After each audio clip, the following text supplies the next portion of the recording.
today we'll fight our battles. I'll show you the way if you can handle it. You follow me. For you, no matter the circumstance, no, I won't back down. No matter how they show up to lose.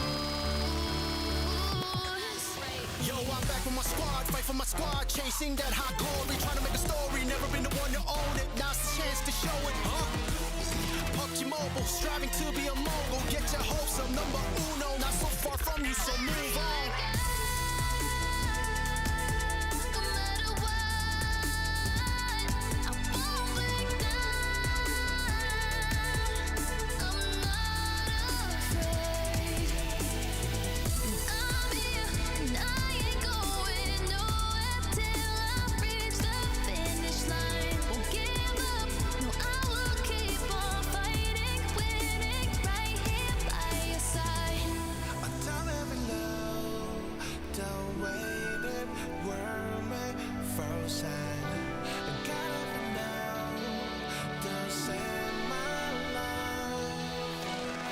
When you thought it was over, better keep goals on different types of mode. Keep your focus, feet below. Your hope is an enemy, and so keep yourself cautious. Never seen me strike like that. Y'all never ever been hit like that. I'm built like that, Hakeem like that. I'll never ever lose, I've been like that. I was born to be at the pinnacle. I can't go back down, gotta win it all. Let everybody know I'm invincible. Not afraid, baby. Live for you. No matter what, I won't back down. I'm not afraid. I'm here and I ain't going nowhere till I reach the finish line. Won't give up, no, I will keep on fighting, winning right here by your side.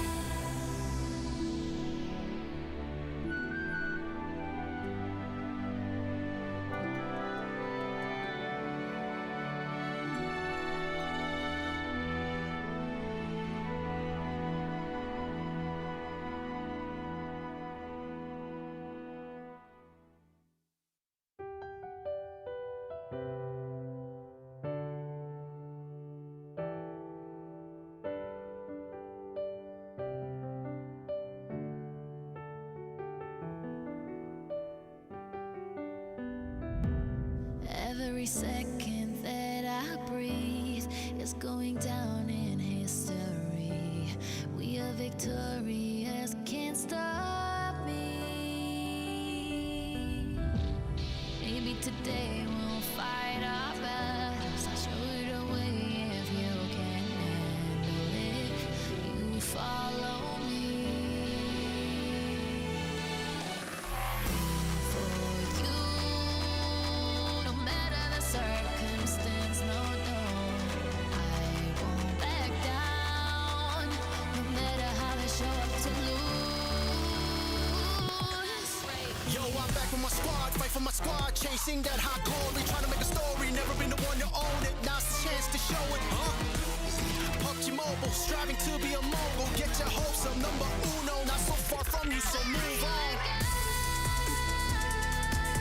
No matter what, I won't back down. I'm not afraid. I'm here and I ain't going nowhere till I reach the finish line. Won't give up, no, I will keep on fighting, winning right here by your side. I tell every love, don't wait it, world me frozen. Got it for now, don't send my love. Just when you thought it was over, better keep goals on different types of mode. Keep your focus, feet below. Your hope is an enemy, and so keep yourself cautious. Never seen me strike like that. Y'all never ever been hit like that. I'm built like that, Hakeem like that. I'll never ever lose, I've been like that. I was born to be at the pinnacle. I can't go back down, gotta win it all. Let everybody know I'm invincible.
scared of nothing, I'm going all in. It's my time, I know that it's my calling. Coming at 'em, they ain't even see it coming.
racing experience. Wow, racing maps await you. The new racing template is online. Create your racetrack gameplay.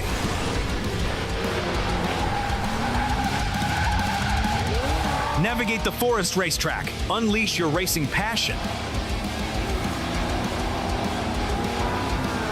Surpass your opponents. Become the king of speed.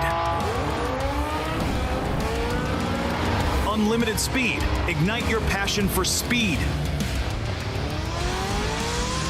Play WoW now.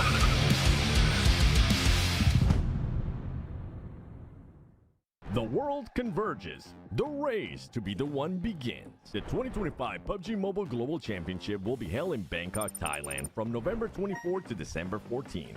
The ultimate stage where legends are forged and champions are crowned. Let's dive into this year's updated format. The journey starts with the Gauntlet, a high-stakes 3-day stage where momentum and pressure peak from day one. The top 7 advance directly to the grand finals. Teams ranked 8 through 16 head to the group stage. Also new, Rondo replaces Sandhawk in the map rotation, starting each match day. After the Gauntlet, the PMGC continues with Group Green from November 28th to the 30th and Group Red from December 2nd to the 4th. 32 teams are split into 2 groups of 16. In the group stage, the mission is simple. Finish in the top 3 of your group to secure a spot in the grand finals. Play sports through 11 and you get one last chance to stay in the fight. Land in the bottom 5 and you're eliminated. Once the groups are over, the final 2 grand final spots are determined in the last chance stage. 16 teams compete over 2 days on December 6th and 7th with no room for error. Only the top 2 keep their dream alive. After the PMGC League concludes, it's time for the final 5, the grand finals, the best of the best. 16 PUBG Mobile teams, including the host country, invite. Prove they are the one. The epic conclusion takes place from December 12th to the 14th. Who will rise on the road to glory, claim the crown, and take the lion's share of $3 million prize pool? Who will write their names in history? The journey to greatness begins here. Welcome to the 2025 PUBG Mobile Global Championship. Pro çok iyi oynadı. DX zaten I don't think any PMSL champion teams are stronger than us. ممكن اقول لرؤوف طور لعبك لانه حبي احنا جايين ندمرك.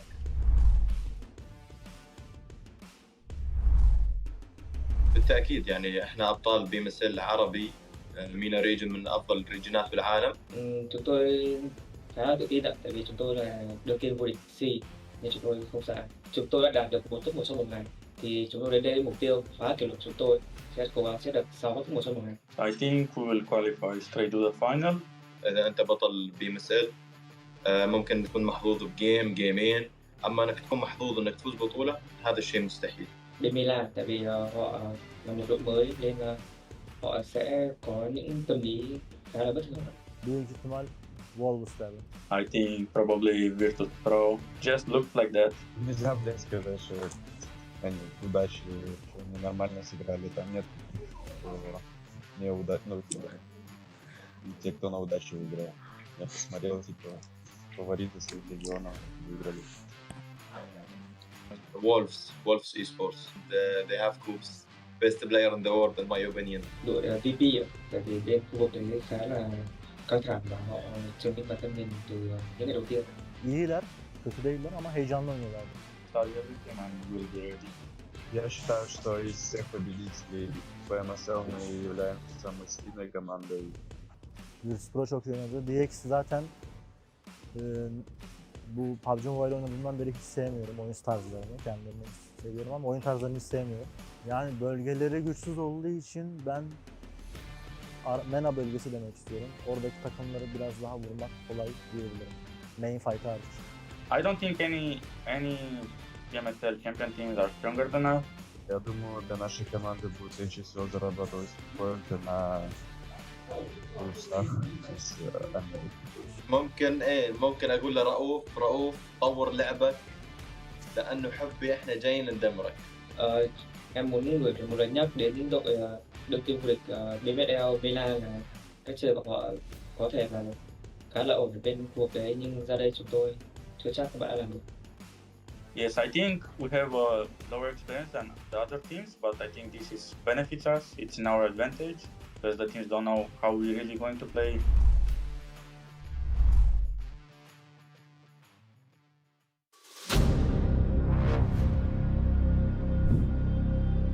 İki puanla kaybetmemiz gerçekten şok oldum yani o anda. Üzülmüştüm biraz da. Pô, acho que o sentimento é de decepção. A gente não entregou o que a gente é acostumado a fazer, que é brigar pelo topo. За 24 оны дэлхийн аварга одоо үзүүлсэн амжилт ерөнхийдөө маш доогоор байсан. Тэгээд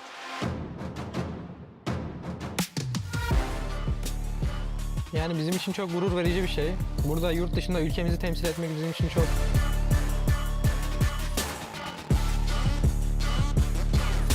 Bom, acho que esse PMGC é o capítulo final da história. Acabou a brincadeira, não tem mais essa de top 2, top 3, sei lá que top. O negócio é ser campeão. Bu sene intikamını alacağız ya. İnanıyorum yani.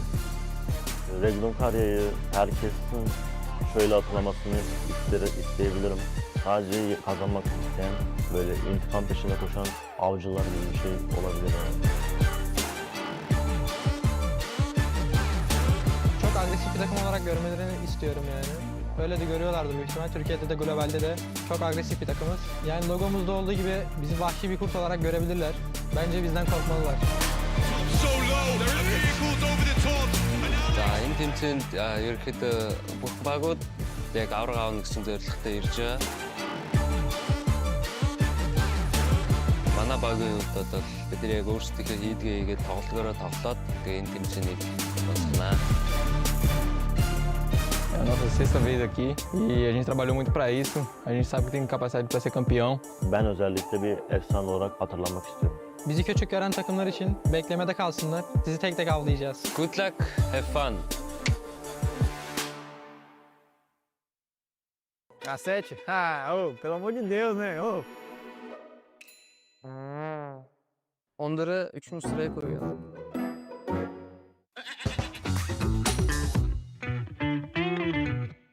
Herkese merhabalar, ben Saylas. Ben Zwolf. Xin chào mọi người, mình là Lamborghini đến từ Dingo Saga. Xin chào mọi người, mình là Paladin đến từ Dingo Saga. Salve rapaziada, eu sou o Rivo. Eu sou o Guizão. 자, сайн байцгаана уу? Top band. Дөөхгүй байна. Бид хоёр PMGC 2025-ын Gauntlet stage-ийн 50-г хийж байна. E bora ver aí o que vai estar tendo pra nós aí. Vou começar aqui, DRX. O que você acha, irmão? Top 3. Top 3? Assim de cara? Então vai, manda bala. İlk 5'e koyayım yani. Cara, çok kötüler yani. Konuşmaya hiç gerek yok. Bir tane daha Türk geldi. Çok severiz kendilerini. Acho que passa, coloca em sétimo aí. Cách chơi cũng được đấy, nhưng mà hơi khó. Thôi, tôi dọn ra thứ 6 đi. Sonuncu alırlar büyük ihtimalle ya. Şuraya da koyalım yani. Tá de muito Regnum, passa, top 2 pai. Yani biz daha kötüyüz onlardan. O yüzden kendimizden 6 sıra koyuyoruz. GS, I'm sorry. Eu acho que passa também, mas não queria colocar aqui. Mas alguém tem que ficar aqui, né? 저거 잘했다. Geek. Passa também, coloca em sexto. APG bence lobinin en güçlü takımlardan bir tanesi. Böyle koymak istiyorum. Ээж тэгээд ойлгомжтой дээ. Баг энэ ингээ унаадаг. Тоглолтод юу хийх вэ? Biz nasıl Então coloca o LF nesse primeiro aí. Não acho que passa. No VP 7? Virtus Pro özellikle koçumuzun Apokalip'in çok beğendiği bir takım. Kendi bölgelerinde de çok iyi oynadılar. Onları 3. sıraya koyuyorum. Cho anh top 3 đi. Cacete? Pelo amor de Deus, né? Rồi, full luôn rồi. İlk 7'ye gireceklerini düşünüyorum. O yüzden 6'ya koydum. Bence 4'e koymam lazım. Ben 6'ya koydum. Ben 4 diyorum. Wolves patladı. Ben 4 diyorum. Wolf 6 diyor. Cho top 9 đi. Nice. Hoje passa. Passa também, ele vai passar. Còn anh Trung Quốc nữa. Cho hạng cao nhất còn lại.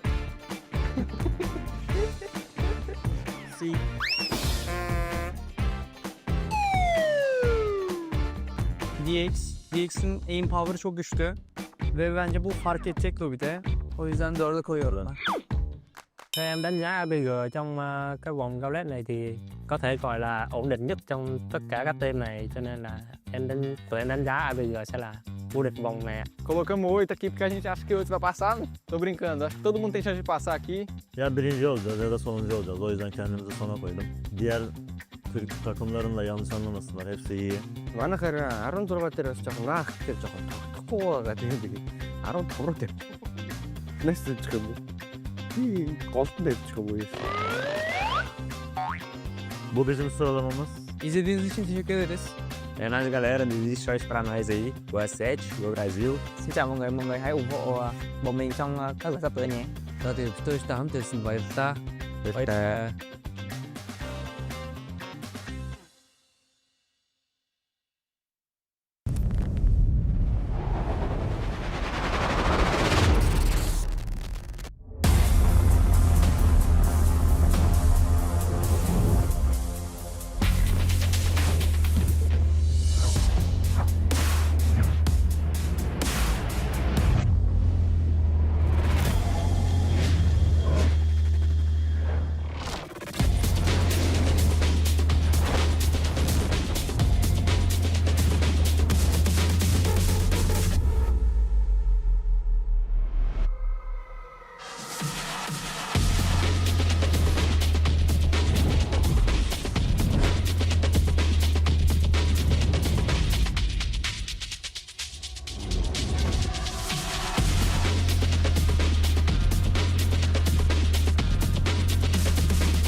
world converges. The race to be the one begins. The 2025 PUBG Mobile Global Championship will be held in Bangkok, Thailand from November 24th to December 14th. The ultimate stage where legends are forged and champions are crowned. Let's dive into this year's updated format. The journey starts with the Gauntlet, a high-stakes 3-day stage where momentum and pressure peak from day one. The top 7 advance directly to the grand finals. Teams ranked 8 through 16 head to the group stage. Also new, Rondo replaces Sandhawk in the map rotation, starting each match day. After the Gauntlet, the PMGC continues with Group Green from November 28th to the 30th and Group Red from December 2nd to the 4th. 32 teams are split into 2 groups of 16. In the group stage, the mission is simple. Finish in the top 3 of your group to secure a spot in the grand finals. Play 4 through 11 and you get one last chance to stay in the fight. Land in the bottom 5 and you're eliminated. Once the groups are over, the final 2 grand final spots are determined in the last chance stage. 16 teams compete over 2 days on December 6th and 7th with no room for error. Only the top 2 keep their dream alive. After the PMGC League concludes, it's time for the final fight, the grand finals, the best of the best. 16 PUBG Mobile teams, including the host country, invite. Prove they are the one. The epic conclusion takes place from December 12th to the 14th. Who will rise on the road to glory, claim the crown, and take the lion's share of $3 million prize pool? Who will write their names in history? The journey to greatness begins here. Welcome to the 2025 PUBG Mobile Global Championship.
Muito bem, Carrillo, muito bem. Boa search today. Today, we will be sending the top 7 teams directly to the grand finals. Ladies and gentlemen, welcome back to the PUBG Mobile Global Championship, Day 3 of the Gauntlet. I have Revo here with me. Revo, you guys are currently 9 points ahead of 8th place. After 2 days finished from the Gauntlet, what have you guys learned to make sure you maintain yourself within the top 7? I think we learned a lot. We made a lot of mistakes on day 1 and on day 2. But it's everything fixed now, and we are ready for day 3, and we're gonna qualify. A lot of people in Brazil are hoping that you're gonna qualify, not just Brazil, Americas in general. Out of all these teams here, do you have a rivalry with any of the squads? I think all the teams are some rival. All the teams here are too good, but we know the first rival is us, ourselves. But we are ready to do whatever it takes to go to the grand finals. Okay, well, hopefully that will be the case. Obrigado, mano, because ladies and gentlemen, as I mentioned, that squad is just barely ahead when we're talking about the top 7 in the 8th place. I mean, all those squads are just so tight together, but this squad that I'm going to be going in front of, behind of now, APG, they are a bunch of points behind 7th place. I have Seal here with me. Seal, Day 1, you guys didn't end up winning your hot drops. Yesterday, day 2, it seems like you guys adjusted. Going into day 3, what are you expecting? And do you want to send out a message maybe to OG with that hot drop you guys have been having in Chumacera? За, зөвл Танабагийн хувьд эхний өдрөө ерөөсөө буултан дээрээ аваргалж гарч ич чадаагүй ч гэсэн хоёр дахь өдөр зөгцөн нашаа гарч ирээд арай дээр тоглож үзүүлж чадсан. Өнөөдрийн үед Танабагийн төсөөлч нь юу байна? Тэгээд магадгүй өвжи багт хандж хэлэх үг. За өнөөдрийн хувьд гэвэл миний хувьд бол бодсон юм алга маа жийл мэдж байгаах. Тэгээд өвжигийн хувьд гэвэл байлдвал байлдээ бид бэлэн. For me today, I don't have any thoughts or nervousness at all. I'm just gonna play as how I usually do. And towards OG, if you guys want to fight, we're always welcome for you. Expected, by the way. No nervousness from a previous champion of PMGC and MVP as well. And you know what? Talking about champions, talking about MVPs, we got to talk about Regnum Karya, ladies and gentlemen, because this squad is also not in the top 7. They're just 8 points behind top 7. The main thing, though, is performances have been there. Consistency just hasn't been quite there for you guys. What are you looking to do to make sure you get a consistent style here for the next 6 games to make it to the top 7? Takımda oynarken artık iyi anlarınız oldu ama maçlarda biraz dengeyi tutturamadınız. Bu dengeyi tutturmak için neyi değiştirirsiniz? Açıkçası bizim oynadığımız oyun tarzı 4 kişinin hayatta kaldığı bir oyun tarzı ve bu oyun tarzını yaparken basit hatalarla oyuncu kaybettiğimizde oyunun devamlılığını getiremiyoruz. Bugün bu hataları yapmayacağız, daha dikkatli oynayacağız, odaklanacağız ve tam gücümüzü göstereceğiz. So our gameplay is based on our 4 players staying alive, but with few small mistakes that we lose our players. So we try to more focus and try to don't do the mistake, and we will show our power this day. With 8 points, with how tight everything is, you cannot allow yourself to have any mistakes because, ladies and gentlemen, this is day 3 of the Gauntlet.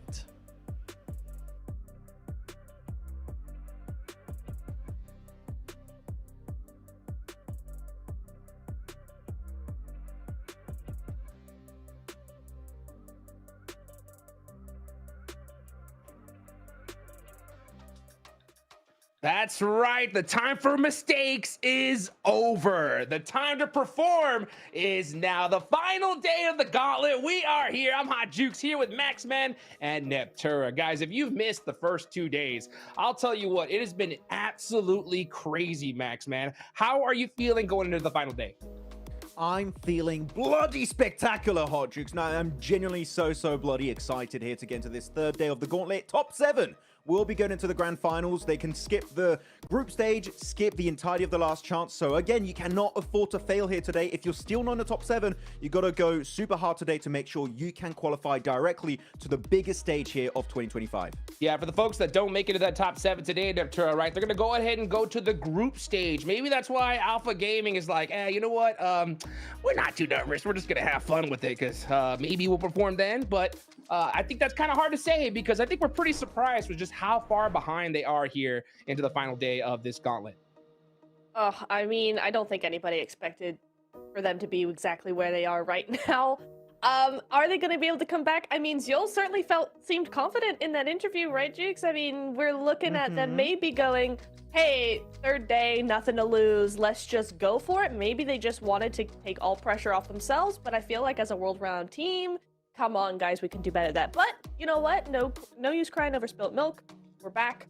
Let's try again. Day 3. Let's go. Yeah. I believe. I mean, technically, they're only 29 points away from being in a top 7 position, right? So 29 points, especially when you're starting your day off with a Rondo game here, definitely a lot of potential for them to come back. But APG prank, can we stop it, please? Please, IPG, step up. What's going on? 15th place, Hot Jukes.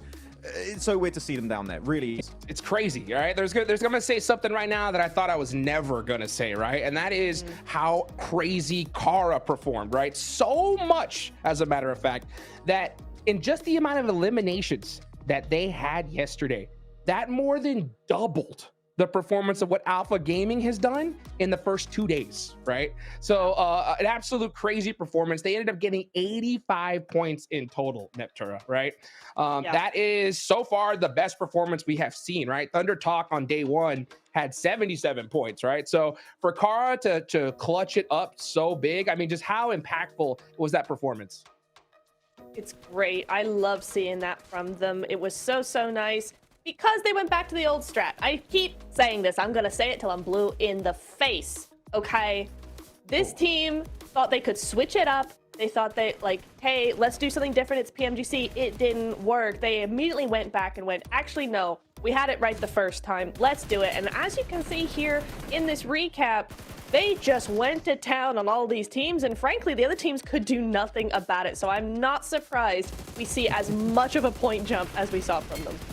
Maybe they realized, actually, we were quite good before. How about we just do it again? We go back, yeah. And you know what? It actually works in PMGC. Really happy with it. But no, Kara have been doing absolutely amazing stuff here in these matches. You can look at like some of their replays in these matches, of course, getting a back-to-back chicken dinner. Not only then, of course, Thunder Talk did do the same as they ended day 1 with a win, started off day 2 with a win, but respectively, here, Kara have stepped up. And it's so intriguing in particular to see them outperform their Turkish brethren, right? In particular, Regnum Kara, that so far has struggled to do anything, and Kara currently are the big dogs of this massive region that is Turkey in PUBG Mobile Esport.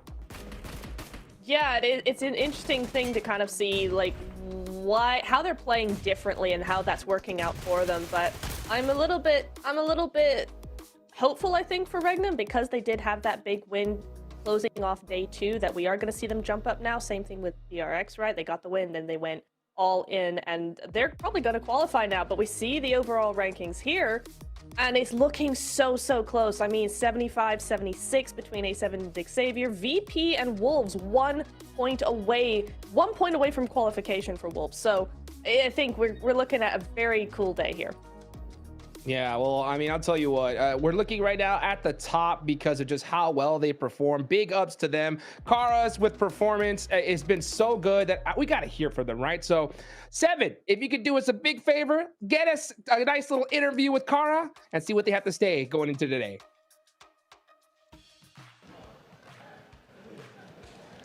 Welcome back to a quick report with the 7WG. This time I'm joined by Poster from Kara Esports. This team had an outstanding performance in day 2, getting 85 points, and then you had CEO securing that MVP. What was the major shift you were able to do from day 1 to day 2, whether it was mentally or tactically? Şimdi birinci günden ve ikinci günden neyi değiştiniz? Mental olarak veya oyun tarzı olarak? Mental olarak bir şey değiştirmedik. Mentalimiz zaten yerindeydi. Potansiyelimizi biliyorduk. Sadece birazcık özgüvenimizin yerine gelmesine ihtiyacımız vardı. O ilk Erencil maçından sonra da yerine geldi ve lobiye neler yapabileceğimizi biraz olsun gösterdik. Well, we didn't touch that much. We know that we had the mentality for it, but after we got the points from the Erangel match, we got our confidence back that we show our performance to all the players. Oh, okay. And just one quick last one. With that performance that you had, now with that confidence, is there any team out here that you want to send a message to? Bu özgüvenle bu turnuvadaki hangi takıma bir şey demek istersin? Sadece bir takıma değil hepsine söylemek istiyorum. Biz kupayı almaya geldik. Onun için de savaşıyoruz. Herkes ayağını denk alsın. So it's just not for one team, for all of the team that we will came here to get the trophy. So I want everybody to be prepared for it. I like that confidence. Thank you so much, ladies and gentlemen. Back to you because I'm hyped.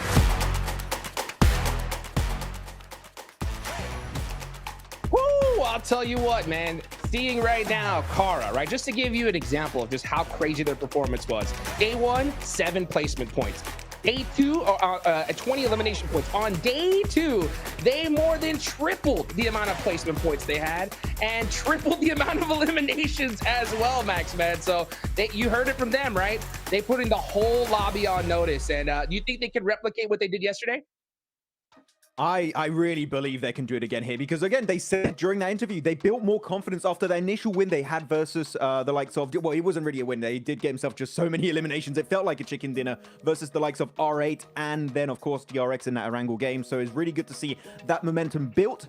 Is that going to transfer into today? I definitely do hope so, because right now, looking at this head-to-head, Niptura, they are currently matching the results of Thundertor Gaming without 2 wins extra, by the way. 1 win went to Kara, 3 over to Thundertalk, and yet despite not getting those 3 wins, they still have 78 eliminations, out-fragging the #1 squad in this lobby. This is absolute madness from Kara. Again, this is a massive Cinderella story so far, and I really hope it's going to continue in day 3.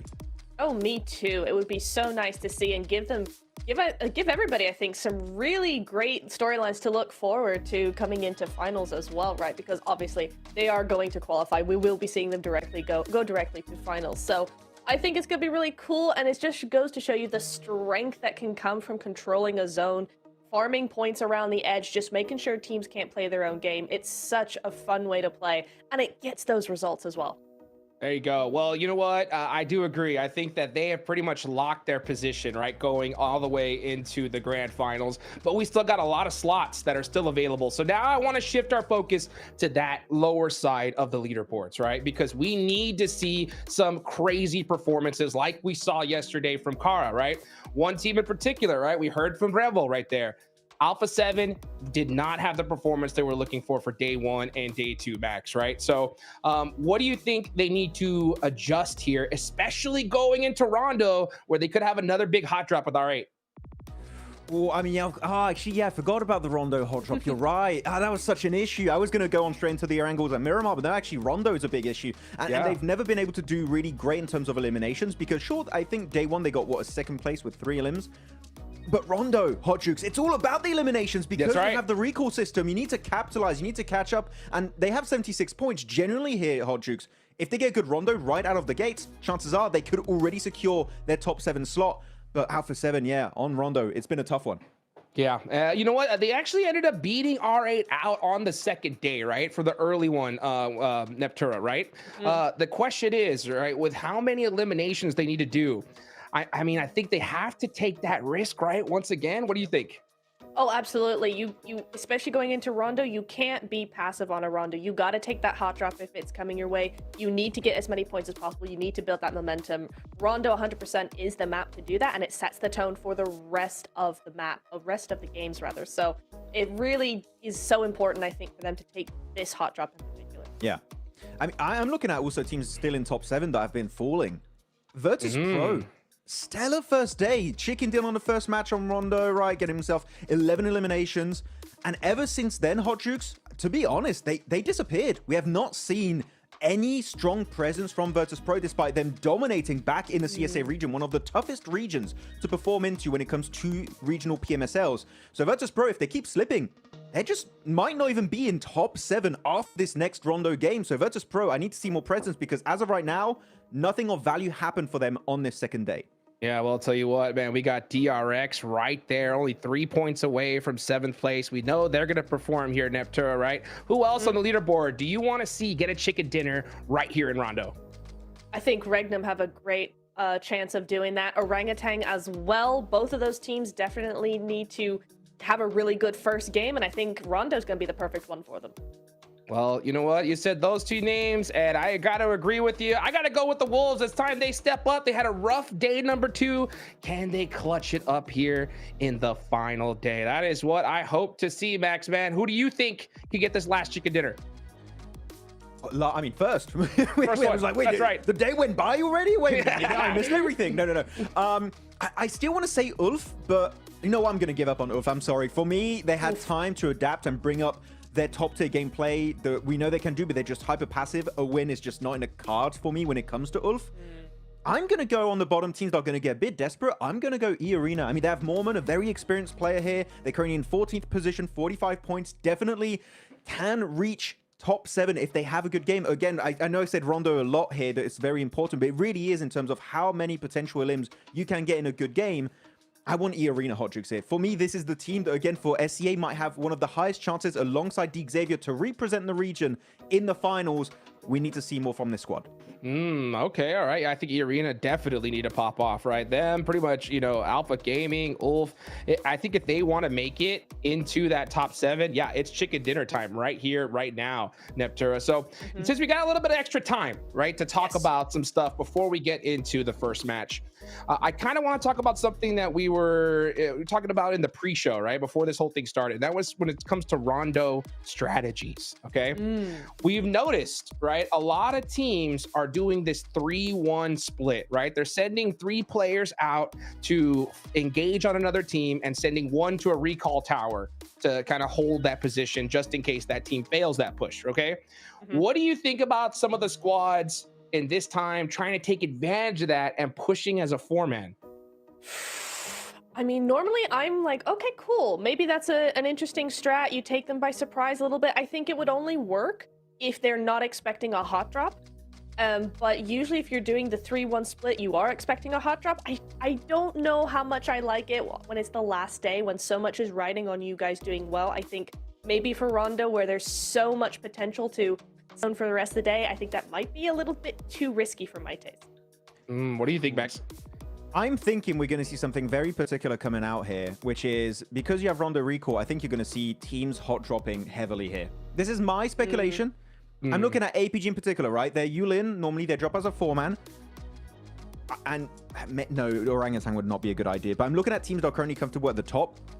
You send 3 players and you just try and ruin it for them. And if you're lucky, you win that 3v4. Otherwise, you get maybe a few points. They get a few points. Even Steven, nothing really comes out of it. And you don't take a major risk by fighting and hot dropping in the 3-1 on a full squad. So I would like to see APG get targeted. And I say that like I'm not saying in a way I don't want APG to qualify. I would like to see them in the finals. But they are a threat. We know that. This is one of the best teams out there, usually. Not right now, but usually they are. If you want to try and get rid of them early and force them in the group stage and last chance, that we know as a fact Niptro is going to be way harder to qualify through for the finals. Yeah. Maybe this is your time to wound APG early on in day 3. Yeah, it might be. I mean, that could be a strategy for sure, especially if, you know, you are a team that has a similar playstyle to APG. Maybe your rotations cross the same sort of paths. You know, you fear them in a way of just kind of ruining your gameplay day in, day out. Maybe your wrangle strategy is very similar, something like that. I could see that being probably a good thing to do, just in case, right? Just in case you do go to finals and they are there, or you go to the next stage and they're also there, and it's like, oh, okay, hang on, we're now going home because of them. Yeah. Well, let's go ahead and get this first match going, guys. It's the final day of the Gauntlet. We're heading into Rondo. Hot drop action is going to be at the absolute maximum. Let's go ahead and take it on over to John Allen and Blake to get us started here.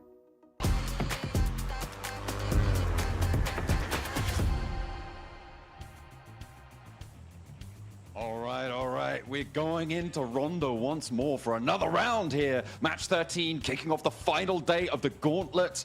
It is, as Hot Duke said, going to be messy. That's what we're expecting here. The hot drops have not been favorable for quite a few teams, but we've seen some big earners. Maybe it's time to make your move on the tables here and now, Blank.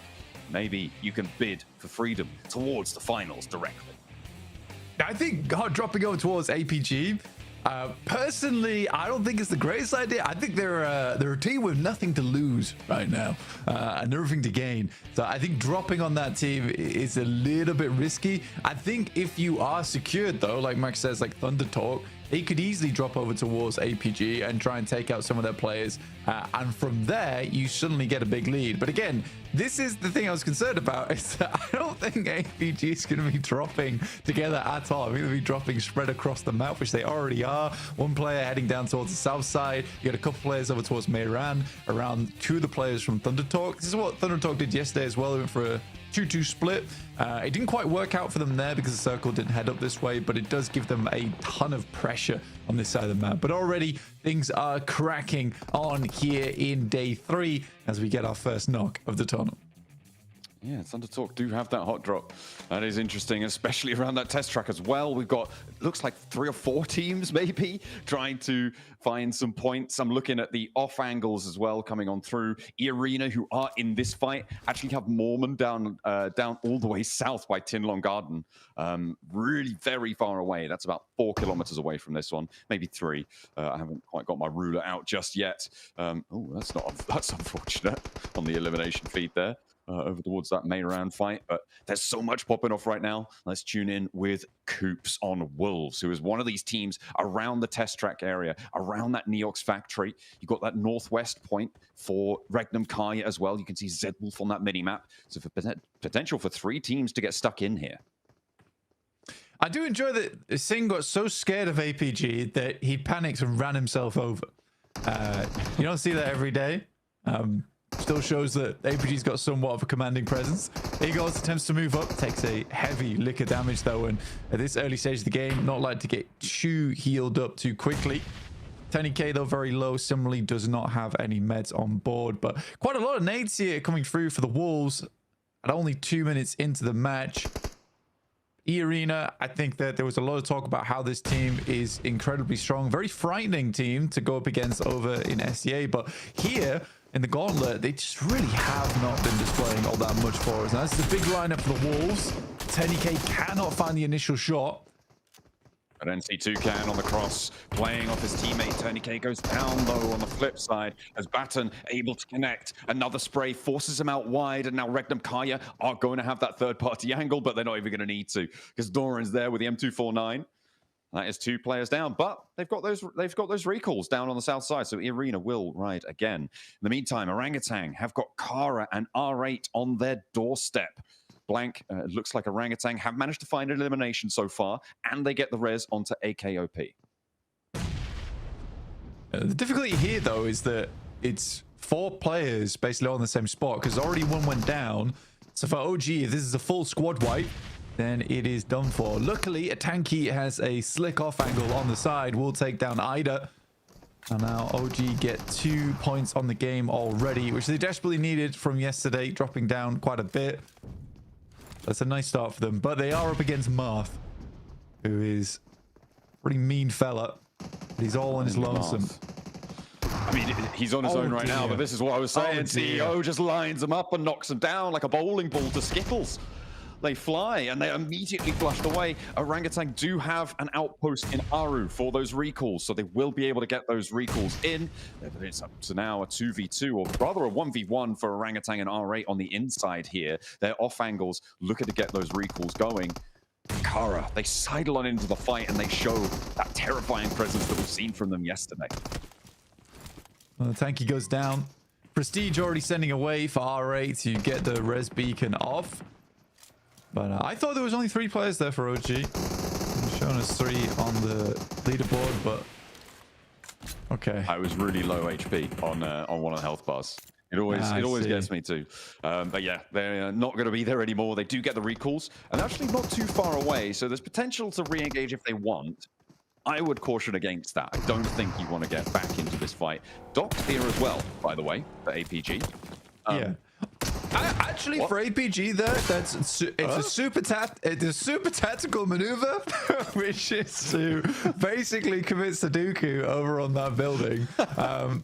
But in all realness, it does immediately get them res into Yulin. I think they'd rather go down as quick as possible so they get the immediate res beacon over towards where Top's playing right now so they can fend off versus VP. And it works out. So, yeah. I mean, I think that is just Reefus, to be honest with you. What is going on? Top and Ziola there too. Yeah. I think they might have just dropped out. Goodness me. Okay, That's what I'm saying. Pro. I mean, they immediately died, right? And then got rezzed on top of. So this is why I think it was somewhat tactical. It looked terrible. But it was somewhat tactical because I think Top needed help immediately. So he just gets the boys in with the parachutes, and they're able to take down VP. So yeah, it's a little bit tight, but they make it work.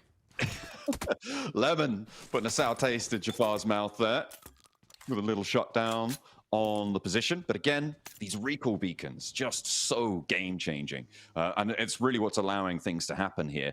The benefit for the teams who have already moved is that everybody else is busy fighting, earning a couple points, and central positions are up for grabs. It's Stadium with Ulf and Thundertalk as well, who moved very early on from Mayran. For the Wolves, like, let's be real right now, 70 points is pretty good. I mean, they have been stutter stepping throughout this Gauntlet stage in terms of the points gain, but they are on 70. I think they're keeping up. And as a North American team, again, there's not been much pride in the North America scene in the international format in a while, but I think you could be very proud of these guys right now if you're a North American fan. 70 points is great.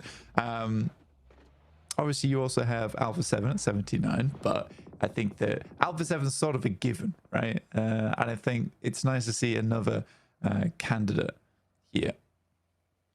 A little pick up on Takara. From Americas, at least, for Alpha 7. Yeah, definitely. I mean, yeah, that's...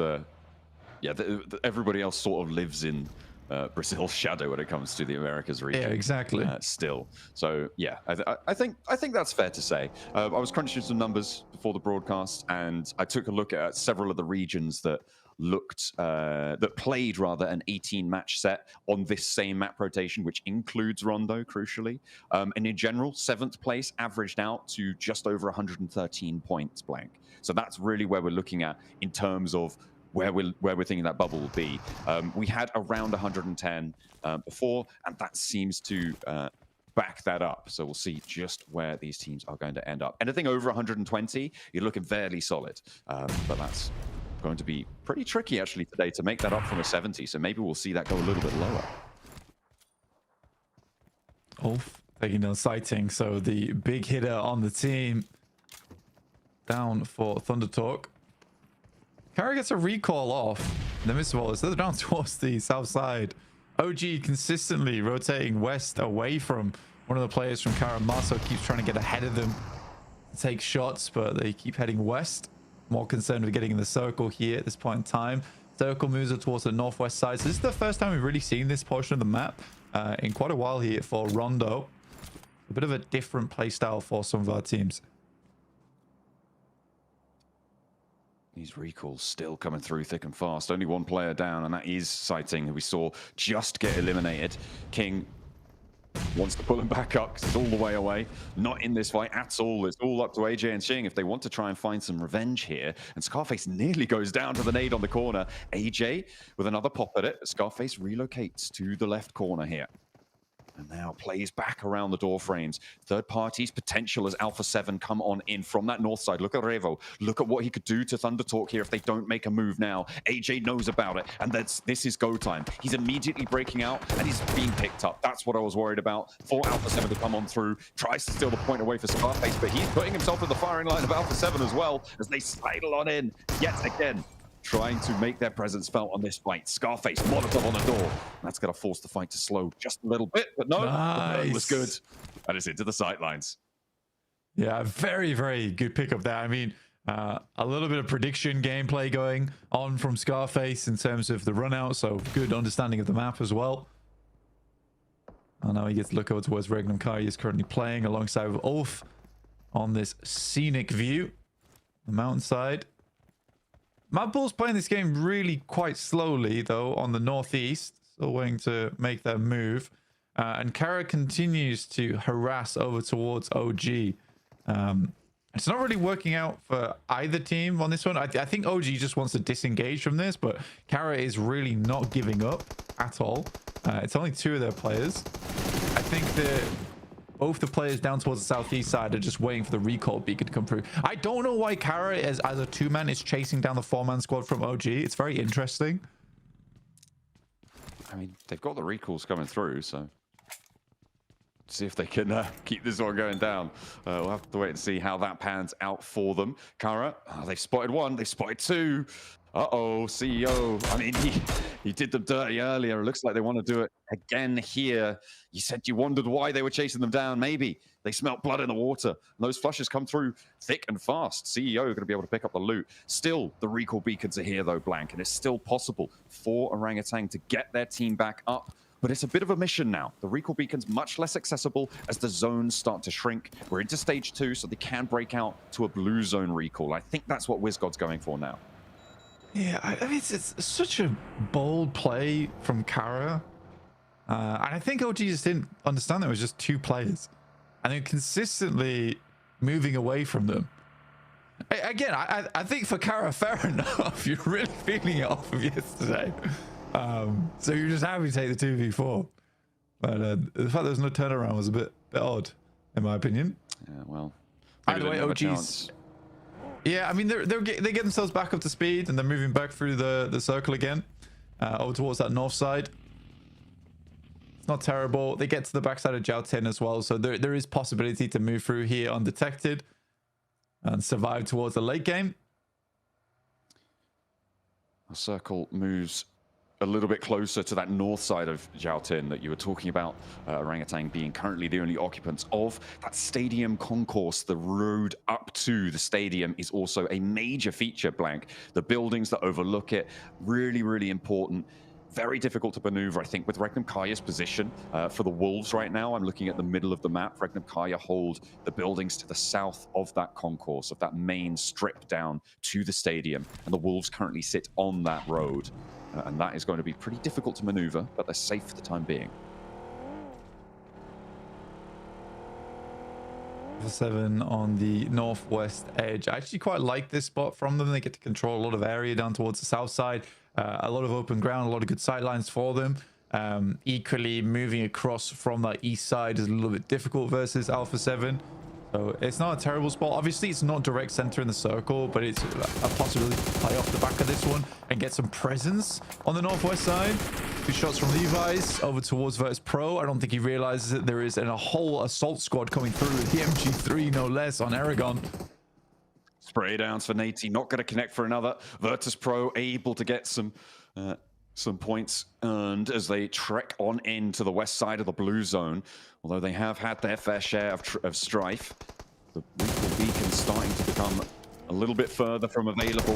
Paragin has to stand up against the entirety of R8, but they want to run him down, and they're not going to waste any time. Paragin is out for DX Xavier. That's going to leave them on 1 player alive. That's Lambor, completely separate from this fight. He's nowhere to be seen, and the recall beacon's definitely not going to be possible for him, surely.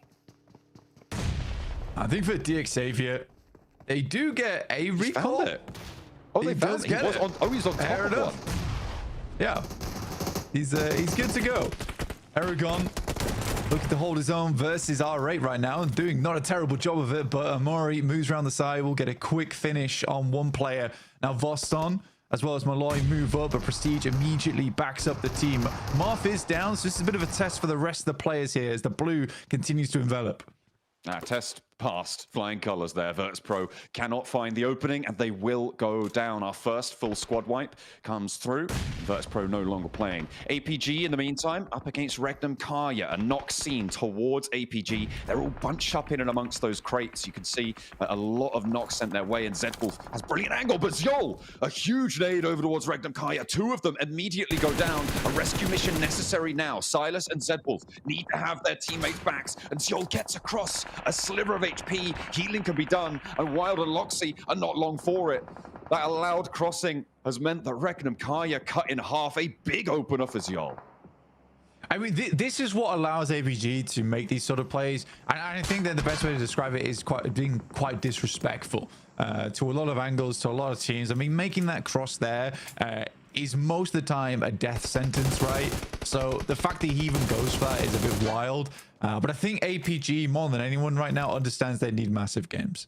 And they're already up to 7 eliminations. They can push this further in the position they're in. But I think at this point in time, you're probably more concerned with keeping players alive now. And I think that at 7 elims now, you can sort of slow the game down a little bit, get maybe 3 or 6 more elims on the game, and that's great. You know, that's going to put you in a position for the rest of the day to catch up. I said at the end of yesterday that APG needed a massive game on Rondo for me to even consider them having a chance getting into the top 7. Yeah, it is a very, very treacherous road for them. Thunder Talk, we talked about it yesterday, right? They did so much on day 1. They were able to keep things going on day 2 with, again, a solid performance, but not as bombastic. That limelight was stolen by Kara. But Thunder Talk up to 120 points. It's very likely that they're going to be okay here on the bubble. It's pretty unthinkable that they would drop down low enough, fast enough, or rather the other teams around them. Hang on a minute. Tune back in with this fight. APG and Orangutan on multiple fronts here. Doc having a crack at it. Oh dear, that's not gone well for Orangutan. Both of their 1v1s do fall by the wayside. Now Kara, they're still ever present in these engagements. Move up, Opposer wants to find Doc, not landing the spray. All right. Oh my god, this guy's the Matrix, man. I swear, it's Neo. Moves on side, he's still taking shots, gets a good chunk over towards Poser, and he is peeking up and down, left and right. A nade finally does the trick. Marso from the sidelines will put the final nail in the coffin there for Doc. Another nade through over towards Top as Top consistently tries to nade out a Tanky. Last player for OG, and another nade connects. He's still got more. He's very, very focused on this one. I think Kara have smelt something there. They know, why aren't they nading us? What's going on? Must be a guy in that corner house, but CEO doesn't mind. He'll take a point. Doesn't matter who it comes from. Again, Kara just racking up these elims. 8 already blank. They are level now with Thunder Talk. Yeah, I mean, for Kara, they should have that info. And you are absolutely right there that for Kara, they should assume that if they're nading that building, there's got to be a player inside of it. So Marso is quick on the uptake, will send a nade across himself. He gets a little bit of chip damage. It's really good. Yeah, now he reveals the players inside that building, and Kara can focus on removing him. Considering he's on the north side as well, it's a good idea to get him out of the picture quickly. There's E-Arena, though, getting far into this game. I mean, Maxman wanted to see a chicken dinner out of these guys. It's going to be a little bit difficult. I think I'm more focused over towards Wolves right now on the south end of the stadium. This could be a fantastic game for them to solidify a position up towards the top of the tables in that top 7. Absolutely. It would be brilliant to be able to jump on up there. As you say, 7th place bubble right now is a dead heat. It is the tiebreaker that decides it, and Virtus Pro at the moment are winning it. Those placements are going to come through. Mad Bulls, though, pushing into the north side over the Wolves. That is going to be a big challenge over on that area. Those buildings about to get hot over on the east side. Burning out with the Molotov, though. Alpha 7's making it plenty hot for Geeke. I mean, Geeke is struggling massively. A Tanky actually takes shots and will pick up 1 elim over towards Paragin. Just great news for the point score total for OG. You know, grab those points where you absolutely can. Alpha 7 up to 4 elims now, just making some mad sprays through the smokes as Geeke groups up together. Tries to provide that healing, a real medic station on this side of things, but Guizao wants to send in the nade. Looks go long, but it does get the re-knock onto Kevin. Now just the one player for Alpha 7 to roll down, and he goes straight through the smoke. Blind as a bat, but on with the senses. Hearing with echolocation on that one. Able to run them through. Alpha 7 pick up a squad wipe. And another team goes down. Ooh, Tanky just diverts in time for the nade to not connect. I wonder if Kara spotted that run out. Yes, they did. Yeah, I think they... Well, it's Ulf actually who sees it. That will be OG going down here in 9th. Quite a few teams underneath them as well looking to chase. You got Ulf, GS, E-Arena, Regnum Kai, but they're only on 2 players. They had a fairly strong position, but Ulf was able to pretty much dismount them off that earlier on. That and the fact that APG took down 2 of their players with, like I said, very disrespectful play from them. But I think that APG is one of the teams that actually gets away with that type of thing more often than not.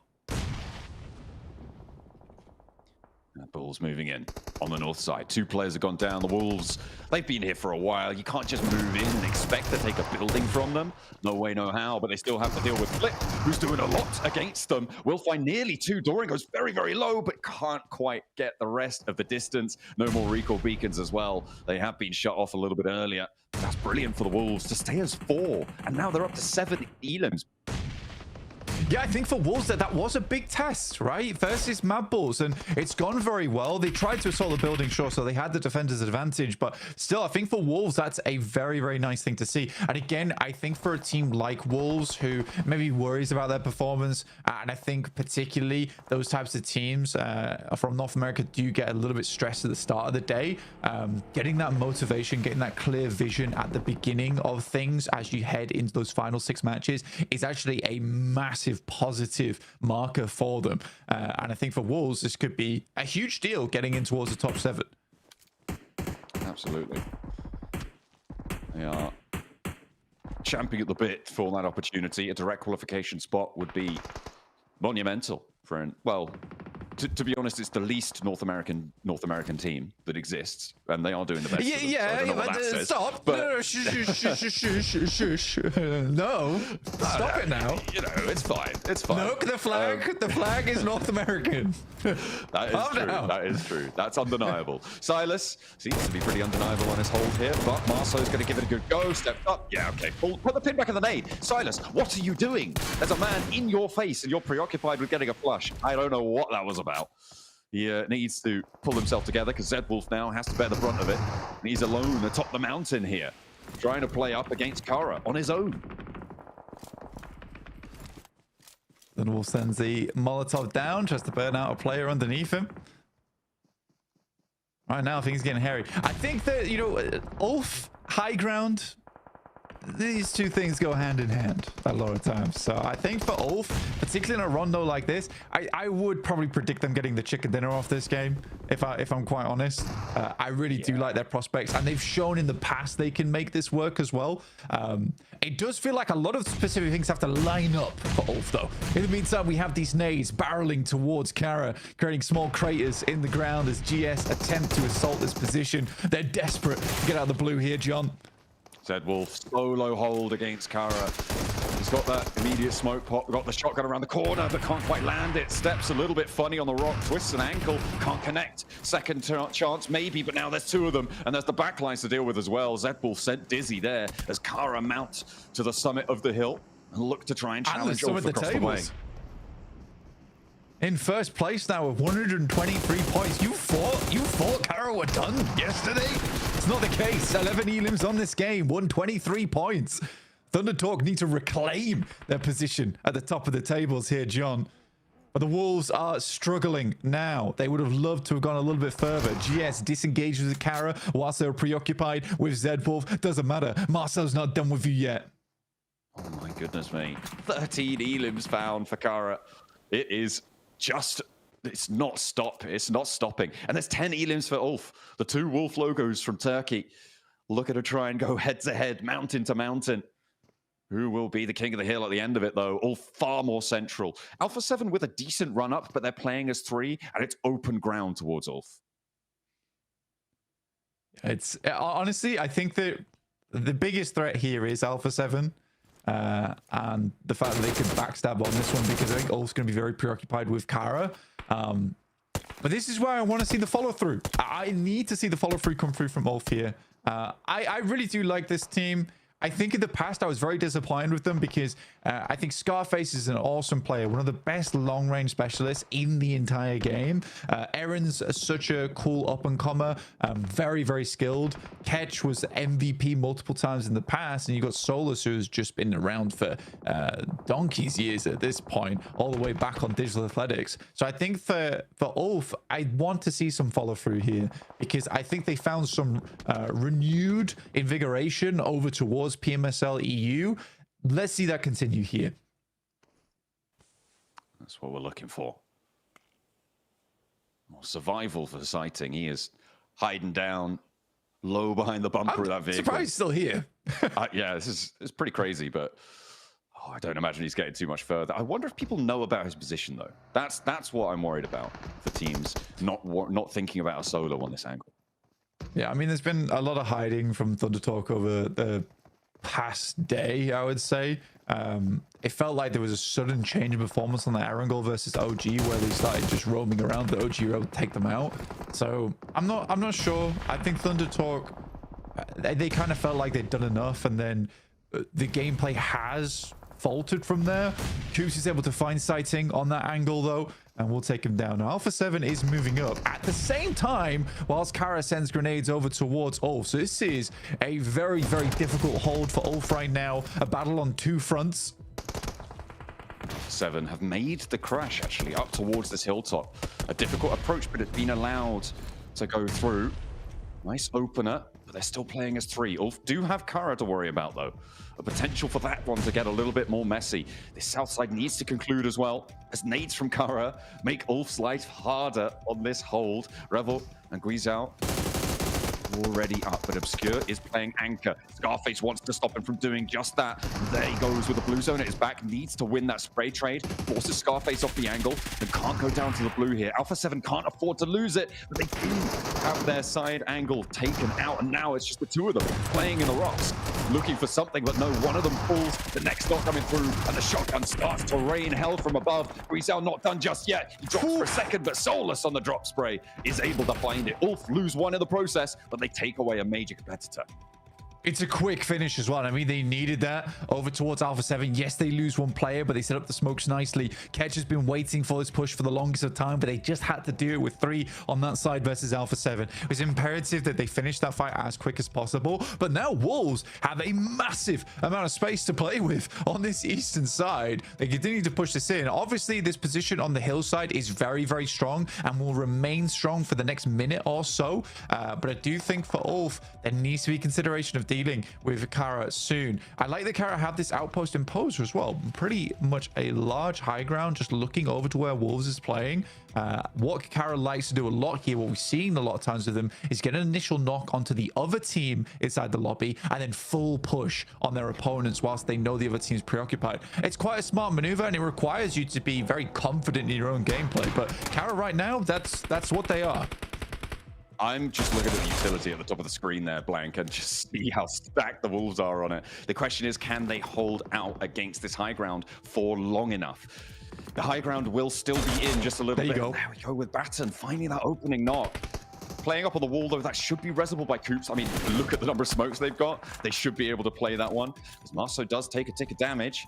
Here goes the off angle for Wolves yet again. Trying to strike, but the blue zone will push him off fairly soon. I think Ulf also understands now there is one player down, potentially time to try and get rid of this thorn in their side. But Kara actually takes a 2-2 on this one. They know they can play this one out slightly slower. The circle is going to pull down over towards Wolves, and I think realistically, if all the players headed over towards this would be a lot nicer. Yes, they'd have less, but they need many when it's teams coming off from the hillside. Wolves 3, it's still doable. Kara stepping back into the blue and taking a lot of damage for it. CEO and Poser's position now very, very tenuous. Getting around the back of the rock, going to be very, very tricky. They might just have to go for a full crash. They don't have any smoke to cover them either. It's all in the Wolves' pockets. And Ulf as well, just fighting for that second place. It's unfortunate, but we'll see what they can do. Rock's now starting to become a bit of a prison for our teams. As the circle closes, it'll go dead center, Blank, and that's just on the roadside, right in front of the wall doorstep. Nice and that's shots. what you're looking for. The spray down, Koops and Doran open up the cannons, and there is the backup as well. CEO flushed away, and now it's 2 players for Kara. Looking for Solus, looking for Eren, looking to try and stop them from getting anything more done, but no, Kara denied, as it is going to be just 1 player. He hits the deck. Marceau under pressure. Doran will take down Marceau, and that will leave us down into just the 2 teams. But a great shot from Ketch over towards Doran. The headshot is strong. Now it's just 2 players here, all in the same location. If Ulf can get the smokes down, get up with some utility, potentially there's some good to be done, but only 1 more smoke left in the pocket. No more utility remaining. They have to do it dry here, John. And they're going to be walking into a wall of grenades as well as bullets as they go on in for the fight. They need to beat, and they are playing house right now. The Wolves construct a compound for themselves with those emergency cover flares, and there is just nothing that they could do about it. The Wolves, the Battle of the Wolves at the end as well. All of the logos repping the dogs, but it is the US champions to come on through at the end of the match. What a close down for this game. I mean, actually, the first time we've seen emergency flares being used quite well there in terms of the emergency cover. I don't think we see it used very well a lot of times, but right there, that actually was good. You know, it gave them a lot of angles to play off the back of. I think North America is going to be very happy with the way that one played out. But yeah, really, really well played. I think for the Wolves, there was that slight mistake of taking that off angle on the side. I don't think that was as necessary as they thought it was, particularly with where the circle was ending up. But again, it's hindsight is 2020 in those situations. Still for Kara and Ulf, despite both those teams going down in second and third place, I think they both had like high double-digit games on the elims. So everybody profited there. Everybody profited. Yeah, those two high grounds were impeccably placed to farm points from the lobby. A brilliant result for the Wolves. And NA, hopes alive? Maybe.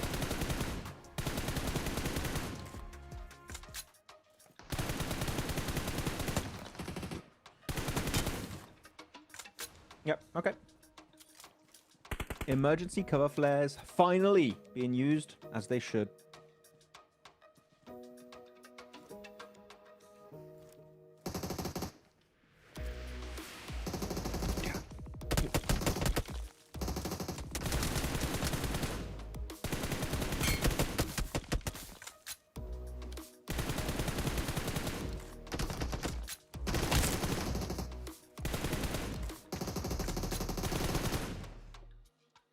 And somewhere out there, a bald eagle sheds a tear of joy, baby. The Wolves get a chicken dinner right when they needed it the most. That was probably one of the best rondos we have seen all tournament long here, Max.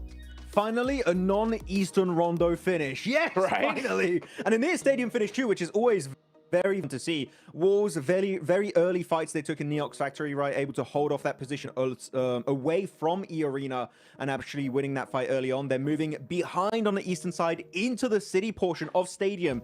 And as Blank said at the end of that casting there, Niptura, finally using good emergency cover flares, which is so rare to see, it feels like. Finally, salvation is real. The cover flare meta is now real. Let's go. Yes, it took them a little bit of time to kind of figure out how to best use them, but it really felt like they got their own. They got into the mojo of things right with this game. Really, really nice cover flares coming on through from lots of different teams as well. So very excited, but man, Wolves finally. We've been wanting to see it all 3 days. We finally see it now, just when they needed it. And honestly, it was a really well played. I mean, okay, it was a little bit messy. It was a little messy, just slightly at the very end there. But the way they held off, the way they were able to just control, and go forward was great. Yeah, I mean, it was tough, right? Especially because of how great Kara did in this game. With that performance, Max, they gotta top the leaderboards, right? Kara, genuinely, it's not just their team just great at team fighting at this point, Hot Jukes. The way they execute fights and rotate to initiate those fights is a thing of absolute beauty. Not what APG did in those replays. That was horrible. That was a horror movie right there. But Kara genuinely have such a good idea of how teams adapt to certain scenarios, and they just try and find the perfect counter to it, especially in that fight versus, I think it was Orangutan and Alpha Gaming fighting in that little container compound. And they just understand instantly the weakness, right, Niptura, of that position, which is, well, you're all going to be very spread if you want to hold down the containers. So guess what? We're just going to fight all your players one by one, use all of the man advantage to successfully take the fight while taking very minimal risk, exactly in the replays here. Kara, this is 10 out of 10 gameplay we've witnessed yesterday and now already in this Rondo game. Yeah, because we've seen them win games and do really, really well with their edge play strategy, but now we got to see a glimpse of them in their CQC. When they actually try and push somebody, when they try and third-party somebody that isn't on the edge, we actually saw what their team synergy is like, and it's really, really good. So it's really nice to see that side of them come to light here in Rondo, and it just works so well in their favor. And all the Wolves fans, right? All the Wolves fans for a second, right? They became Kara fans, right? Because Xavier started to push on them, and Kara ended up taking them out, saved them, And then immediately after, we're like, okay, Kara, stop, calm down, right? And look at the hype, man. Oh, I love seeing that reaction because, I mean, you couldn't have asked for it at a better moment in time. 24 points on the board, but look how stacked this is. You got Ulf with 20, Kara pull up 19, Alpha 7 with 13. This was a wild game, Max. Yeah, I want to talk about Ulf. Finally, some presence, not just in terms of, oh, we get central hilltop and we just wait and get easy top 3, only placement points, no eliminations. No! 6 placement points, 14 bloody eliminations on board for Ulf. This is making me so happy, Niptro, because you said it for Kara, right? You wanted to see them play like they were playing in the past. I wanted the same thing for Ulf, and they finally delivered here on the first game of the day. And it's not too late. Top 7 with games like this is definitely still doable for this squad. No, 100%. And I feel like they really learned a little bit of a lesson from yesterday's rondo, right? Because they had the high ground, they got sandwiched between 2 different teams, and they went the full-on passive approach. This time, they were not passive at all. They found themselves in the same situation, and they did what they needed to do. So really, really well done to them. As we can also congratulate Doran. Because 5 elims, he's going to be the MVP of this match. Love this for him. We need to let Hodrix pop off here with an MVP of Doran. Go for it, Hodrix. MVP, let's go, baby. I'll take that all day long. Let's take a look at the leaderboards, though. Kara have now passed up Thunder Talk here. So they are just on a tear at this point. Looking down later on the leaderboards, though, look at that. Ulf right behind the Xavier now after that performance. Man. Yeah, I was going to say Ulf from 13th position up to 8th again, but we said it multiple times, Hodrix, on a pre-show. It is still so close between these bottom teams and the 7th place rank, right? And now, one good game like this from Ulf. Don't even need the win, just a high elimination match. Of course, it's going to be a bit buffed up because it was a rondo game with a recall system, but that was enough to put them back in the conversation. Though a team that's still dropping, I have to bring it up once more. Virtus Pro, man, they had such a stellar first day, and it's just been dwindling from there on out. Virtus Pro, we know they have the potential. They need to capitalize because now everyone else is stepping up to the plate except for Virtus Pro. They need to do something literally this next game, or otherwise they might be out of the conversation at the halfway point of today. Yeah, I mean, it's totally possible. By the way, you know, you saw the Wolves, right? They were in 8th place. They jumped all the way to 5th right there, knocking some teams down. And that's the crazy thing about this, Neptura, right? Is how stacked this lobby is. Everybody is hunting down one of those 7 slots. It's going to get tighter and tighter as it gets closer to the end of the day here for that last position, right? With Wolves passing up so many teams. We got Virtus Pro knocked down. DRX, right? I want to talk about this team. Because when it comes to emergency cover flare usage, these guys put like a 3-bedroom, 2-bath on the market in this last game. It was wild to see. Yeah, Dick Xavier really just deciding to go all in. Wait, Dick Xavier or was it DRX? Which DRX. One? DRX? Yeah. Okay, so DRX coming on through here. I mean, they did what they need to do, really. I mean, we were so concentrating on all the chaos going on that zone was actually really tough. You had one massive high ground, you have one city held by wolves, and the rest was pretty open. So DRX did exactly what they needed to do. They had one shack and went, well, we can't fit us all in here, so let's build, let's construct, let's get some cover flares going. And it worked really, really well. It actually helped them survive a lot longer than they normally would have, and that's exactly what those cover flares are for. It was a shack until they put down like 6 emergency flares. Then it became a mansion. Okay, very comfortable. They had a garage and everything. Okay, they parked the car. They were having a great time in that shed. But unfortunately, as you said, it was a shed. So it really kind of made it really hard for them to transition outside of that area later on in the game. But as you said, it kept them to survive a little bit deeper in this game, get a few more placement points. But it is still not the DRX I want to see. Even though they got a win yesterday, I was still not sold. I'm like, DRX still a little bit inconsistent. Not what you want to see from that South Korean team that we know can do great stuff, especially during BMIC, where they just dominated that tournament from start to finish. DRX still need to see a little bit more presence. But by the way, looking at these top 4 gunslinger stats, 2 players over 1,000 damage. You don't see that very often, but here it's coming out from Scarface and Eren, the rising star of Turkey. We keep calling him that, and it's for a reason, because this guy can put up numbers on the biggest stage here in PUBG Mobile Esports. Yeah, beautifully done right here. I love to see just such a little bit of point sponges and big shakers on the leaderboards, right?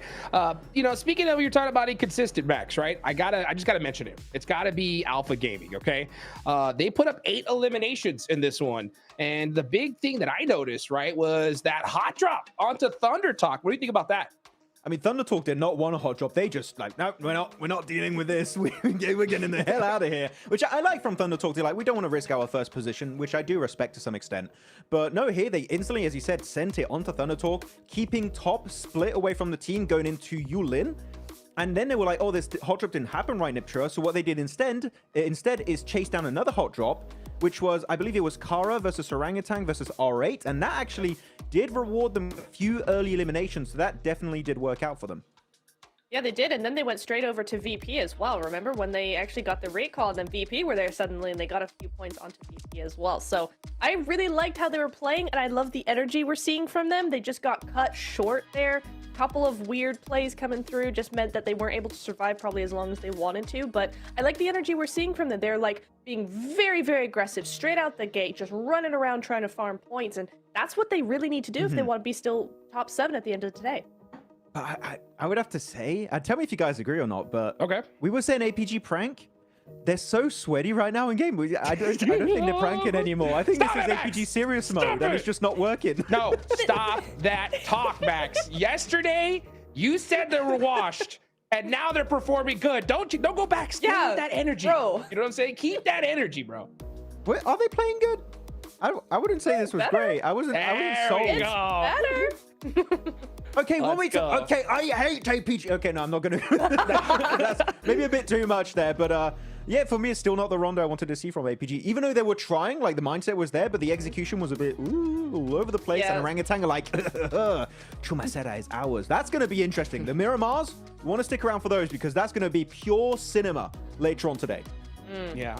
I mean, I can't wait to see these matches coming up. We got Erangel up next, though, right? And you know what? I will say, when it comes to Alpha Gaming, they're at a stage where they need a big match, right? It's not going to happen with a chicken dinner and just a couple eliminations. They need a double-digit elimination chicken here, especially considering just how well some of these other teams are doing, right? They can pop off so big. So I'm going to ask you this, Niptura, right? We saw them try to go for Thunder Talk. What do you think Alpha Game is going to do here? They're going to go for their tried and true, location in military, or you think they're going to mix it up at all?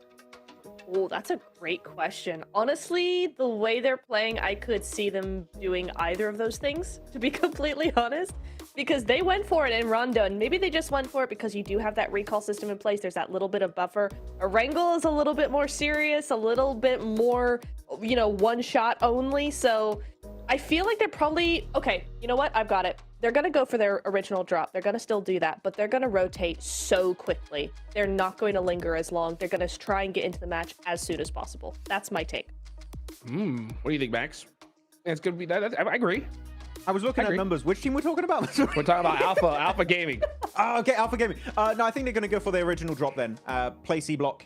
Oh, of course, that's dependent. The thing that annoys me with Alpha Gaming on Erangel is that they only drop in military base, like C block in particular. If we have a northern plane path, it really ruins them. I've seen them so many times in CSA hot jukes where they would just try and stretch their drop. And here we have Wolves on the western bridge, right? Or Thunder Talk on the eastern bridge. And you're gonna have to pass them if you want to make it to your drop location. I think a secondary drop for them would just literally fix 99% of their problems, and they're just unwilling to do so. So unfortunately, they're gonna keep going there. They might not clash with GS because GS, they've clearly shown that this is not worth their time. They're focused on top 7. Yeah, unfortunately, no APG. I would like to see that, but it's just never going to happen. Yeah. No way. Yeah, and you know what? I mean, it might not. When we see them mix up a drop spot in Rondo, you got to bring up the topic, right? Especially considering that these guys have 31 points they have to cross in order to get into that 7th place position, right? That ain't gonna happen by just doing the same thing you've been doing, right? So it's gonna be a crazy, like an absolute Cinderella story if Alpha Gaming do somehow make it. I'm gonna say it right now. If they don't get a chicken dinner, double-digit limbs this game, we're gonna see them in the group stage. What do you think, guys? I agree. Yeah. Yep. Nothing to add to that. We need to see. We need to see a win from Alpha Gaming. Like genuinely, not just Alpha Gaming. You know what? We're gonna call out a few. Still Arena. I said I wanted to see a win. Unfortunately, hot dropping Wolves in Neox. There's their drop location by default. A bit of a weird call right there.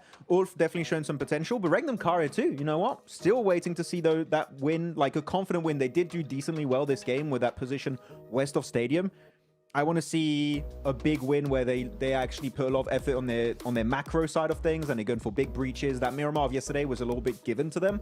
So Regnum Kari have not sold me yet on that potential that we know they have, Niptro. Because again, when you look at the power rankings, they're the #1 team in the world right now. But for me, the caliber of play we've seen is not #1 level just yet. No, not quite, but I am hopeful after yesterday's win that we're going to be able to see a DRX all over again, right? DRX got a win that was kind of handed to them, then they came out in the final fight to take the win. Cool. Then they used that momentum into the rest of the matches, and I'm just waiting to see that from Regnum. They got the win. We know what they can do. Surely that's put them in the mood to win some more, and maybe today we'll just see that from them. Yeah, I feel like we're being very negative on this segment, but like the thing is, Hodrix, this lobby is so stacked, right? We want every team to make it to the finals, but you only have 7 slots, so we're going to be critical because all these teams have potential to perform on the global stage. So it's a tough one, man. It really is. It really is, and it's especially tough for EA and Alpha Gaming. You got to get a chicken dinner right here, right now, or it's pretty much all over. Let's get Eric Gale started and send it on over to Blank and John Allen.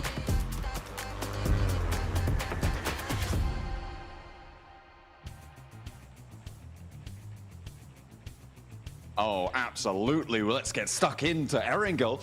Put those recall beacons to bed. No more recalls in the Gauntlet stage. It's time for our middle meat of the sandwich. It is the 3 Erangel stretch that sits ahead of our teams now as we head in from North George down towards Novo. We're cutting straight across the middle of the island. Nice and easy for all our teams.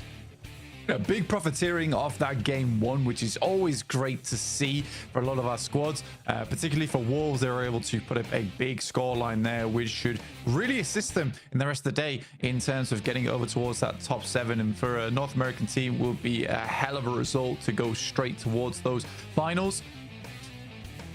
Like Max was saying, APG dropping down towards Millie base in C block. It is tough. I mean, any team that plays Millie base always does struggle. I mean, we remember way back in the day with Stalwart, who played Nova Abnoya a lot, and that sort of worked because the playstyle of the game was very edge focused, as opposed to teams challenging for those central spots. So from Nova Abnoya, Stalwart was just so much better than everyone else that they could effectively play edge play. It's not really the case anymore, and I think that APG does definitely get cut out a lot of the time, especially because they're not winning a lot of these fights either.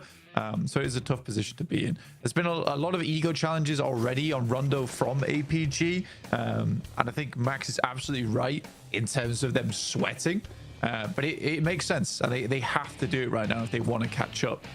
Geek, on the other hand, I think that they are really struggling right now, and it's more likely they're heading over to, I think it's less more likely, it's definite that they're going to be heading over towards those group stages. But it's so packed towards the middle of the tables. I mean, you can see the points totals here. It's absolutely crazy the way things are lining up, with there only being 11-point difference. 9-point difference, sorry, between OG as well as DX. So it's a bit crazy. I was right the first time. It's second guess myself. Yeah, you got to make sure that you're getting those number differences on and into the mix. At the moment, we're still looking at the high 100 orts for the cutoff point, somewhere in that around 110 range. The more stacked the lobby gets, this is something that you were saying before, Blank, the more stacked the lobby gets, especially in the middle, generally you see that bubble start to get a little bit lower down, but it's really difficult to predict in the middle of a lobby. It's very, very volatile. Yeah, I think that, again, and it happened over in PMSL EU, where because the lobby was so strong, it was hard to predict where that cutoff was going to be, just because there were so many teams vying for it. And the same could be said here. I think there's only really one team right now that's really massively lagging behind, and that is Geek. Down in 16th. I think everyone else is really trying to pump those numbers up towards that top side. I guess you could say E-Arena and APG as well have fallen behind quite a bit. They have some big work the next 5 games to make up the difference. But realistic for E-Arena and APG, it is a chicken dinner, right? It is a chicken dinner to get back up towards that middle of the pack. So we'll wait and see. We'll wait and see. Because right now, anyone can make it back in towards that top 7. I think round about that 3rd game of the day is where things are going to start to solidify a little bit more. And we are Hopefully going to see that from them, but I'm not holding my breath, to be honest. At the moment, Wolves riding high off of their victory in the last match. Hopefully, they can keep things going. We caught up with them over on the stage. Seven, what have you got for us? Welcome back to a quick report with the 7WG. I'm joined by the USA, because Wolves just got a win. Igor, earlier we were talking about the changes that you were going to be implementing into Wolves. You were saying you guys got to be playing more together. It worked out wonders. What are you going to be looking to do to continue on this performance? Right now, you're 15 points ahead of 8th place. Yeah, we just need to keep it up, the energy. Like our communication was good this match. Like you said, we played together, like a block, you know. So it worked so well in this match. I think we're going to stick to it to the 5 more matches. Oh, I'm hoping it happens because I want to see an NA team in the finals, baby. Back to y'all.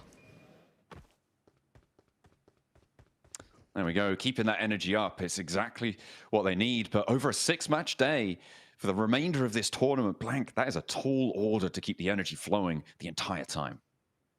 Yeah, I enjoy what they say. You know, it played like a block. I was like, yeah, you guys did it. You absolutely played like a block there. Rules squared out team, squared away. Thunder Talk here versus E Arena. Early engagement for them. Already finding one pick off over towards E Arena as well, which is very bad for their prospects. Nade over. Not going to find anything. Yes, Naya currently stilled slightly, but there is tension in there. I'm sure it'll be tricky. This is a replay of the elimination. Yeah, Thunder Talk, they found one player. Did give it a good go. A good crack, actually a really good crack around the staircase there. Getting those two, getting that knock and doing a lot of damage. But yeah, if you're isolated at a building with 4 players from Thunder Talk, it's not likely you're walking out of there. Yeah, it's always a case where, I mean, in that situation, it's very clear to me what Thunder Talk's strengths are as well, which is the fact that they're able to work together as a team so well. And I mean, you do see a lot of times players will just run up those stairs solo and give multiple 1v1s, but that's not the case. You have one player peek close and then one player jump far, and it's almost guaranteed that you're going to get that elim as long as you are keeping things, you know, tight and coordinated. So I think for Thunder Talk, that's nice to see. I think that's the big difference between right now Thunder Talk and Kara, is that Kara has good teamwork, but they also have a lot of firepower to back that up as well. And that's the thing that Thunder Talk is going to definitely struggle with over in those finals, is whether they can increase that firepower a little bit more. I think it's almost funny where Thunder Talk has played such a good game, but I think that Thunder Talk actually would have loved to go through to group stages and last chance just to get more experience, right? I think that is the benefit from playing those stages. It is way more stressful, but you get a lot more practice on the big stage. It is always important to go into the finals with as much confidence as you can find, and I mean, maybe that's the way to do it, maybe not. APG looking to try and farm some points here. Nerzed stays peaked for a little bit too long, but the wall just about saves him as he gets the bead onto top. And top has to divert away here. APG, though, very solidly in control of the bridge, and they'll give it up. And they don't want the points from Geeke. They're going to head on into the zone, get a little bit closer to center, not waste any more time on the south. Yeah, kind of a strange engagement there where Nerzed and Top were just kind of looking at each other menacingly that entire time. It was about 3 seconds before shots were even fired. Like they were both like, that's a guy, right? I'm pretty sure that's a guy. But I think giving up the ghost on that one's not a terrible idea for APG.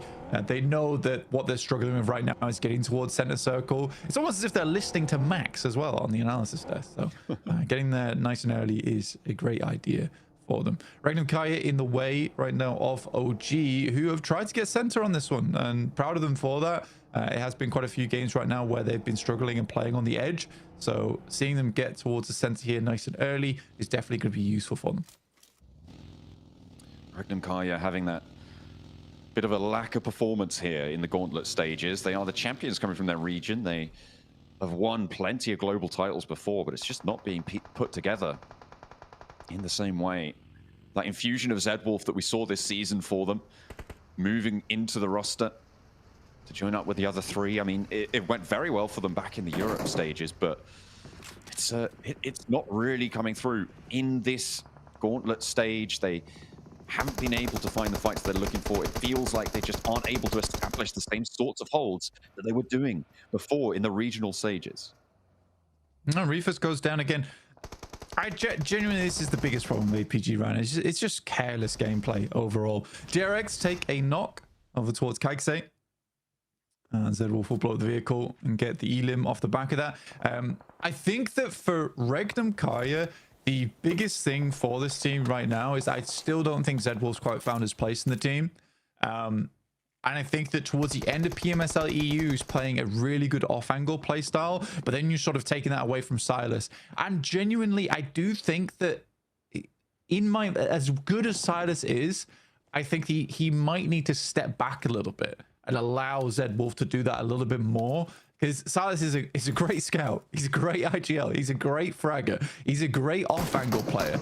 And I think that delegation might be key for Silas at this point in time. Because just because he can do it all doesn't mean he has to do it all. He is undeniably one of the all-time greats of PUBG Mobile. One of the most decorated players we've got in the scene.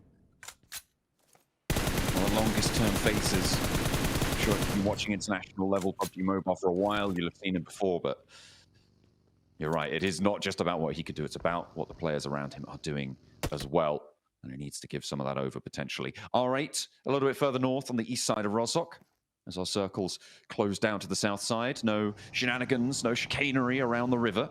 We are going to be fairly solid on this south side.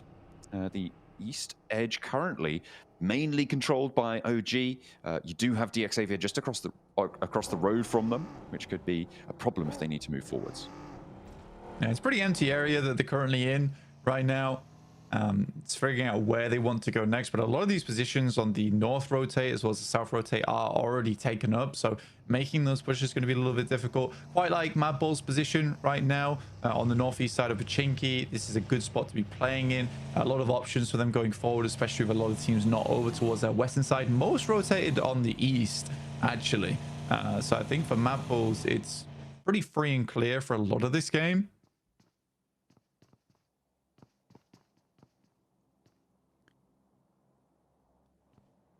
OG with an outpost on the south side, close to Aragon for Virtus Pro. With the buggy there, I mean, the runner is possible, but it's towards the opponent. If you get pressured, I feel like that buggy might just be a little bit of a bait to try and go for. Maybe a run out the back would be better. And yeah, I think this is a wise reposition coming through from WizGod. Already there are shots ringing out through it. Aragon gets spotted as well. A tank actually being borne down upon. No, Milky Way not going to go in for that fight. Scarface finding Silas. In fact, that's from Ulf, who are dead central, and they will find the flush as well. Around school at the moment, both teams going toe-to-toe. Scarface up close and personal right now with them, but a good shot from Wild around the corner just clips him on the shoulder and will send him spinning. And Kaya will clear out school for now. Teach him a little lesson for taking down their IGL, but now Zedwolf is going to have to be that off angle, so maybe we'll see him unleashed a little bit more. We can only hope if you're a Regnum Kaya fan. Watch on, see what they can do. Arena moving in to try and get the res, but they are still under pressure by DX Xavier and Tony K. He tries to take shots, but doesn't realize the threat is a lot closer to home. Madball's taking out most of those elims, by the way. DX Xavier denied quite a bit there, actually. And they do continue to take shots from Geekay across the way. Maybe a little bit overzealous pushing in like that. OG smell blood in the water and will be sending across in the meantime. Get the rundown over towards Paragin. First vehicle elimination of the match. OG does find an entryway off the back of that third party. Moving up, they are going to be moving towards Ulf if they want to go any further north. Ulf, remember, they lost a player early, so they are down one.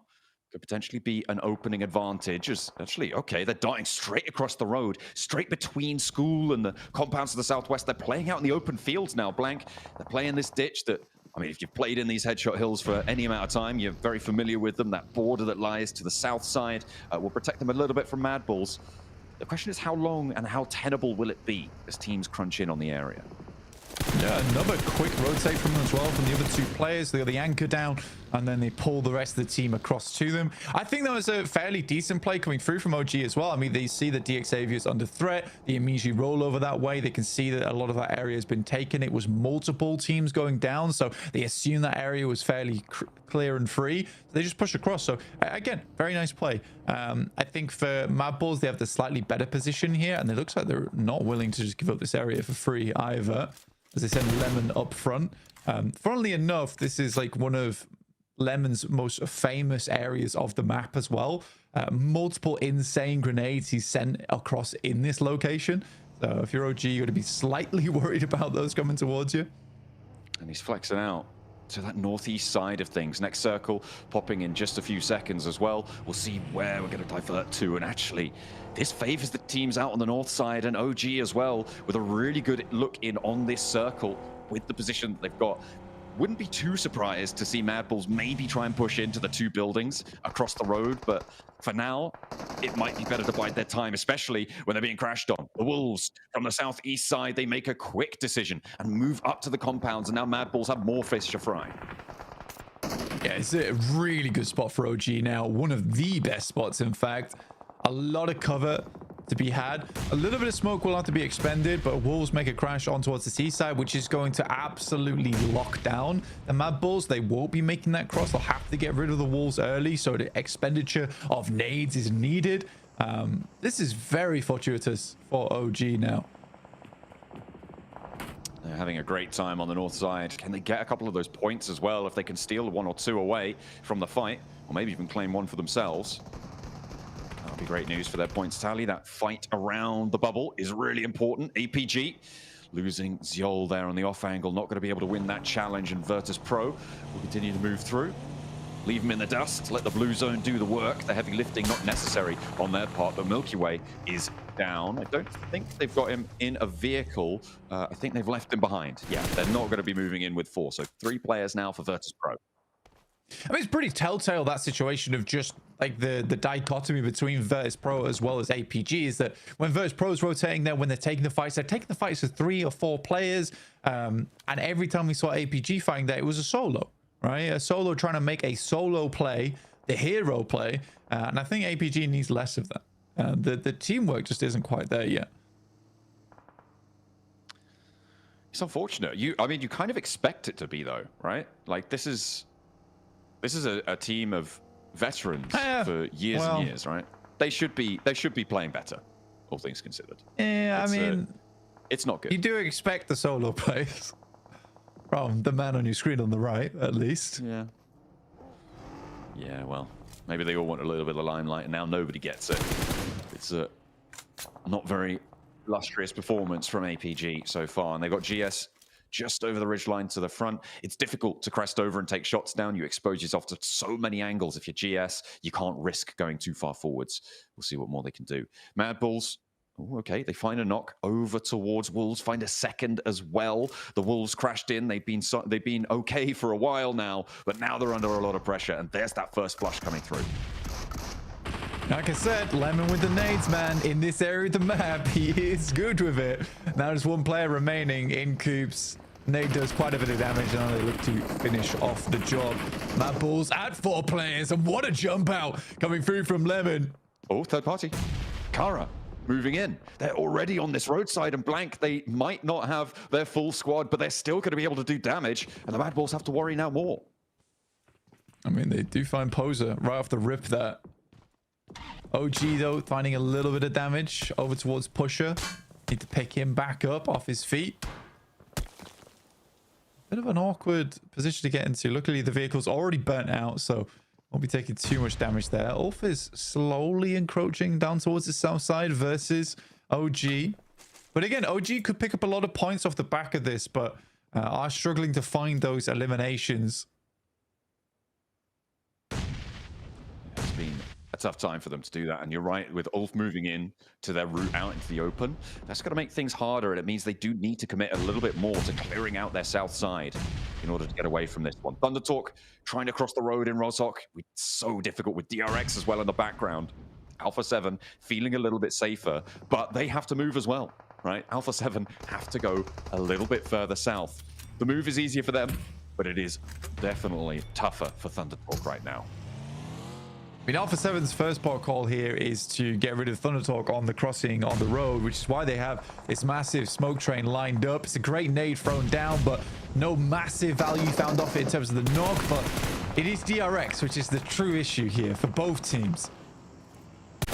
Get across, but at what cost? Sighting the last player to stand, and the nade's going to sit him down. Back on King across the road, still has not made that dash. The smokes have started to run bare as Revo picks up the point. DRX, though, the major profit makers there. Reckon Kaya as well. Hang on a minute, they're chiming in. They've got Wild and Zed Wolf on the flank. They've pushed them out of school up to the north with Loxy holding down the west cut.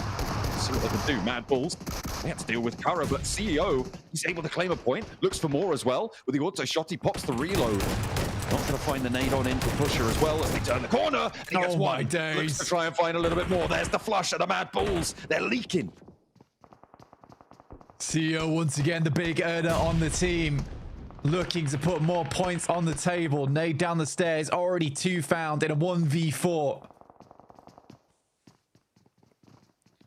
CEO, Chief Elimination Officer, Kara, have their front man. He's dropping down the stairs. He wants to take the fight in. No. Backing off. He's giving them the slip. Oh, he's playing this one pretty crazy. A DX Xavier have joined the party now, Blank. They've moved on in. You can see Levi's now up on the lineup. You've got Lambor as well on the south. They need to push through this. The circle sits on these buildings. The only respite is inside. OG, the arbiters of this. Again, I feel at this point in time, you do want more points, and a lot of these points are just being siphoned by teams that keep rocking up towards this location. I think OG would much rather hold onto the warehouse here, it seems, rather than clearing out this position. Shots from the side down. That's Loxy. That's a very long-range shot coming through from Loxy there. But a good pickup from OG. They will steal away that elimination, which is what we were looking for. CEO on the top floor. In the C-suite there. He is not having the greatest of times. I mean, Mad Bulls, 2 of them, he's already dealt with 2 of them, sure, but that just means that the Mad Bulls aren't going to present as many angles to them. Normally, if you're playing as 4 against 1, you are rushing up those stairs, you're turning those corners, maybe you accept a knock, maybe 2. But when you're playing as 2, it's much more cautious, which means that those openings just not going to be given in the same way. Circle moves out into some horrid landscape, by the way. Moving away from the headshot hills into just the hills. Very open space around the area as well. It's going to be difficult to play. I think Regnum Kaya actually gets very lucky on this one. Despite them being all the way on the eastern side of the map, they still have a lot of school to play around with. And a lot of other teams are going to be in danger just purely because the amount of caution that's needed whilst rotating in towards the circle is very high. You can see that absolutely no team wants to play in the center of the map right now, and it makes massive sense why. It's coming through from Levi's to try and get a hurry up on that fight because they need to leave as well. Alpha 7 trying to crest the ridgeline. CEO, oh, we got 1, but he wasn't quite good enough for the full 4-piece, unfortunately. Zedwolf is going to be swarmed on as DRX descend from the high ground as well. He's an outpost for Regnum Kaya. They aren't going to be able to pick him back up. That's Regnum Kaya down to 1 player. Try to extract value from this game and spread themselves too thin. R8 as well, moving into the hills. Alpha 7 making that dash. Everything is popping off now, Blank, as the Mad Bulls on the south are suffering from the blue zone. Revo looks for Marth as he sends over the back of the buggy, hops straight back into the front seat, tries to get away, but there's too many Alpha 7 players littering around it. Yeah, very concerned about that push from Marth there. I think he's getting a little bit too big for his boots. As APG also will chime in over towards R8 as they attempted to disengage away from Alpha 7. And I do think Alpha 7 is the big story here right now. The fact they were able to dismount DRX from that top side, DRX opts to head down towards school. Yes, it's a very strong spot and they do want it. But again, it is crazy to me that Alpha 7 was able to get away from all of this action and still maintain control on the north side. Geek takes a knock from OG as we head over towards placement point territory. I think, did GK take down Ulf in the middle of all of that? I think they might have done, because that's where Ulf was sitting. GK have 5 elims, and at the moment, that's an interesting turn-up. Getting rid of Ulf there, getting rid of DX Xavier as well on their 7th place bubble.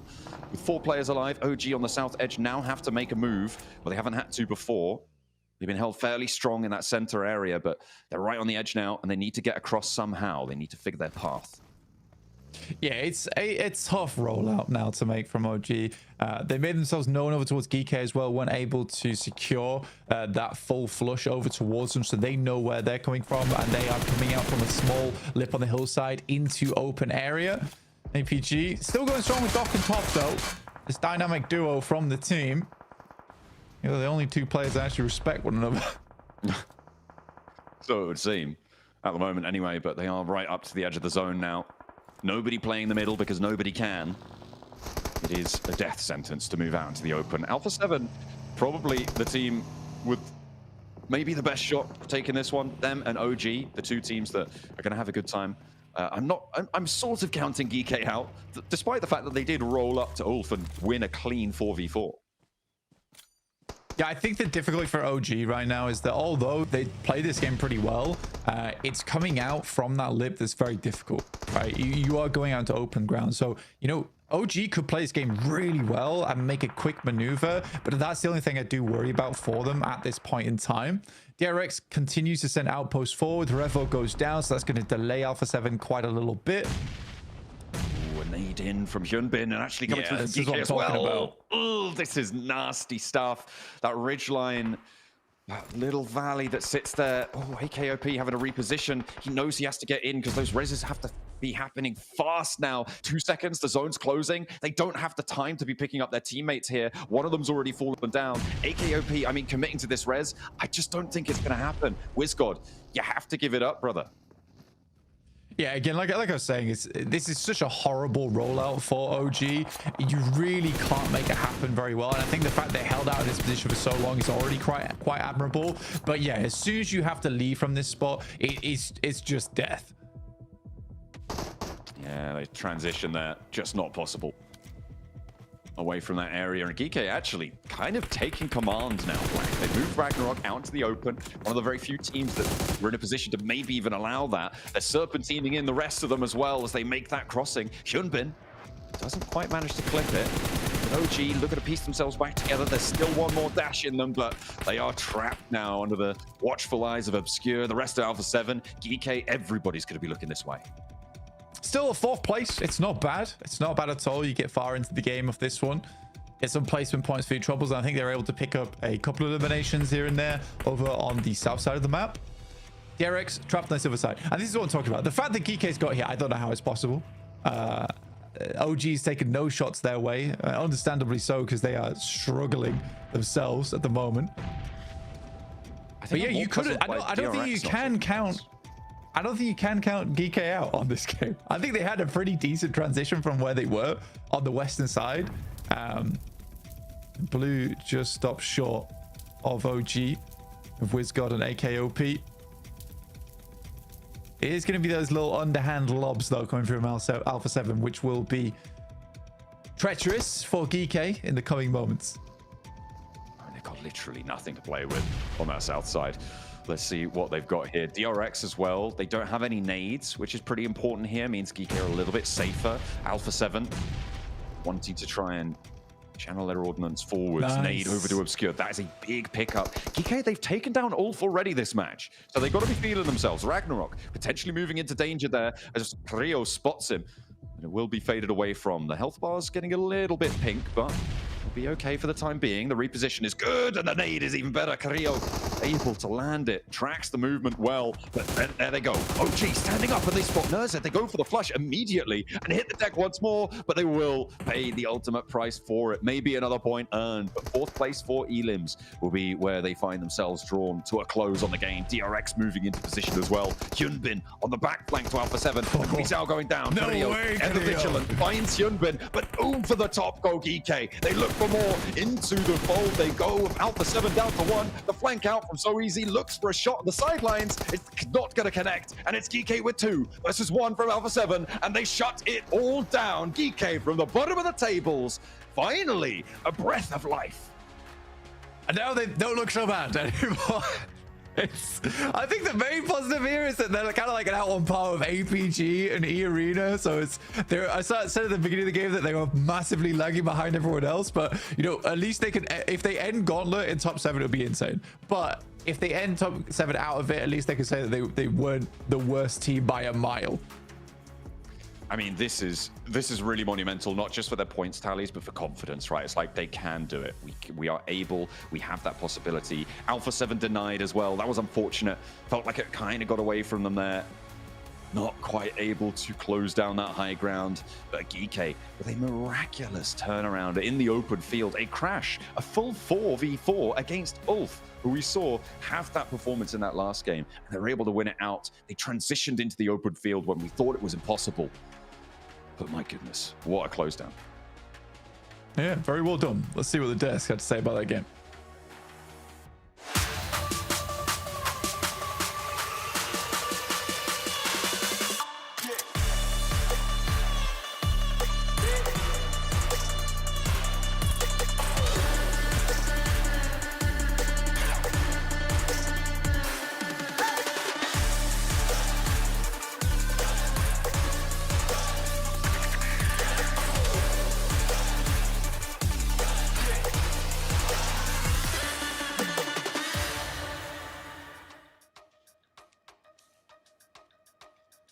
EK get the chicken dinner all the way from the bottom of the leaderboards. We were talking about how those teams at the bottom needed a chicken right here, right now, Max. The question is this just too little, too late? Maybe it is, but I don't think it is. I think this is the light at the end of the tunnel here coming out from Geeky. A win when they desperately needed it and they finally secure it. And you know what? The plays here were so aggressive, so confident from Geeky, looking like a completely different squad, Nipsho, compared to what we saw in the first 2 days of the Gauntlet. But there's one play in particular I know you're very passionate about. That send on the ridge here was the big game-winning play from the entirety of Geeky.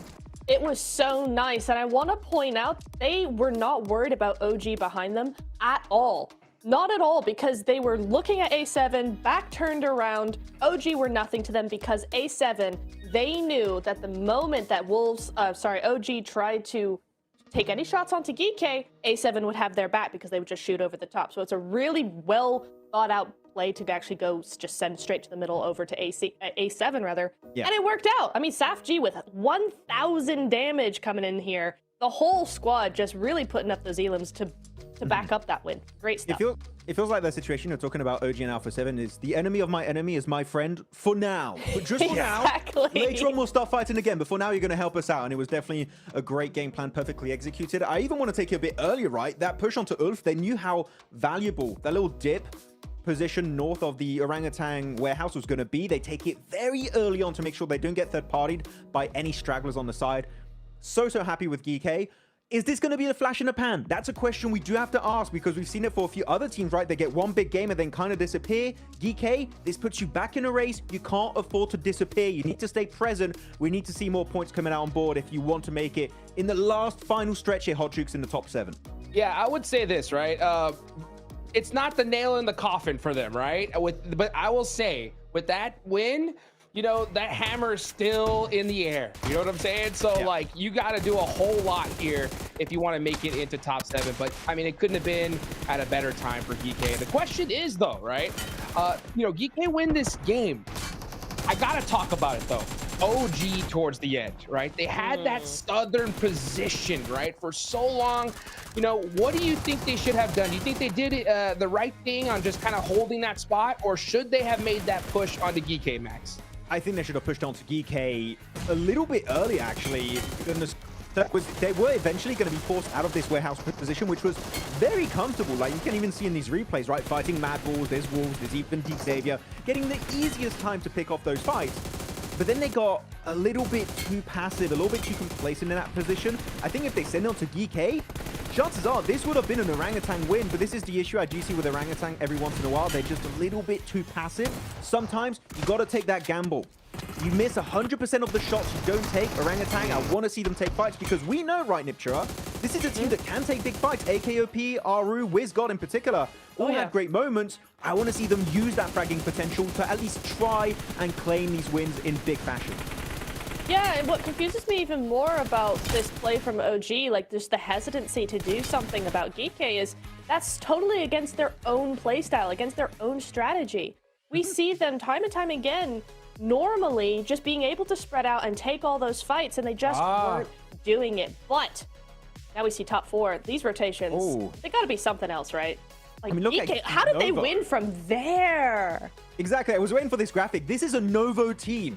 If whoever says in chat they got gifted circle, I'll find your address, okay? We're going to have a little conversation, okay? Because these guys were rotating all over the place, entering the southern side, Milta going into farm, around Pachinki, and you can see the way they were going for, the positions they were aiming for, every single circle shift. The scouting was so well executed, Niptura. They were getting so much intel off the back of those little rotates, little leapfrogs into the circle, seeing what's valuable, where our team's position, and just time was the most impactful for them in these matches. Scouting, we keep saying it, it's so important, and Geeky in particular here really showed that it can win you games on its lonesome. Absolutely, and DRX doing the exact same thing. They grabbed that high ground on the top of Roshawk there, and then swept down onto Regnum Karya with the school area, and then were just able to push in like that. It didn't get them the win, sure, but it definitely got them 14 eliminations. So again, love what we're seeing here from DRX. It's controlling, it's aggressive without going overboard. So it's really nice to see that from them too.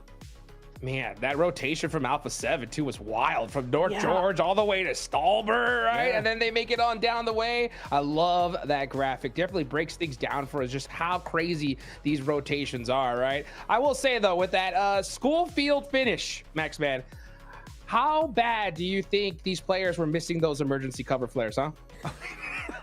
I keep saying it, PUBG Mobile Esports, please, can we add emergency cover flares on all the maps? It would be literally so fun to see. But yeah, they would have loved it to bits, man. Imagine you give that to Alpha 7 and they can actually hold that little plateau with 2-3 emergency cover flares. Man, that would have been game-changing on this match. But unfortunately, it was not meant to be. And you know what was also not meant to be? E-Arena. I know I picked them at the start of the show. It's not working out. I'm sorry, E-Arena, but not seeing anything of value being brought to the table. And as of right now, they're falling even further behind. I think it might be GG for the top 7 here on the side of E-Arena. Yeah, honestly, I said it. I said if they don't get a double-digit elimination chicken dinner right there, it's over. So for me personally, I'm gonna put the nail in the coffin for them.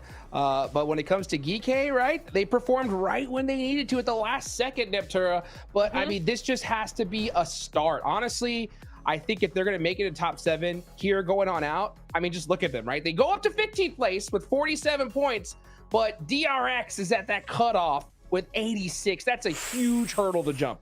Oh, in just 4 more games, I think that's almost impossible. They would have to pull out a Kara-like performance today to try and do that. I think the way they've been playing, I don't think that's really in the cards. They might have a really good day. I'm not going to put it past them. You know, a win is sometimes what a team needs. We've seen it with DRX. We've seen it maybe with Regnum Karya as well.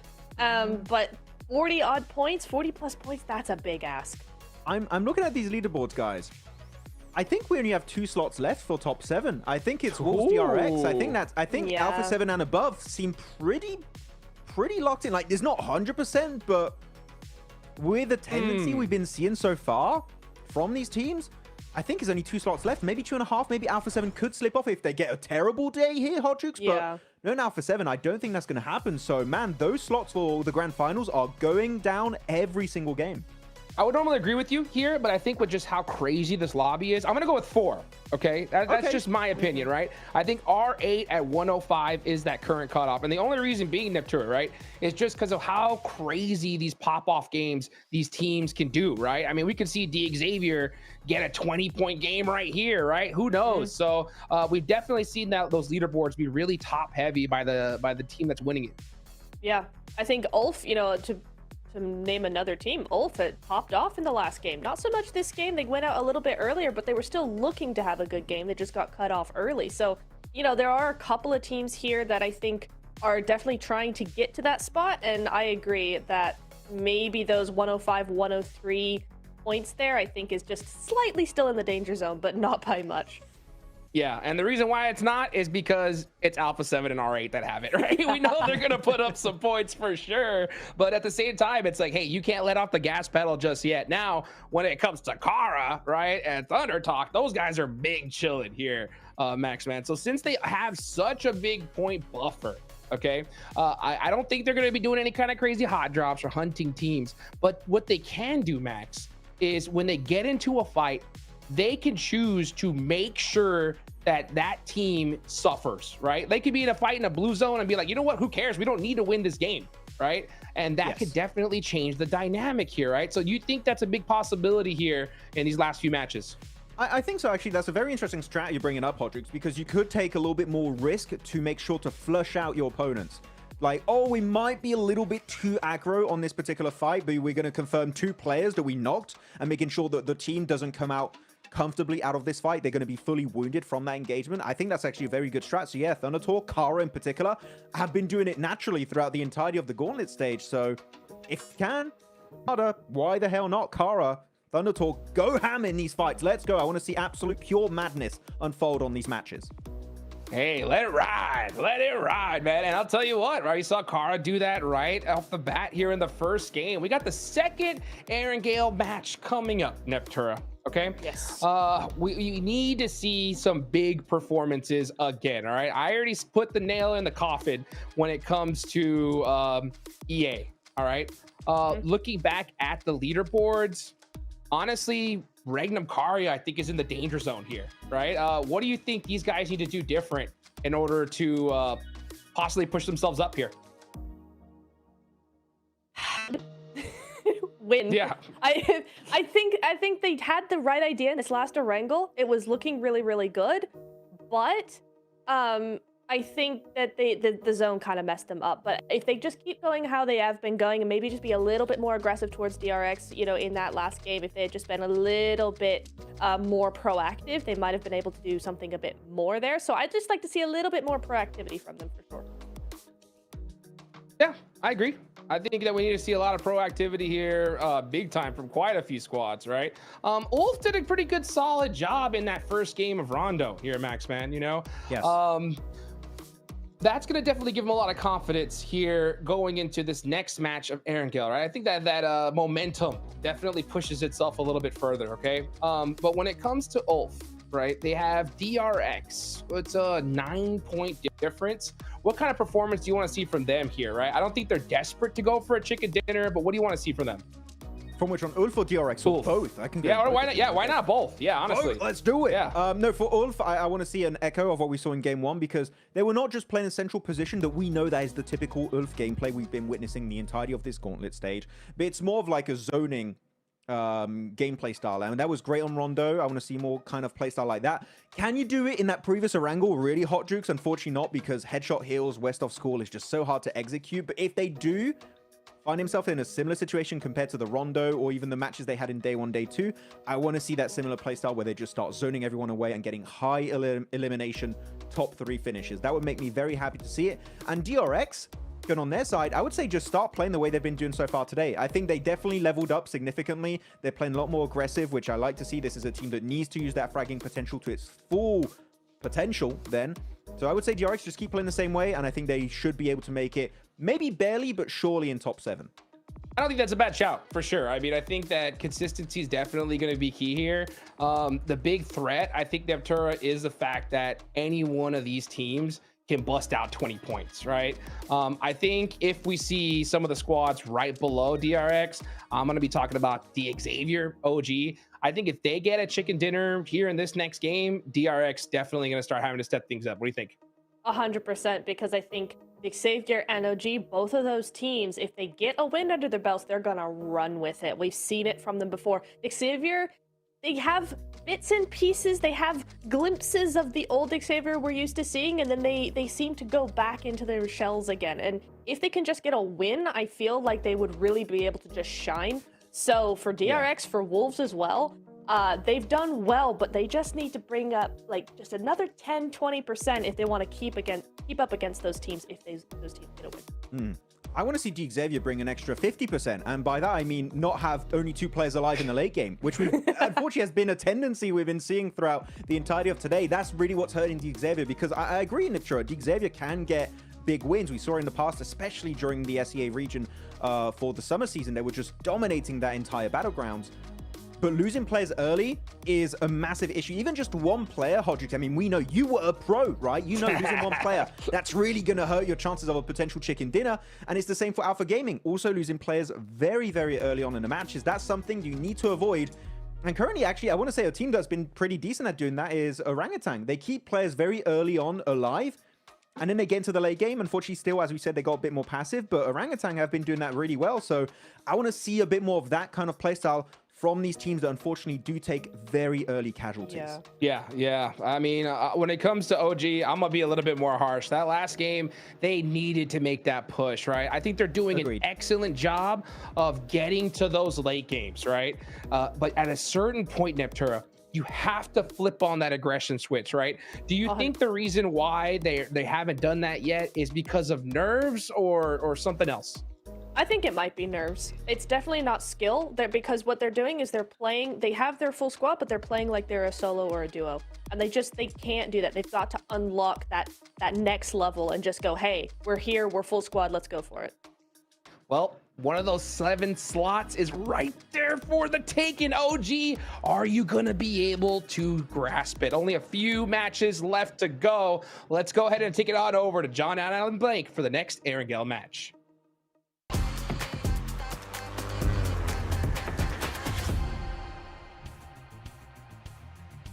We are ready and raring to go for our second Erangel. The open fields proved that Geeke does sometimes have what it takes. The question is, who else is going to be able to step up this match? Because at the moment, it's not looking likely that Geeke are going to be able to go the full distance, even if they have a fantastic 5-match there.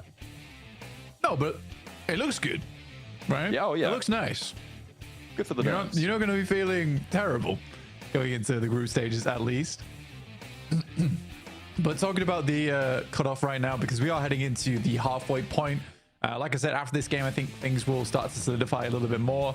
I think the guys on the desk are absolutely right that we are starting to get to that point where people are getting locked in terms of not falling out, at least.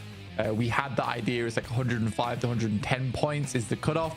Already, some teams have achieved that. Some teams are nigh on achieving that. There is only a few teams left now where it's interchangeable.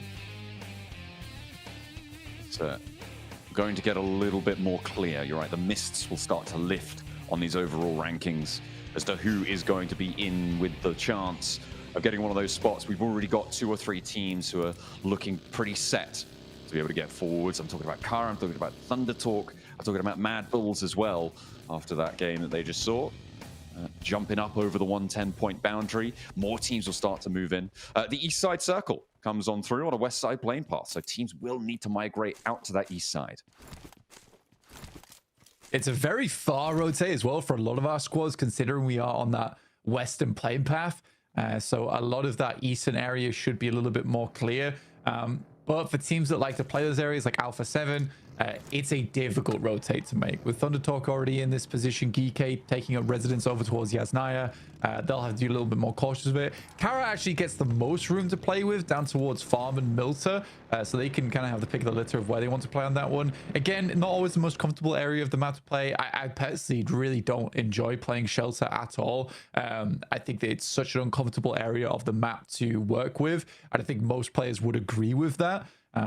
But again, most of these positions are difficult to work with. Again, I think it's going to be speed, alacrity required in these coming moments, just because if we do head over towards that northeast side, you're going to have Mansion, particularly a very, very strong position to play in. Also, you have Heaven that you can head over towards too. So those areas with this western plane path, you're going to be quick to get towards them. But you have a little bit of time now before we do hit stage 2.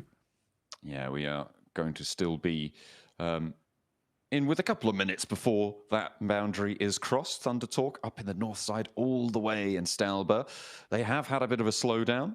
We'll see if they can keep things up towards the finals, where we're very likely going to see them. OG, they had a good chance in that last game at the north side of their compound, right? It was unfortunate that Ulf broke that, and then Gike, in turn, stopped them from getting out. We heard from them a little bit before with 7 over on the stage. Welcome to a quick report with the 7WG. I don't have any players with me, but I do have some information. Earlier in the day, I got to talk to Aro from OG, and I asked him, what is the expected benchmark that you have to hit every single match? He said between 6 to 7 points. So far, especially after the performance they just had, they're averaging 6 points. Let's see if they can keep it up and maybe get a little bit closer towards that top 7. I mean, 6 or 7 points a match, that sounds like not a lot, right? But it is actually quite difficult to be able to get that. Very few teams in the lobby will be able to find that sort of a metric. To put that in context, 6 points a match gives you 108 points total on the set, blank, of 18 matches, which is, as you can see, pretty difficult to achieve. Not many teams have passed that boundary. Yeah, and that's on the low end of the prediction as well, coming through from Ari. So yeah, it is difficult, but I think he's kind of on the money there with it as well. 67 points, and if that's the game plan right now for OG, they could still hit that, but not with those point scorings. They'd still need a bigger game.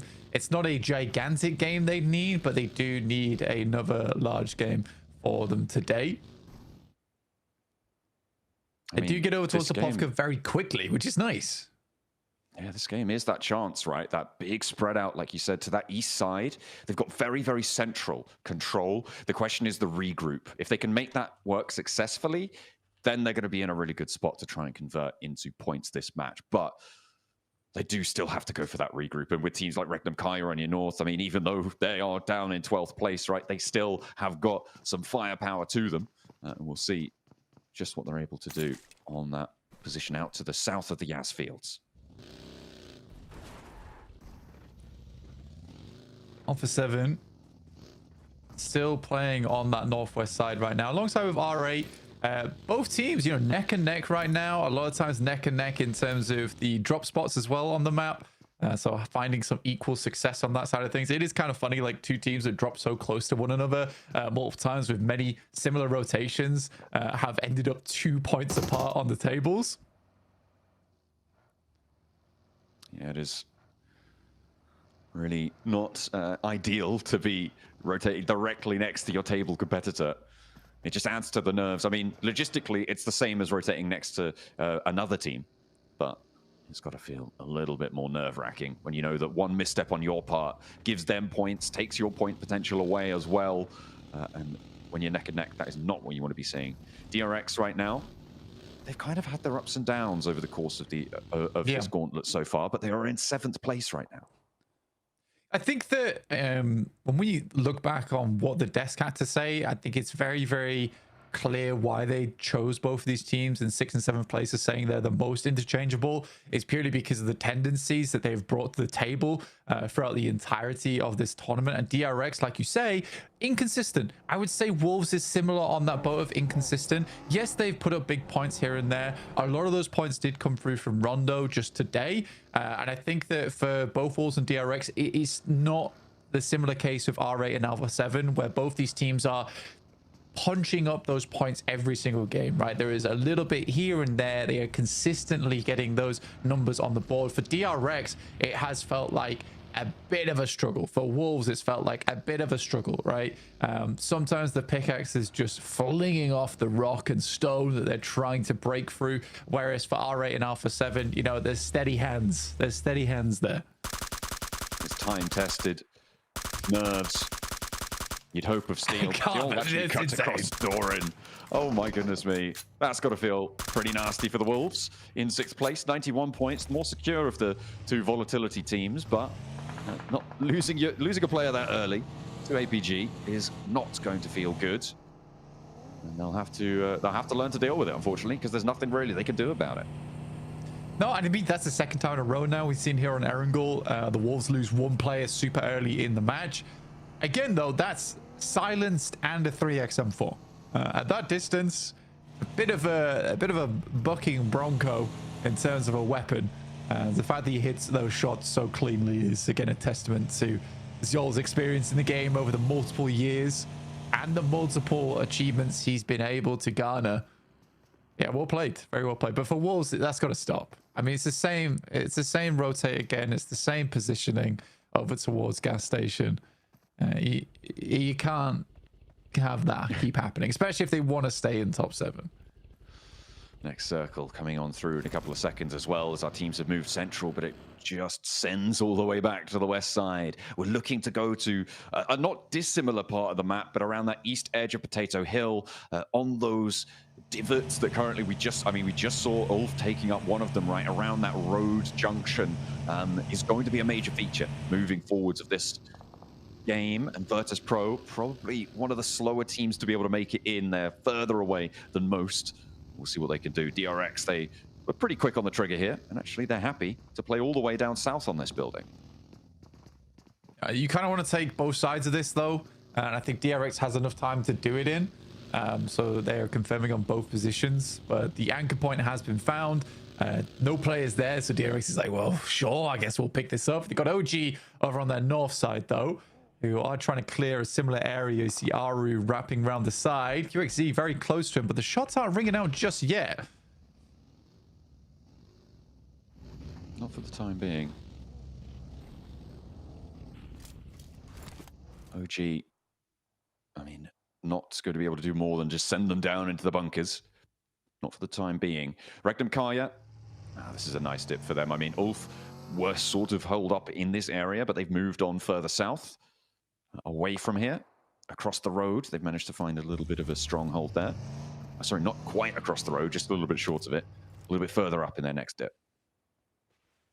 I mean, playing dip here is okay, right? It's a position to work with. It's slightly open. You will need smokes at some point, but at stage 2 of the game, absolutely fair place to play for Regnum Kaya. Gives them options going into the late game. And again, there's not a fantastical amount of insanely strong areas to play towards the center of this circle. So I think for Regnum Kaya, like, that is a good spot to be working with going forward. They just hope they don't have a GK situation from last game where they get rolled upon and just absolutely smoked. But in the meantime, I think most teams will be waiting for stage 3 to pop on this one. It does move away from shelter, so we are towards those winding roads. GK currently just playing it safe on that north side. Thunder Talk coming out from Yasnaya on that early end of things. I think that has been a bit of a problem for Thunder Talk over to both today's games and maybe even yesterday. Is a little bit of a slower approach on this north side. A lot of times they stop off in South Yaz for a long time, and I think they're realizing it's not working anymore, so they push out much earlier across the fields. I mean, the thing that we praised Thunder Talk for at the end of day 1 and towards the start of day 2 as well is that coordinated play. Their basics, their fundamentals were just better than everyone else in the lobby at that point. When you talk about team play, it seems like a few other teams have caught up, and at the moment they are flagging. So corrections now necessary for Thunder Talk. So it's good to see that they are making those adjustments, not just resting on their laurels, and moving in to try and make sure that they fully deserve their spot in the finals, which they are almost guaranteed to find here. Alpha 7 all the way out on the east still, just about skirting prison. Regnum Kaya are actually making a move further up here. They don't want to stay in that dip. They want to get a little bit further down. Yeah, I mean, being on that low ground now isn't effective. It was good as a stop-off point, and if the circle moved over towards the northeast side, fantastic. But at this point in time, you're quite close to the circle anyway. You should have had some scouting available to you, so they're just going to rotate during that time to get into a better spot here. Annoyingly for a lot of teams, that lovely compound that sits to the western hillside of Farm is cut out. So teams can't really play off the back of that one. E-Arena, though, is going to take control of Potato Hill, and Regnum Kaya is going to sit just underneath it. Silas looks for the spray towards Prestige. Doesn't connect, but we'll give the info away. DRX playing close by as well on the entrance that we saw them being able to get to before. Nade over the top. Continue to bobble on in. Damage just ticking away on both of these teams, but no blood being spilt just yet, as Regnum Kaya seem to be solidifying now in their hold. You get to a point here where I feel like both teams you don't really want to fight each other all that much. I mean, there's no reason to, because DRX doesn't want to give up that position. Regnum Kai doesn't want to give up theirs either. And both are relatively safe. Obviously, Regnum Kai is slightly more painful to play because it's a bit more open and DRX is going to have to expend smokes. But this is definitely a case of a bit of a more neighborly love from both squads. Certainly might be favorable. The question is, will they be able to bear that pressure? Loxy flexing out wide in the middle of the circle for Regnum Kaya. As Alpha 7, they drew short onto one of the entrances to shelter. OG were surrounding it before. They divert, they want to get into the circle, and they will line that edge, trying to stop Alpha 7 from going through, but they will thrust the tip of the spear. Revo moves on in now. WizGod and a Tanky have to hold strong. They're playing around the hill, around the mouth here. The nades are good. WizGod, if they spot him, Rio knows about it now. We'll be able to hear it. The WizGod's quick on the trigger with a pump action. A nade put in through the window, though, is going to make it all harder. But Aru has to step in, and 3 players from Alpha 7 crumble in the face of the hold here from OG. Another player now sends out wide Obscure, the last for Alpha 7, and he's on the hunt. AKOP over the top, has got the shotty as well as the blue zone to push Obscure out of the zone. It's only stage 3, not the hugest. AKOP, though, takes damage from the zone, and GS are on the north, maybe a third party. Yeah, I mean, GS coming over towards this one, they can definitely see that there's a fight taking place right now. And with OG taking another knock on the cards, GS should be able to finish this up. Already they're sending a player out to try and survive longer inside the zone, but quickly cut off in the meantime. So they are locked in now versus GS. But it's only 2 players right now from GS that are playing this position, hoping to just hold these players out. I don't know why Amir pulled off that spot. He just saw a player. You're trying to send on through and actually might be able to make it now, but it will send over towards Kara and Virtus Pro as well. I don't think that he's going to be able to make that one work. He sends up 2 players from Virtus Pro hop out, and down Alpha 7 fall. 5th place, 103. I mean, they're not fully secure yet, but they've still got a couple more games to play here. But 16th place, 0 elims, a fight with OG that they lose there is not going to be a sweet taste on the tongue. No, I mean, that's the team that hasn't quite made it yet. I mean, 103 is great, but is it super secure? No. Thunder Talk up against Geeky, a fairly consistent squad wipe, but not before E-Arena starts to swing down the hill, looking over towards Thunder Talk. The Gladiators do arrive. Tony K back in the hovercraft, looking to move away as Thunder Talk gets swept up. Only 2 players left now for the team.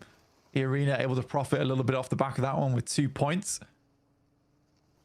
I think the major profit that they'll find is actually the lack of teams in their area anymore. They can move along Potato Hill, move a little bit closer towards Regnum Kaya, and really take control of this western side of the circle. The rotation after may be a little bit trickier. With R8 to the north, with Wolves to the south, Regnum Kaya to the front, it's not too many options from that point onwards. GS taking down OG as they attempt to make their way through. Alpha 7 really slowed them down there. And for OG, it looks like they are just ticking away. They still have 1 final player up, but it's between him, Kara, Virtus Pro, as well as GS. It's very unlikely that he makes his way out of the blue here. So, not looking great. This could have been their game. OG had the drop, they had the circle on their side, but that shift back to the west has been treacherous for them. They were able to handle Alpha 7, but GS really playing spoiler to the approach on the northern edge. And GS will make out over towards DX. And now in the crash goes. Jafar sending straight into the middle. Immediately Paragin puts him down. No threat now, so it's a single front fight. The nade finds Amir as well. And that is a brilliant start to the hold as Levi's turns the corner. And GS are sent spinning here as they try and approach the Xavier's hold. The Xavier, we criticize them for not being able to hold super strong, but maybe that's going to change. Hang on a minute. Ooh, I might have to eat my words because there's already a lot of danger being felt. 1 player gets knocked and flushed there. The Xavier losing 1, but they do stay alive. I mean, you hold versus the push. That means a lot less players on this northeast side for you. Mad Bulls just finished an engagement and now looking to push down as well. I think they must have heard this, so they are instantly trying to get players back up and healthy so they could try and capitalize off the back of an engagement that just took place. There is a player that only just got picked back up again. That's a Tanky going down to the play zone off in the distance. Nade's been sent down from Ulf as well as APG towards VP's position. It was a spot that can be played. but it's also a spot that both teams from APG as well as Ulf understood that likely teams are going to go for. Oh dear, that nade, the double knock there coming through from the Mad Bulls, leaving just the one player now for DX Xavier on the ground floor. Third party, maybe. Shots sent in across the way. Is that R8? Is that Ulf? I'm not entirely sure, but they've already done so much work. It's just Lamborn now for DX Xavier on the inside. R8 are close by. Amori has moved into position on that north flank. Look at how much he wants to get stuck into this fight. Maybe take a player down, maybe give themselves an opening, because R8 do still have to move. I mean, RA could have an equally similar rotate to Mad Bulls here. I think the difficulty for them is Mad Bulls really hasn't taken too much damage off the back of this. Get the res up over towards Paragin, and Mad Bulls just lets it happen. Still 3 nades to work with. 2 nade goes over towards the top window. Paragin's able to dodge that one, so he's able to get that first aid kit off, which is pretty massive for them, getting 2 players back into the fight. But Lemon, once again, so good with the nades. Lamborn has got 2 more still to play with. Nade out through the door. Looks for the challenge. He's got to hold his nerve, though. Not go for the peak. It's Scarface, though, who spots him hopping out the window. Does not allow the exit, and that is DX Xavier with 3 right towards that bubble. That's great news for the teams looking to try and chase up towards it. Feel like Regnum Kaya may be on for a bit of a mad one here if they can capitalize on the west side position. Push up with Amori, though, knocking on the door, and Mad Bulls now have another challenge. Yeah, for R8, this is a much more difficult fight in terms of the health pools available to Mad Bulls, but already done a hell of a lot of damage. But they need to keep these nades coming so those first aid kits can't keep being applied to the players and getting them back up and healthy. This is good chip damage so far from R8. Just wondering when they're going to pull the trigger on this one. There's no more third parties in this area. It has been a constant fight for this location. Yeah, Kara approaching to the rest of Ulf drew Scarface away, so they are now fighting on that south side, which means you're right, this is going to be a fairly clean fight. Unless that fight on the south side concludes, that you can see off in the distance, then things could get a little bit more messy, but have to wait for the time being. Marth still on that off angle on the outside. Lemon knows exactly what he's playing up against. He's not really able to do too much about it right now. Flip, taking shots from Scarface again. God, this guy is frustrating to play against. Insanely good when it comes to those long-range shots, and even more shots going down over towards RA. He's just making sure both these teams are battered and bruised by the time they leave this building. Right now, R8 definitely has the advantage because they're playing with a 3-story at their backside as well. So if it came down to it where Mad Bulls are able to get a single knock over towards them, they can always start dodging nades in the 3-story. Loxy, though, finding some shots over towards Sakura. And Murray on the sidelines finds a great shot towards Mad Bulls there, opening up the doorways for the rest of R8 to start flowing through. This isn't before Scarface once again tells Marth that you can't be stepping out on the outside. There's a big fight happening on the west side as well, Blank, in the picture-in-picture. It's Regnum Kaya fending off the push from the arena. It looked like Regnum Kaya might have had a good time of it, but tried to lose a player or 2. Pusher on the inside here now, though, as we go into the kitchen. Looking to try and cook up a meal, but it's not going to happen. It's cold as a bone, and R8 will be taking them on down. Marth is the loss that they have to suffer, but that Scarface is doing. In the meantime, Regnum Kaya able to survive just a little bit longer, but they need a res. They need something else to happen as the Wolves are starting to push on up and fight against DRX on their south border. Again, this is good for the Wolves. They needed another strong game here. They couldn't keep just getting those small ones and then hope for a big game to come in the future. Getting those placement points would be very nice. They start to push over towards DRX, but a lovely shot from QXZ will pin them down for the time being. An APG off in the distance as well is an ever-looming threat for the Wolves. Regnum Kaya have managed to get themselves back up now. They could peek in here. The off angle, the outpost for DRX is their end goal for Kikespit out in the open, but they've got to deal with Coops first. They'll do it. They'll look for more as well. They will find everything they're looking for. The Wolves start to fall, and they will continue to tumble. 7th place. No elims there. Not able to keep things going. For DRX, this is great news. On that 7th place bubble, they're looking to solidify themselves, but Regnum Kaya, they want to extract points from this region. 5 elims found, and they want more as they move on in from that western edge. Oh my god, the tracking on that was crazy. Royal Mail first class. That is some amazing shots there. The quick resets time and time again. I think Regnum Kaya didn't realize what was hitting him. I'll be calling hacks at that point, to be honest with you. But Rectum Kaya will get to play on as 2.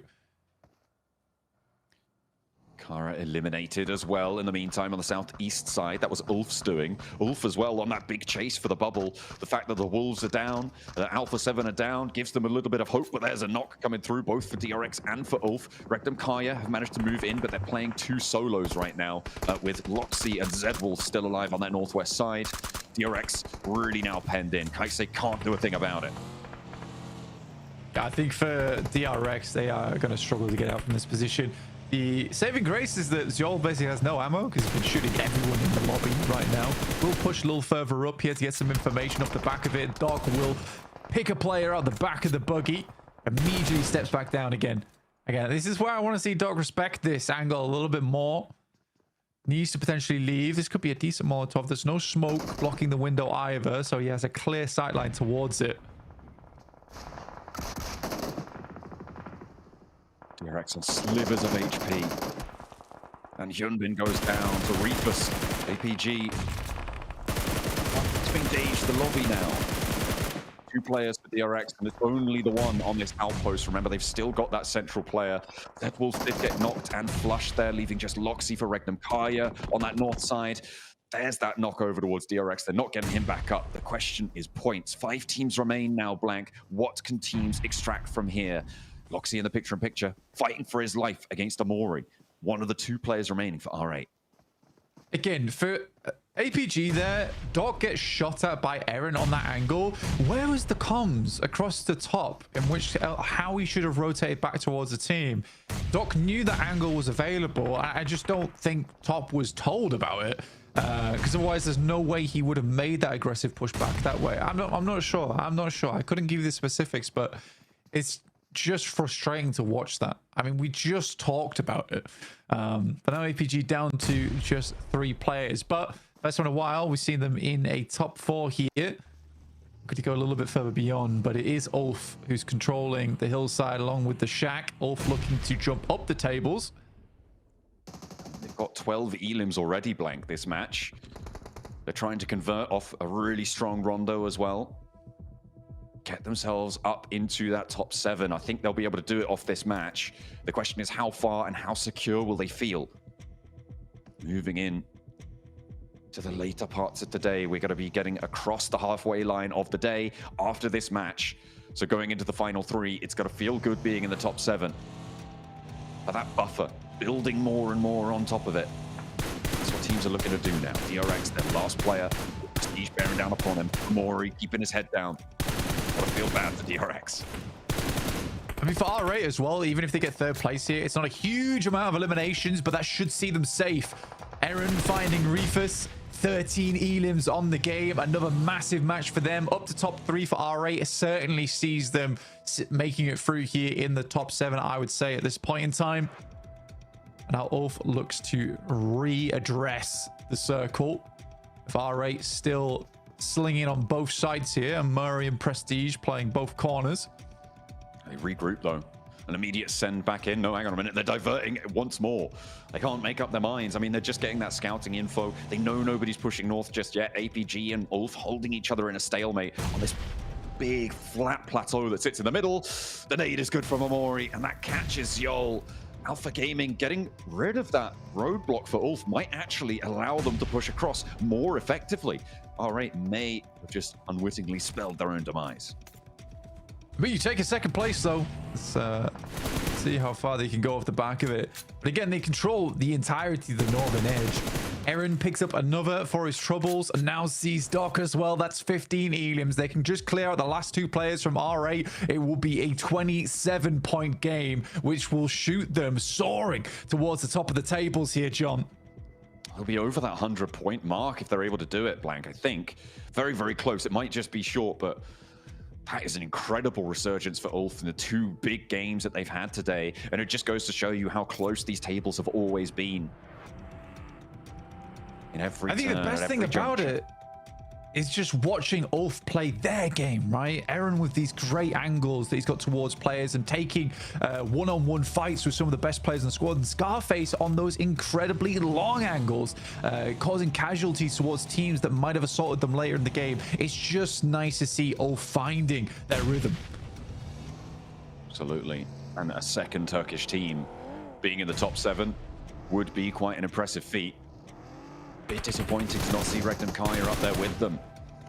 With a lackluster performance so far. They weren't able to convert on this game, but there's an answer. Amori doesn't want them to go any further. Draws a line in the sand, but he has to pull back as the warpath is being driven right now. Aaron in the passenger seat. What is this? Slinging them around the hilltops, but he's going to be pulled out the side. Ketch still sending off across the way, and now they've left themselves in a 1v2 blank. Ketch has it all to do. He's got 2 nades. He's going to have to try and make them work. Not quite reaching the tree there. Amori low on the HP and prestige.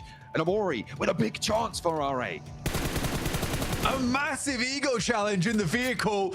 Made little to no sense at the time after Scarface went down. They could have played this out a little bit slower. No utility on the side of R8 right now, other than 1 stun grenade. But for 1 player, that might just be enough. R8 continues to take momentum here, picking up strong positions. Molotov towards the tree, not allowing Amuri to get too close just yet. But just behind it, he's clear and free. Stun grenade goes out towards Ketch. Blast right in his face, and that's going to delay him. He just has to go blind on this one.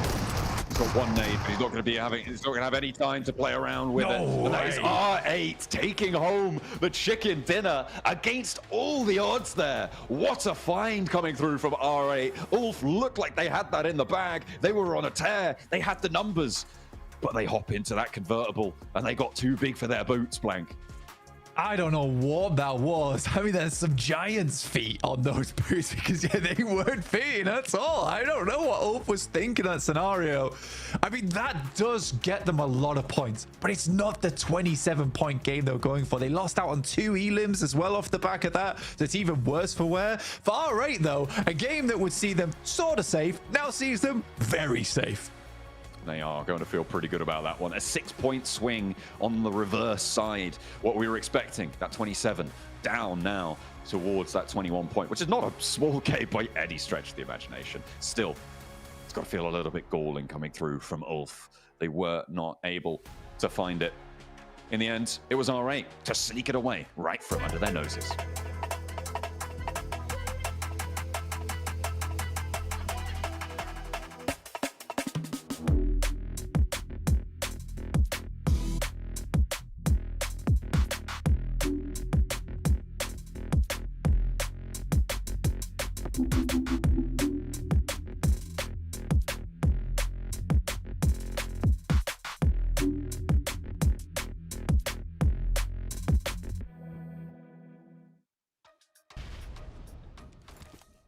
Ulf have the craziest game right at the right time, but then they go for the most bold drive play towards the end.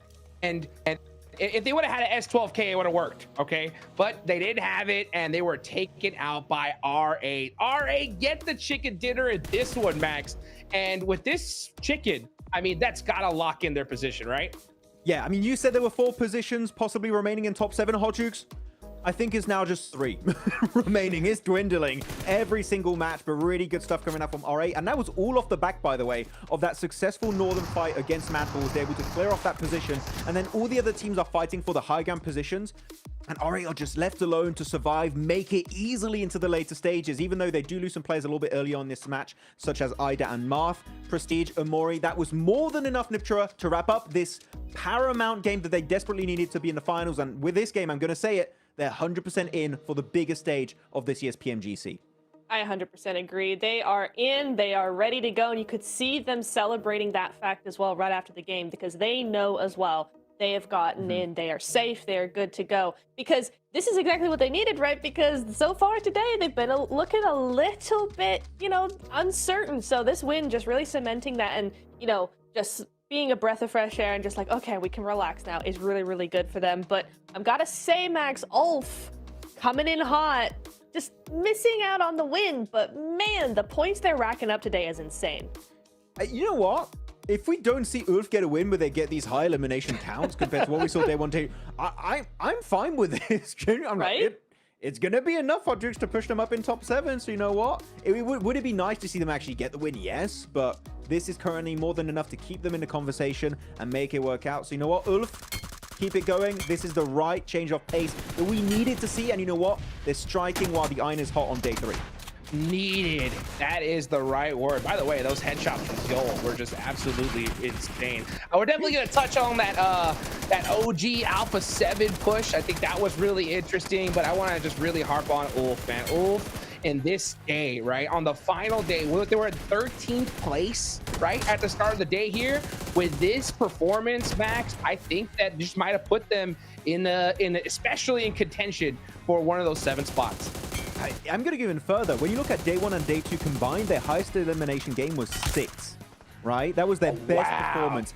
Today, they already got a 14 elimination game on Rondo and now a 15 elimination game on this last Erangel match. Combined, they're completely out, eclipsing even, I would say, their day 1, day 2 performances in day 3 alone. And Niptura right now, is this more in line with what you expected from Ulf? Because for me, that is definitely the case. Oh, 110%, right? We've known these guys for years. We know what they can do. 110, yes. I'm certain I'm going over 100% on this. Because, yes, we knew that their gameplay was a little bit more passive this time around than a few years ago, but I didn't expect to see the first and second day performances come out of them. This is much more like it. I'm so happy that they've adjusted. Oh my goodness, look at the pop off there from RA. Yeah, because they have locked it in. We're gonna see them in the finals, but let's take a look at these rotations, Max, man. And look at that, Alpha Gaming all the way down there in military base, making that travel on over to the east. Yeah, this is the 8-man Turkish rotation from Ulf and Regnum. Like, you know what, we're homies from the same region. Let's move in similar rotation path and see how it's going to work out. Of course, they're going to be pretty accustomed to it as they played against each other going into PMSL Europe earlier this year. From the southern side, right, Niptura going in. And finally, we were talking about it this entire game. It's not just a good rotation. They avoid early skirmishes to keep 4 players alive until the very later stage, to actually have an opportunity to go for the win. Sure, they don't quite secure it, but this makes me at least more hopeful that APG can initiate that comeback because, again, no early casualties happened here on this Erangel game. Yep. Yeah, it was so nice. I mean, we saw some nades being thrown over to VP earlier on in the game, but still no full send, just trying to, you know, pick up an elimination here or there maybe, but really it's all about control. And it was really, really nice to see this different side to APG, the one that we're used to seeing, and it gets them 11 points. Is it enough? No. But is it a start? Yes. Oh, man. Honestly, that start needed to happen a few games ago. They are really far behind, you know? So, but it's good to see them make it towards the end game. And not to mention, you know, Zol had those crazy headshots. First onto Doran, right? By the way, you know, Wolves, back-to-back donuts. What? I mean, actually, they got 1 placement point. Okay, right? So it's not a back-to-back 0-point games. We'll take that. But I mean, come on, Max, right? They win Rondo and then 0-point game, 1-point game. And now we're seeing teams pop off. I mean, these leaderboards are getting real scary. I couldn't even tell you what went wrong this game because I didn't even see them do anything this match. For me, they just disappeared in like a puff of smoke. Unfortunately, the very early end for the side of Wolves. By the way, congrats to Mori that, again, just keeps standing out as the MVP contender of the entirety of R8. That I said it also on day 1. Normally, we see him more as a setup off-angle player, but no, he keeps on performing. Very happy with Amori in particular here, Niptura. He just keeps putting up the numbers and helping them secure, again, their position in the top 7 as they now climb in 3rd position just behind Thundertalk. R8, again, locked in. We're going to have a MENA team here for the grand finals. Yeah, there is no way they drop down now. With just 3 games left, they are set. Mapples as well, picking up the pace here in the last day to just keep ahead of the rest of the lobby. So some really, really nice stuff going in here, Jukes. I mean, this is absolutely crazy. You can just see those leaderboards. Ulf making it into that top 7 position all the way from 13th place. But man, we got a whole bunch more action to go here in just a minute, guys. We'll be right back after this short break.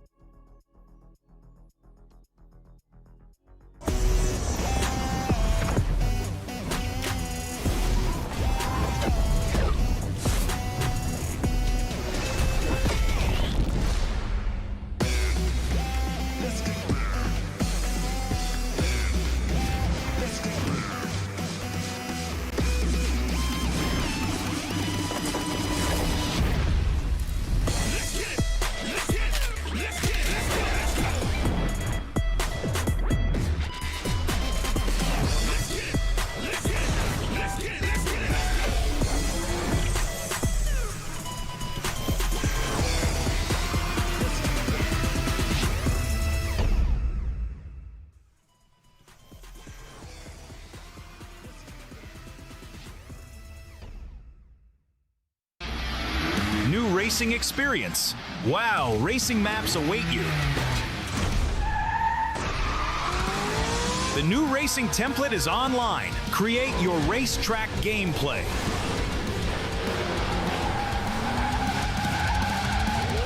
Navigate the forest racetrack. Unleash your racing passion.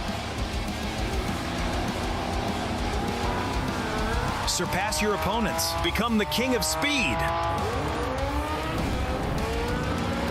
Unlimited speed. Ignite your passion for speed. Play WoW now.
Welcome back, ladies and gentlemen. I'm here with Ketch, one of the veteran players currently at PMGC. This man's been playing for 6 years.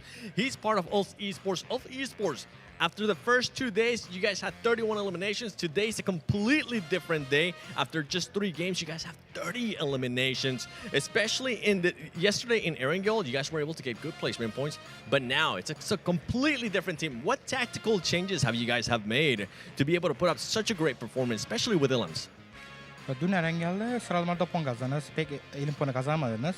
Bugün Erengel'e ne taktik olarak ya da mental olarak bir değişim yaptınız ki puanları topladınız? Aslında yaptığımız değişiklik yok. Sadece oyun sonuna 4 kalmayı hedefliyoruz girdiğimiz pozisyonlarda. Bunu eğer başarılı bir şekilde yaparsak geniş oyunda bir şekilde yani bir ekstra bir şeyler çıkartabiliyoruz. Taktik yok yani, sadece özellikle vurmayı deniyoruz. So technically we don't have any tactics. We just aiming to at least try to reach the top 4 of each match, and I think this overall it will balance our gameplay through the matches.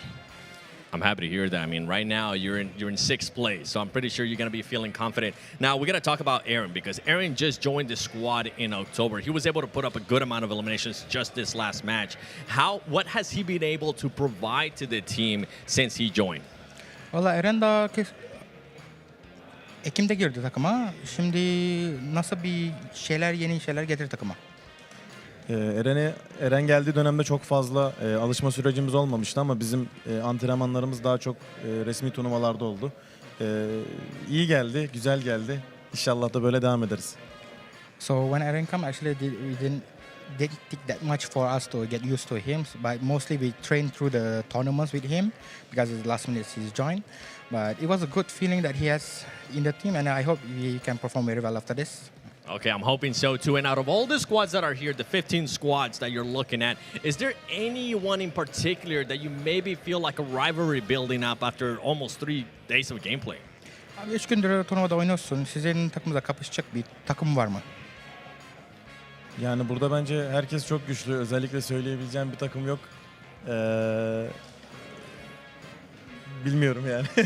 Herkes çok güçlü. So technically I have no teams to pick because every teams are really redeem their places to get this place. So I really have no team to pick. Ah, look at this man giving that political answer. I appreciate it. Thank you so much, Ketch. I can't wait to see what's going to be happening in the last 3 games as we're going to be, at the end of the day, sending the top 7 teams to the grand finals.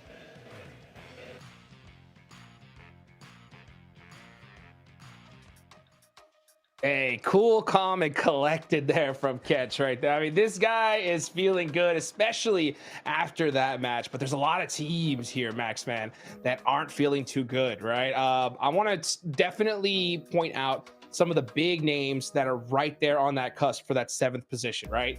You had Alpha 7, right, who were already sitting, pretty, but the only way that they don't make it into the finals is if they absolutely throw a terrible performance for the rest of the match. They get a 0-point game in that last one, Max. What do you feel about that?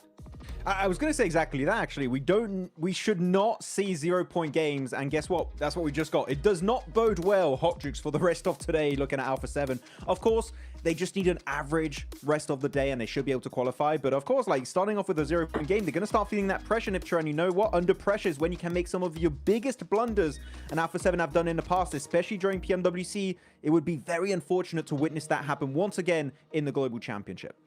It really would. A7, they've done it before. Hopefully they won't do it again. They have time. Miramar's coming up as well later, so, they could do really well there. They've already got an almost win today. They just need to keep going. Let's take a look here at this last match. I mean, you got D Xavier as well, only busting out 3 points. OG get a 3-point game.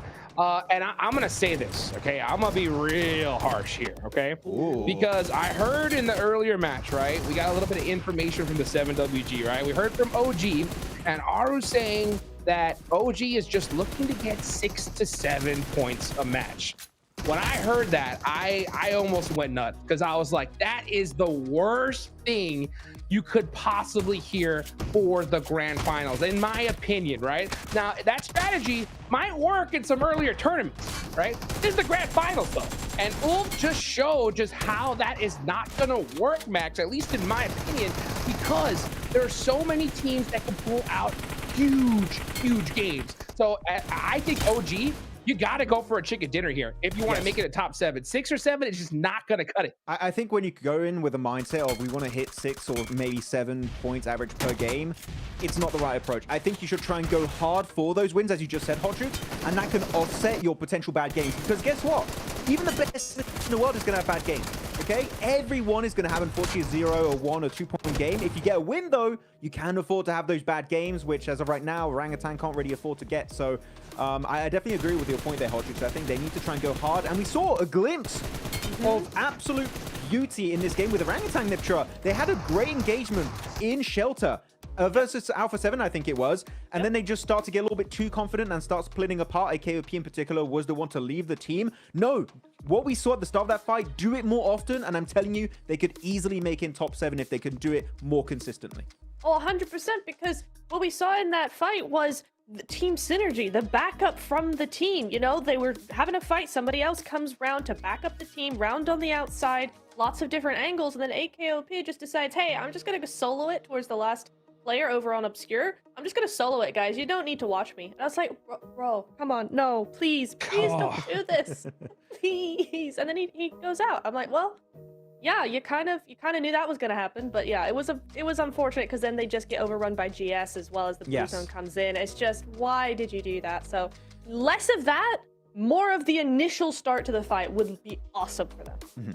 You know what? I'm going to sound very biased here, but I want COG in the finals because, come on, India is finally back since, what was it, 2021, because they did in January the finals. I confuse in my mind, but it's been a while. Mm-hmm. And I would like to see them. And in my opinion, Orangutan, if there's any team that's going to make it, it would have to be the one, especially through Gauntlet. There's the easiest stage, in quotation marks, to qualify into the finals because you just have to be in top 7. Yep. So we need to see a change of pace here, Hot Jukes, if we want to see that dream come to reality for the big old monkeys. Let's go. Yeah, let's go, man. It's a dream I definitely want to see happen. I'll tell you what, though. I mean, you got D Xavier right above them. You got Regnum Karya, VP right below you, okay? And right now, OG sitting in 10th place with 80 points. That cutoff position, that 7th place, DRX is currently holding it with 93. So they're already 13 points behind here with not a lot of matches left today. So when it comes to OG, if you're going to make that dream happen, honestly, it's going to happen with eliminations. 6 or 7 points a game ain't going to cut it, Neptura. What do you think we need to see from OG in this next match here, right? In order for you to feel comfortable for them going into the grand finals? I need to see them just be more proactive. They're being reactive, not proactive. And they have really good mid game. They've figured out how they want to play the mid game. Certainly in the last 2 Erangles, we've seen some really good mid game strategies from them. It's just getting them to the end game and then fighting that end game is where they're falling down. And so they just need to be more proactive. They need to think ahead a little bit more because the way the rest of these teams are playing, they were like 2 points, 3 points away from top 7 now. But as you just said, they're now 13 points away. So the rest of the lobby is not going to wait for them. Yeah, I mean, you don't want to be that team in 8th place, guys, right? But, 7th place gets you to the grand finals. By the way, right, we also got a pretty huge prize pool here for the Gauntlet, right? 7th place is going to net you a good old-fashioned $53,000 and that ticket to the grand finals. And 8th place nets you 6, right? So good little pretty much almost $50,000 difference there, So that is the worst position to be in. And I'm telling you, you do not want this to be close towards the end. And also, Wolves here, Maxman. Time to wake up, right? It's time to wake up here now. Of course you would say that, Hodge. Of course you would be the one, please. Hodge, please. Wolves make it to the finals. Don't tease me with that, Rondo, right? Don't tease me with it, right? I mean, I was so excited that 0 point game, 1 point game right after, right? I mean, honestly, I'm going to be happy with 7 points from them on this one, right? Put something up. I mean, they're on the cusp right now. I mean, looking at the leaderboards currently on my screen, I'm seeing Wolves. They have 92 points. Above them, DRX 93. Right above that is 98 points from Ulf. They're currently on a bit of a momentum kind of build up towards the second half of today. If they can keep it going, it's going to be hard to deny that position away from them in top 7. So yeah, I think it's Wolves now. It's down to them. DRX, maybe also Alpha 7, maybe Ulf if they start slowing down for the second half of today. It's tough, man. The competition just above them, Niptra, is going to be crazy. We know with this roster, Wolves have that potential. But can they deal with this kind of pressure? They weather the storm going into these next 3 matches? I don't know, because Miramar, they can be a little bit topsy-turvy. But that's going to be the 2 battlegrounds that they need to perform on if they want to make it in the finals. It's going to be so difficult to tell, really. I mean, they've been playing okay, but then they just get taken out on rotation. Doran needs to stop going out so early. I think maybe what they need to be doing, maybe the mistake they've been playing so far is like playing a little bit too split, because often we see the players go out 1 by 1 on those rotations and stuff. So I am kind of wondering if it's like a little bit of they're just playing a little bit too split.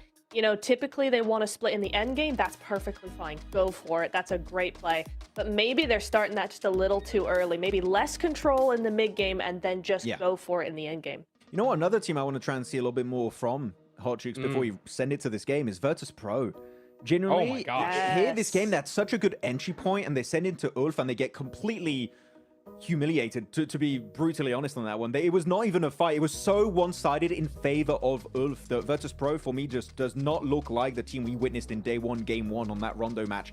Virtus Pro has been falling from grace. It is time to do a comeback, Virtus Pro, because otherwise the finals are just going to be slipping right through their fingers. They need to do something this next game. Erangel, it is your time to perform. Hey, only 3 matches left to go. This is the last Aaron Gale of the day. Regnum Karya and Virtus Pro are 19 points behind. Chicken dinner right here, right now. Let's see it.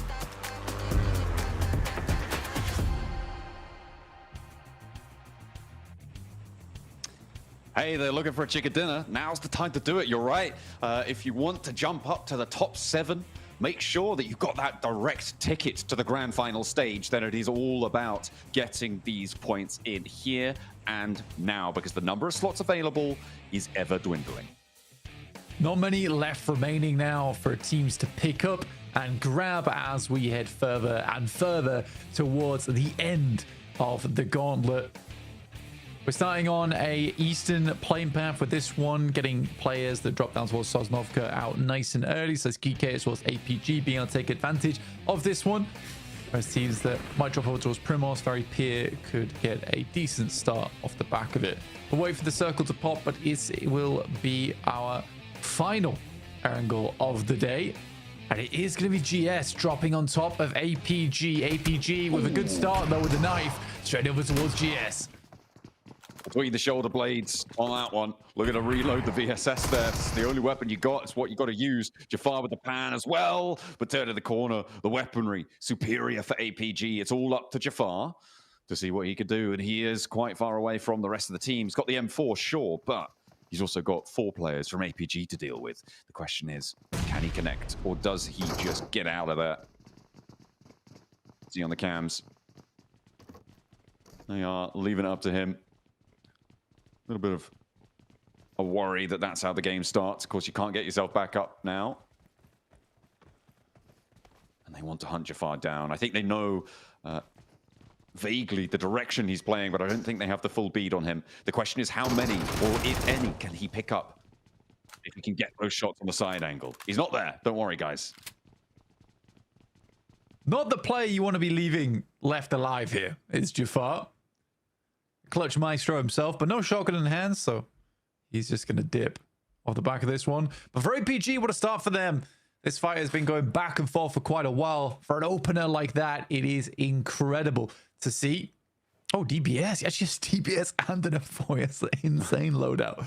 Never mind. I lied. No vest, though. Well, actually, he's got a helmet, which is perfect, right? Because APG only hits heads. So technically, this is the optimal loadout. Oh, for sure. That's 100% correct. 3 points for APG, though. If they wanted to make a resurgence, that's a great way to start. They've managed to farm 3 points already. They would love that. They would love to have that 4th and remove that thorn from the side and not worry anymore, because you've got to think he's in the hills somewhere. He's always hiding around the next corner. It does slow you down quite a lot. And with the circle being on the mainland out to the west side, we did see that pop during that fight. You're going to have to get on the road fairly quickly. You've got to be worried that it's not going to go your way if you can't move fast enough. Yeah, and even so, for APG, let's put it into context right now, they need a 15-point average at least if they want to get into top 7. And that's a conservative estimate. So that's 15 points this match, next match, and the match after that. So again, just to set some expectations here. For OG and DX, a lot more doable in terms of points required to be gained over the next few matches. The Western shift on the circle, though, OG has a similar rotational path to what they had before. His team performance coming through from Ulf, 13th place in day 2. Coming into 6th year in day 3 with an unbelievable performance over just game 1 and game 3. A lot of points accrued here. And again, like I said before, getting more into the rhythm of it, which is nice to see. Certainly is. And if you had to pick 2 Turkish teams, as I was talking about in that last match, to go through in the top 7, it's very few people, I think, around the world that would have not put Regnum Kaya as one of those 2 teams, right? They're down in 11th place. You were talking about DX Xavier and OG having maybe an outside chance here. For Regnum Kaya, it's, again, just not quite close enough. And for a championship team, for a team that has been at the top of the world before, it is a bit of a misstep. And you were talking before about the potential lack of synergy with Zedwolf. Yeah, well, I think that they don't play terribly. It's less of a lack of synergy and, like I said, more of a lack of delegation, because I do think that Zedwolf is sort of wasted right now on the team, where they're having him play as a backstop or anchor for the squad, and I just don't think that's his play style.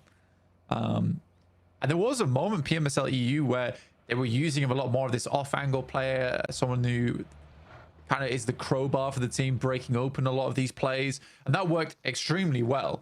And I think you just got to trust him, because he has solo carried teams in the past.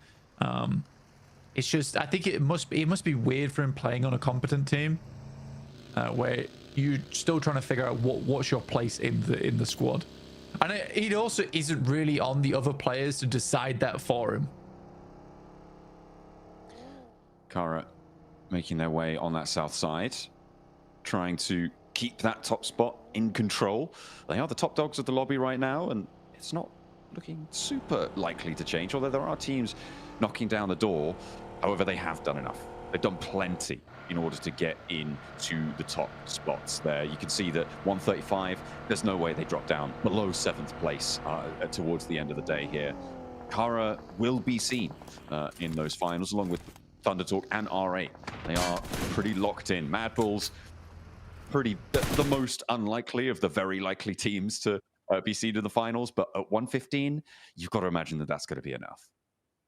Ooh, ThunderTalk and Kara going at it. But in the meantime, we're going to take a little recap with 7 over on the stage. Welcome back to a quick report with the 7WG. This time it's about RA. This squad was just pretty much able to secure their ticket into the grand finals. Earlier in the day, I was talking with Ida and I asked him, if you're in a comfortable position where you can actually hunt down a squad, are you going to do it? And he looked around and he said yes. He didn't want to specify which team it was though. So John and Blank, can we take any guesses? Maybe DRX, maybe Alpha 7? I don't know, because there's a lot of teams trying to make it to top 7 and it's very tight in that department. I mean, it is all really to play for there in terms of guesses. I mean, at the moment, I think Alpha 7 seem to be fairly safe. 103 with 3 matches to play. You expect them to be able to get 7 points over the rest of the day and could potentially stretch all the way out, getting up to that 120 mark, right? I think the volatility really sits in the 2 teams beneath them, from 6th place down to 10th, and then an outside chance of down to 12th. Below that, nah, I'm not backing it. No, I think for R8 targeted plays, you probably would want to target Alpha 7, right? Because they share a lot of your rotational paths. But you're also definitely correct in terms of it's a team that's hard to push out at this point in time, right? Especially this being the last Erangel, we didn't see too much aggression from R8 their way. So I don't know. We'll wait and see. Maybe they'll bring out something special on our next match. Could be a Miramar special over on the desert. Of course, we haven't seen our 2 Miramars at the end of the day, and things do change in terms of dynamics there. We'll have to wait a little bit. Kara losing 2 players in opening salvo on the match. Not ideal. OG moving past Ulf now, and Ulf, as we all know, have been on a tear today. With dangerous territory. The circles shift as well, Blank. This is nasty. Over to the west side of Everest, over towards Hospital, and this is going to get messy over towards it. The nurses are going to have to work overtime. Well, I mean, for RA, it's wonderful. From starting in South Shores to move down towards this area of the map, a really easy gameplay for them. But this is bad news for Wolves. I mean, a 3rd time in a row, sort of inexcusable at this point. Losing a player in the first 10 minutes of the game. Amori will find Igors. Yeah, it's just, it's not great. And for Wolves' prospects to get into the top 7, it's feeling like it's starting to get dashed a little bit here. These are the initial shots from ThunderTalk at some incredible distance. I mean, sure, why not? Show us what you're made of. Show us what you got. There's a reason they are towards the top of the tables. Oh dear, OG, they've taken a lick on that east side. That approach to the foothills of Everest, not going to go unchallenged. And there's a lot of teams already crunched in here. It was a very, very fast rotate move here into stage 2. As the second circle pops up, Wolves diverting out to the west. Irina trying to take shots, but the beachheads just getting in the way. The reload's not quite there in time, and the Wolves draw up on the west side in a couple of buildings. Difficult to leave, but they're very isolated from every other team right now. Yeah, West Coast's not a terrible place to play for them. At the moment, gives them some options in the future, but the main thing is safety, because they want to disengage from a lot of the action on the squad. Because this was a circle where a lot of teams are going to be moving in from that eastern side, they know that playing on the very west is probably the safest place to be, because the traffic jams are going to be on that eastern edge. APG rotating from the south side. For OG, it's been difficult because they are a team that starts towards the east, and we've had a lot of western circles today.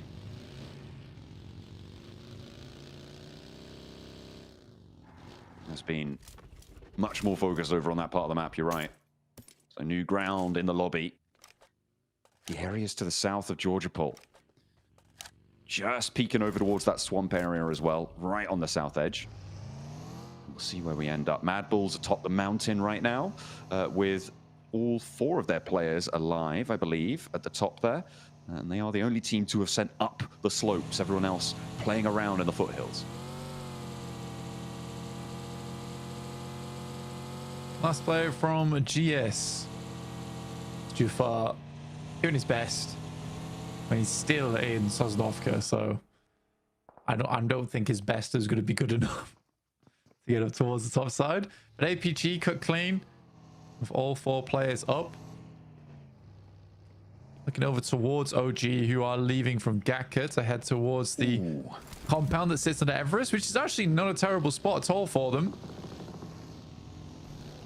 This east side circle shift, though, over towards Everest. I feel like this is going to give Mad Bulls some neighbors. Virtus Pro on the move now behind Ulf as... Oh dear, that's not where you want to be drawing short. Can't park there, mate. Aragon. Have to take flight once more. Milky Way, though, spotted first, and it's Solus to get the shutdown. Lost on as well. Taken out, and Ulf really not giving any ground. Malloy, the only one to strike back so far, but 2 players left trying to face off against them. Ulf, a big nade over towards the top there, does actually manage to get the flush, so they've lost the player guaranteed, a point at least. But Malloy can't do anything about the rest of them, and Ulf stay alive. They lose Solus, but they'll keep on as 3 on the south edge. I mean, 4 elims is great. Ulf, honestly, it does the trick, and it'll be... They just need a little bit more right on the game now. Even over the next 2 matches, they need probably like a 4 or 5 point average to see themselves safe. This is a wild rotate from the Wolves, by the way, getting over towards this eastern shack. It's not very safe whatsoever, but it is playable. It's very much a survival type maneuver, though. Yeah, it's a get as far as you can type situation. GK on the west coast, they need to move up north or east or anywhere really, but the open field to the northwest of Gatka, where we saw Ulf start to post up and win that fight just now. I mean, that's so open. It's so difficult to move there. And the arena sit up to your north and the buildings up that direction. Where do you go at this point if you're GK? You have to take a fight. The question is which one?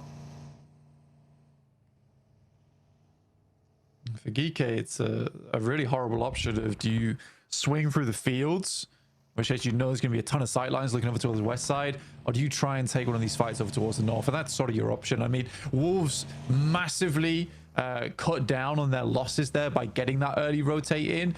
Making this rotate now would be really quite dangerous.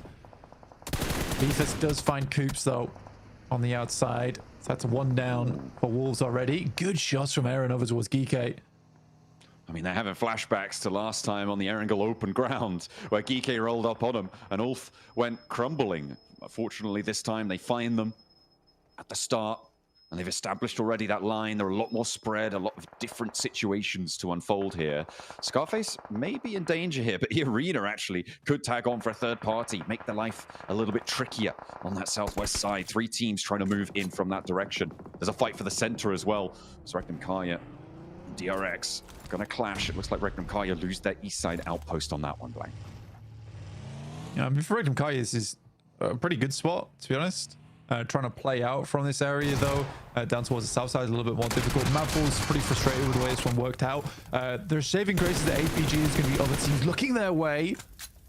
Final players from Geeke are starting to fall here. Ran out of ammo, but SafG likely to go down to the blue here if he can't get a med off quick enough, and he absolutely does. And that is Geeke out. And 7 elims right now for Ulf. They are going further beyond, which is great to see. Now they have E-Arena here. Maybe a couple more points for them, but remember, they're still playing as 3. E-Arena as 4. Tony K can't quite connect on the bumper, but will with the shotgun shutdown, and Ketch is next to go. E-Arena able to find 2. Now the last player to stand, it's Eren, the newest addition to the roster here. And Ulf need to rely on him now.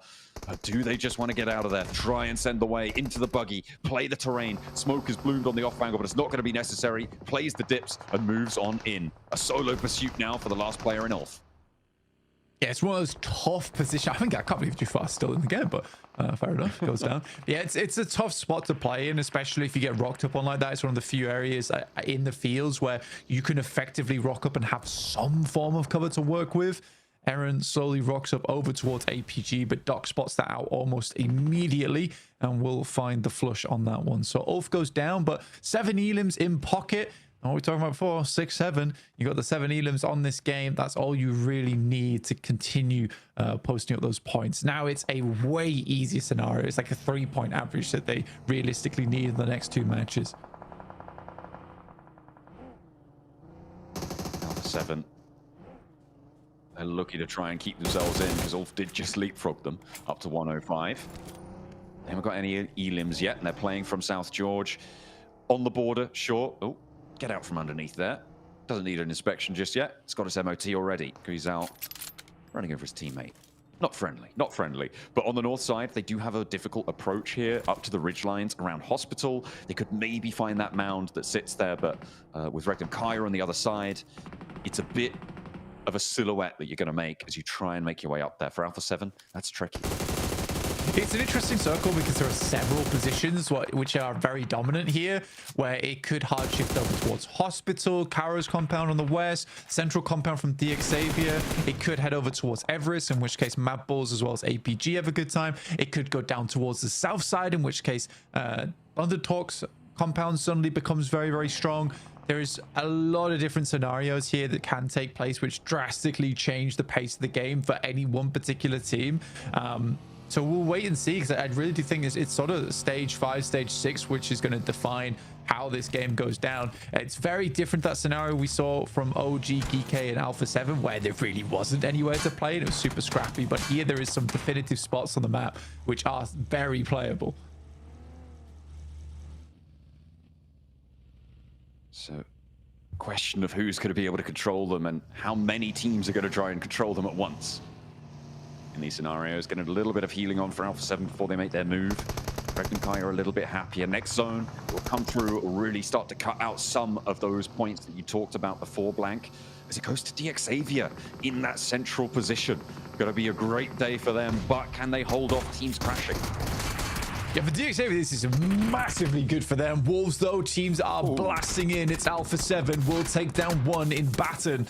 There's still 2 players alive, I believe, for Wolves, and the shots are coming in thick and fast from across the way as APG tries to put up that 15-point average. But good shots coming back from Coops there. Will shut down at least 1 player from Alpha Gaming. Ooh, Mad Balls have angles from the top of Everest as well, over towards Alpha 7. And this is a firing squad over towards that Alpha 7 position. I'm surprised they haven't all gone down already, to be honest, Blank. And at 104, they can't really afford to be losing out here. The number of points that they've been able to earn, I don't even know if they got any elims so far. OG, in the meantime, trying to mount the Everest approach. It's not going to go well. They're immediately turned away at the door. And APG, I don't think that they're going to miss that shot onto Aru. No, indeed they don't. And up they push. That's going to be done and dusted. Yeah, Tanky just has to send further in towards the circle, try and find somewhere to stay. And I mean, heading over towards the fielded area is probably a smart decision, considering a lot of teams aren't going to pass through that position anyway. And it's close enough to DX Xavier that he has a little bit of support from them. So it's okay. But Thundertalk continuing to take shots over towards him, trying to see if they can find those angles. Kara right now in between them and E-Arena. Just Marceau here remaining for the squad. Has nades to work with. See what you can do. Arena reluctant to go for the pushes, but they've got 2 nades cooking. Okay, Sakura's Molly able to tag him on. Gets the burn down. That is going to be Kara down. But again, they've done enough. They don't need to do any more unless they want to chunk out some more of that prize money, which of course is a tasty treat. But it's most sights set on the finals. DRX trying to move up, control the Mad Balls on their descent. The Mad Balls really haven't profited from the top of Everest in the way that maybe they'd have liked to here, Blank. But they are up now 2 points on the game. They're getting shut down on the descent, though. Yeah, it's given them some place to stay, though, which is the main thing. I think Mad Balls would have struggled if not for that. But this descent, like you say, came a little bit too late. I think that it was very unlikely for it to head all the way to the top of Everest, but a good push from Mad Bulls down the hill. This is an instantaneous retreat here. And there's some support coming through. Oh, I think there's another flush coming on in. Alpha 7, I think, busted down to just the one player. Thunder Talk, by the way, flexed out. They've gone up the side of Everest. They want a piece of this fight. They want to try and jump up back into first place to end things out. We'll see if they're able to do it. Alpha 7 do fall. They get up to 107 total on their game. Should still be enough to keep them ticking over. We'll see what more they can do. The Wolves, who are behind, still on 2 players. Not quite close enough to be worrisome right now. Another shutdown over towards APG in the meantime, though, as DRX are starting to mount their bid for that 7th place spot. With the Wolves falling by the wayside, this is their opportunity.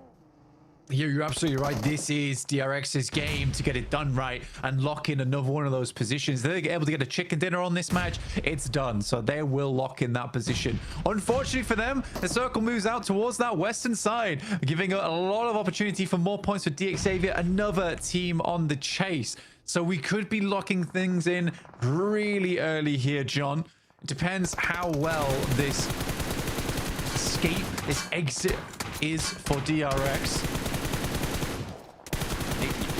Yeah, okay, there we go. Finally, one goes down. It's Lambo to be able to pick that one up. OG eliminated in the meantime. They couldn't survive as a solo there on the roadside. The DRX now under heavy fire from the top of the mountain. This flex out from Thunder Talk has caused them so much trouble.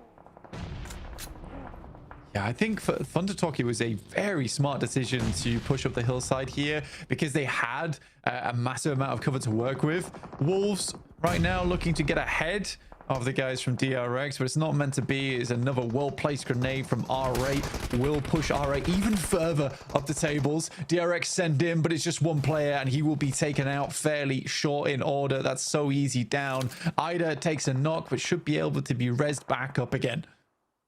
It's just now one player left on the back lines for DRX, really. There's nothing more doing. They know he's in the hills somewhere, just the question of where. Prestige is on the hunt. He's scanning that horizon. Oh, goodness me. That is going to be a nasty situation for QXZ to find himself in.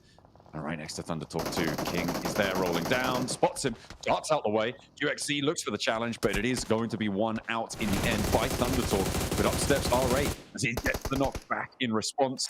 And I don't think Thunder Talk are going to be able to reclaim that player. That might be them done and dusted, actually, as they lost their downstairs partners. Yeah, I think so. And Thunder Talk, if you told me that Thunder Talk would be in 3rd place at the end of yesterday, I don't think I would have, well, at the start of yesterday, I don't think I would have believed you at all.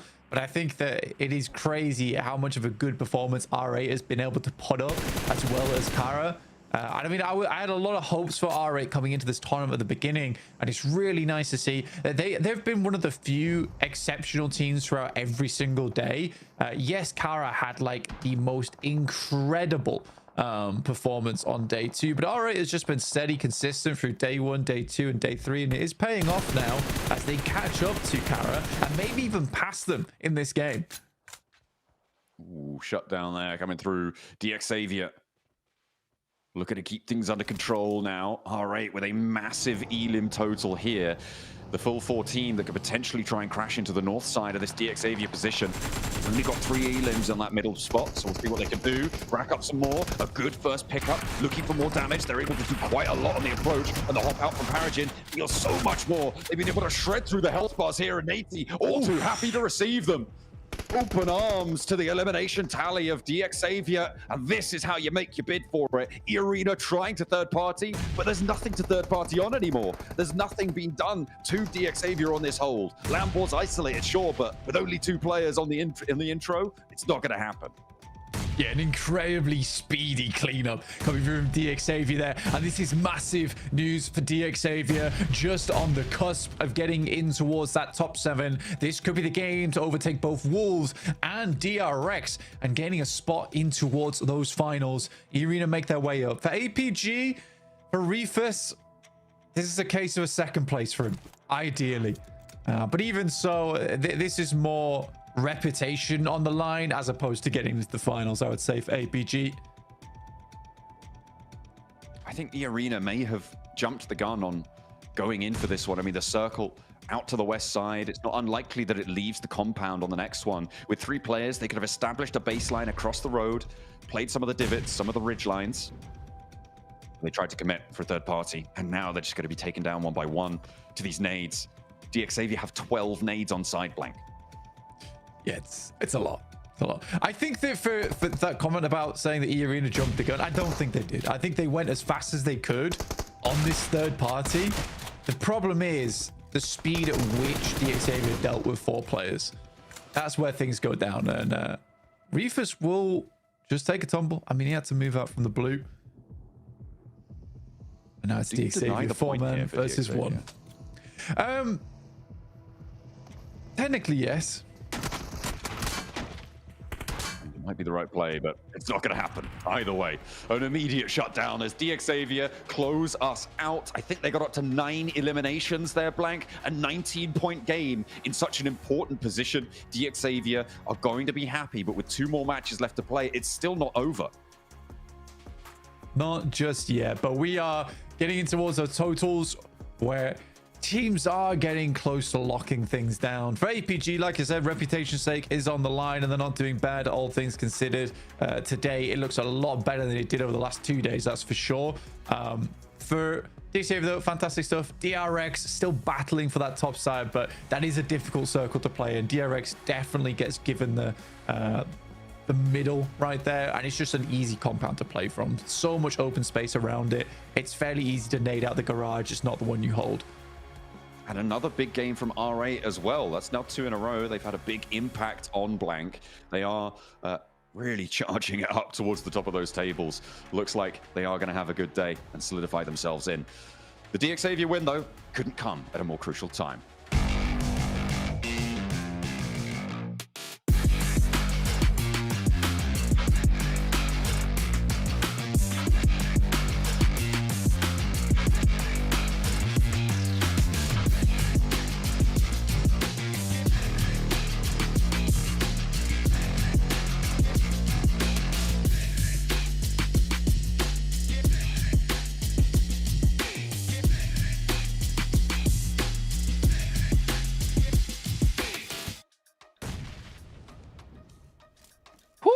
Couldn't have been at a more crucial time indeed, John, man. DXavier, they needed a big performance so bad here, Max, man.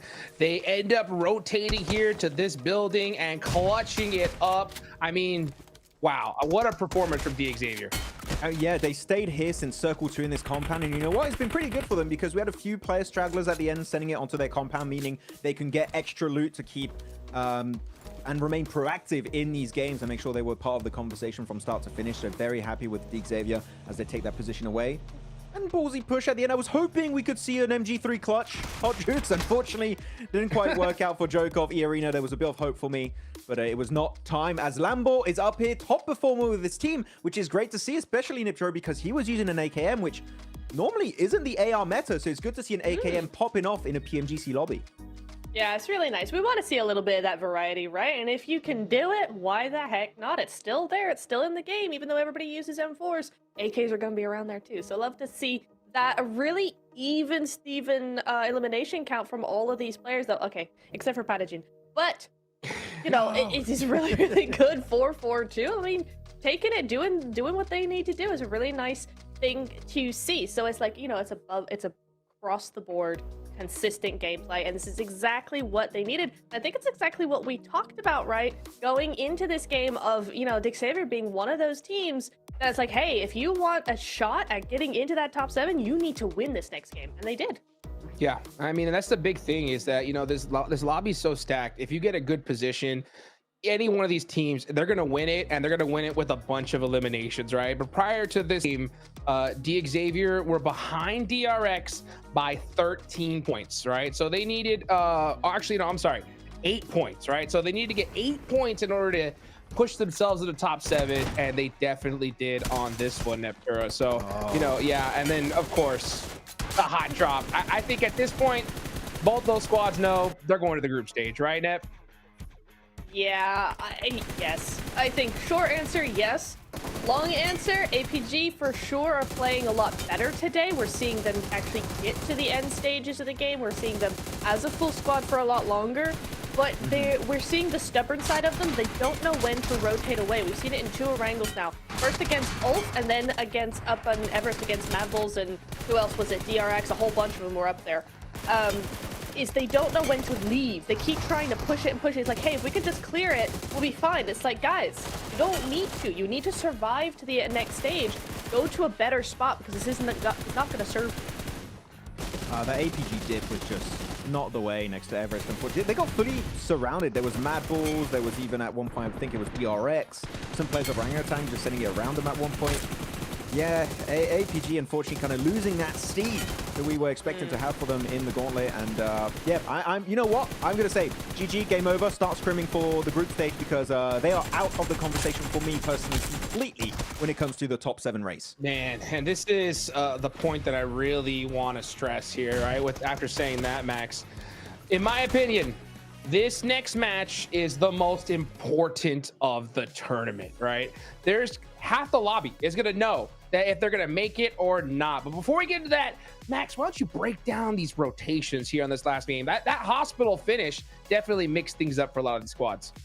Well, you're going to see Xavier barely move after Circle 2, as I mentioned earlier. Yeah. Look, they instantly send it over. They got this southern side of Everest. They play there for a little bit. Phase 2 pops, which we're going to see now. There you go. And they instantly scout. They had information a little bit earlier, so boom, instantly send it over there. Kind of work and coexist with R8, kind of working and defending that area together pretty nicely. But APG, this is the moment if they go to the western side of Everest, and then they're locked in there until the very later stage where they just get completely obliterated. That position, once you're there, it's so hard to leave.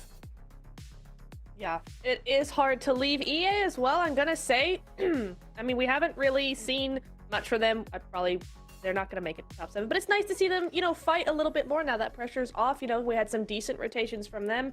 A little bit of an odd 1-3 split there. I think we were discussing it. We would have liked to see them, full send if they wanted to really send on to Xavier there, but they still grab a decent 13 points, which is really nice for them. But that attention's got to go back onto Xavier. 20 points total. Nice even 10 and 10 for placement points and eliminations. And then R8 at this point don't need to do a thing, and they were still raring to go for that win. 15 points on the board for them. Yeah. They're not backing down anytime soon.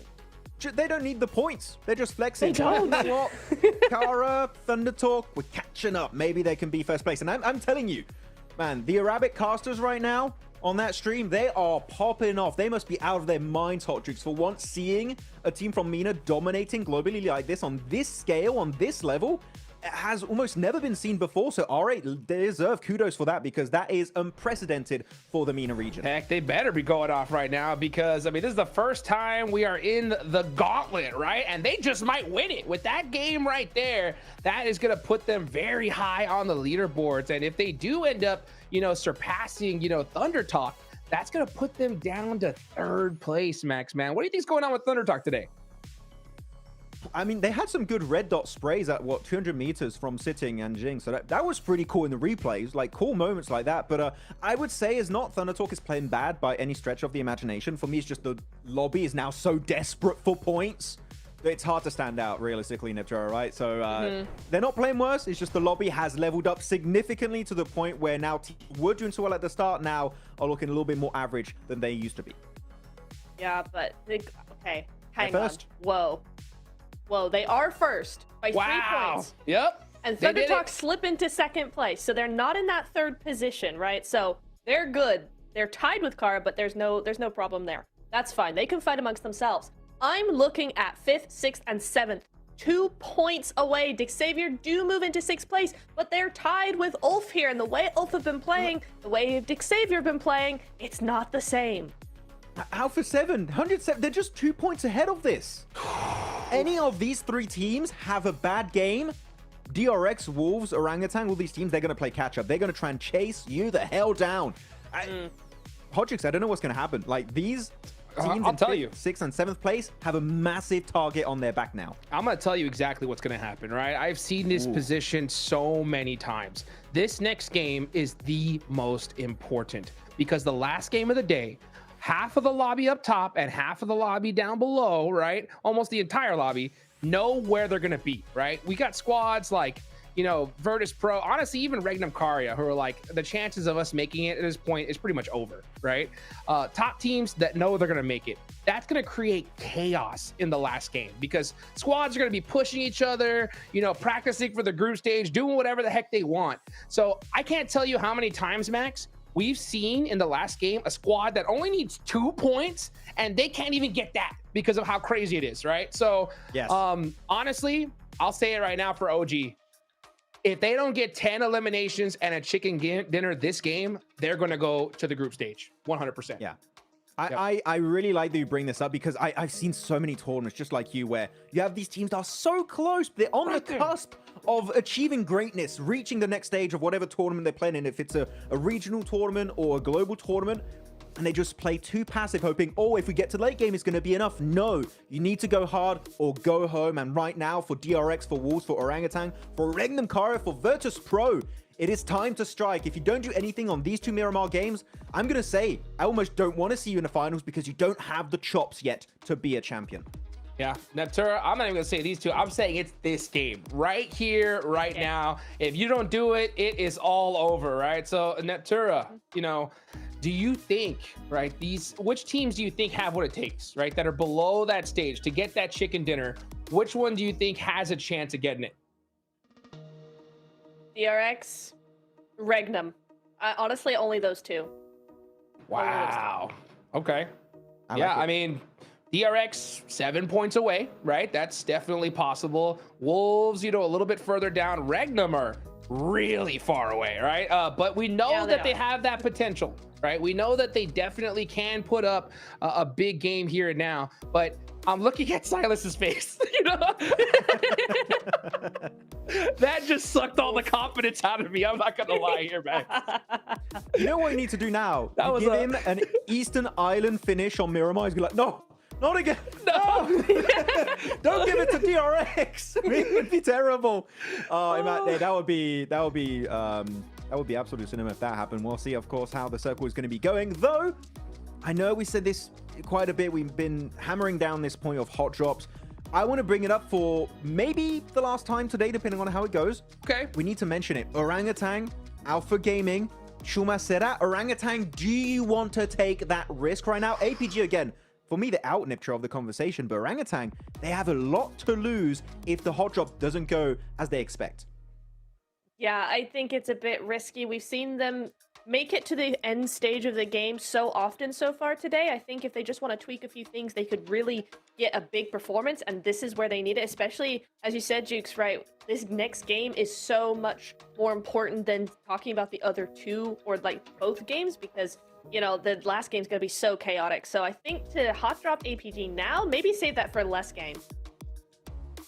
Yeah, honestly, I think that, OG, you have to move. You have no choice. Like, if you go and land near APG, it's over for you. I mean, APG just won their last hot drop, right? These guys have nothing to lose. You saw those sprays from Zeol in the other match here, right? I mean, this is a team you don't even want to get close to right now. They got nothing to lose.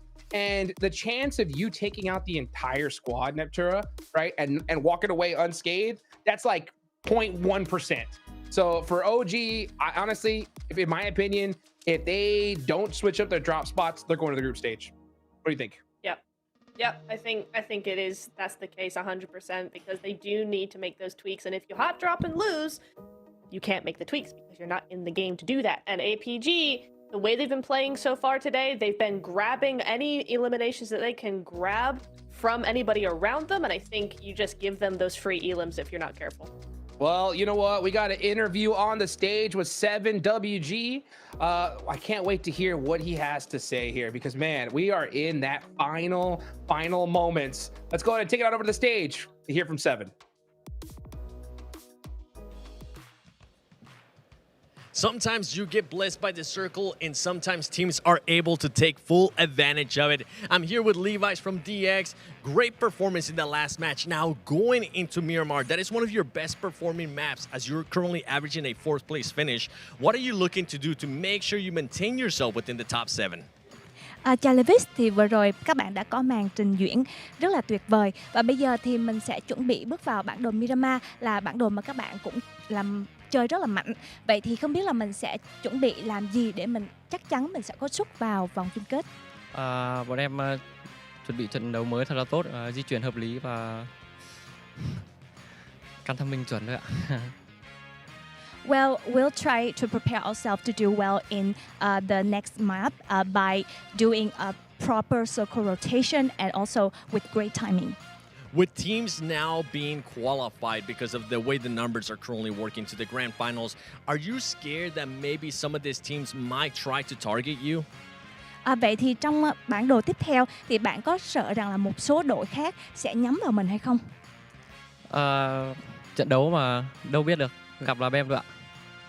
Well, you know, it's a competition. We don't know what will happen, and if we encounter them, we'll just attack them. Oh, I love the aggressiveness that we're seeing here at PMGC. Levi's, thank you so much. Back to you guys. Hey, love to see it indeed, man. We got two more Miramars, right? It's gonna be crazy to watch here. But in my opinion, it's this next match that's huge. And I kind of want to talk about what you said, Neptura, right? You know, with OG losing that fight, in my opinion, losing one player means losing this stage, right? Because if you look at the numbers, Max and Neptura, tell me if you agree or disagree. In my opinion, 20 points is the minimum OG needs, at the absolute minimum, right? If they get 19, they're not making it to the grand finals. What do you think about that? You mean for this one game or this the game, 2 games combined? This next game right here and now. Ooh. It's a high for orangutan. You mean? Yeah, we're on OG. That's right. We're on OG. That's right. Yeah. We're on OG. I'm saying OG needs 20 points in this game to make it to the finals. Make it 15. Yeah. You think I 15? agree. That's crazy. 15 No way. and you can still make it in the last game. Like 20. I mean, if you want to make it now, 20 points, then yes. Yeah, but 15 would be enough to be like in a position where you could still reach in game 6 of today. I just feel disagree. the way they've been playing, Okay. it's not going to mean 20 points in one game. They can't bring it out like that because the way they've been playing is not really led up to that, personally. The reason why I disagree so hard is because I thought I was being conservative at 20, right? In my opinion, I think it's 25, right? Because they're 24 behind. They're 24 behind Ulf, okay? So you have to hope that Ulf gets no points, right? DRX gets no points. Wolves gets no points and still put up 24 points in this next game. So in my opinion, it's 20 or it's over. But who knows, right? I mean, the last game, I've been surprised before, but I'm pretty sure on this one, Max. The reason why I would agree with you to some extent is because I've seen so many times where a team has to qualify in the last game and they unfortunately don't do anything. They bring a single-digit game. So if you take that tendency into consideration, I would agree you need like an around 20-point game for them to qualify now. If they don't, they're going to need 2 good back-to-back games, which, as we know, in these kind of situations where there's so much pressure, so much at stake, you do tend to falter when the time is just not right for you. Yeah, well, one of the biggest games of this tournament is about to happen, guys. Let's take it on over to John Allen and Blake for some Miramar action.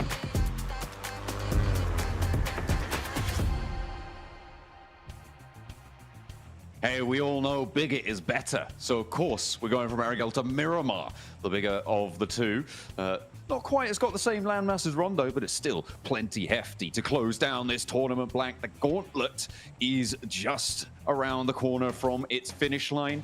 And we are going to be stretching our legs here into the desert from the south side, all the way up to Torrejomada on the plain path. Our teams need points, and they need them now.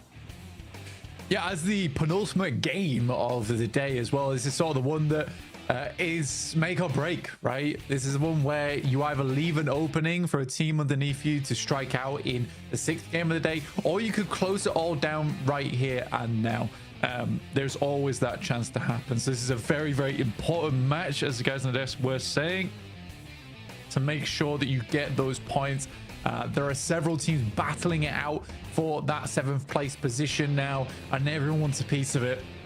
North America, South Korea, the Xavier looking to hold on strong. Let's see exactly who comes out on top in this game. It is very, very fraught among several of our teams there. Keeping an eye out for any hot drops, see if anything boils over. If anything's bubbling under the surface. It looks like we're going to be okay for now, but the plane path was on the east. The circle's even further. Southeast side over towards Puerto Paraiso. On that southeast edge, east of Los Leones. Impala as well, a feature on that north side. A really hard shift on the circle here.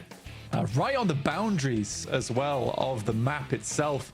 You got this high ground that sits down towards that southeast side. Impala, like you say, a bit of a big feature there, but we'll wait and see if the circle heads over that way. Zone 2 is going to be the big one.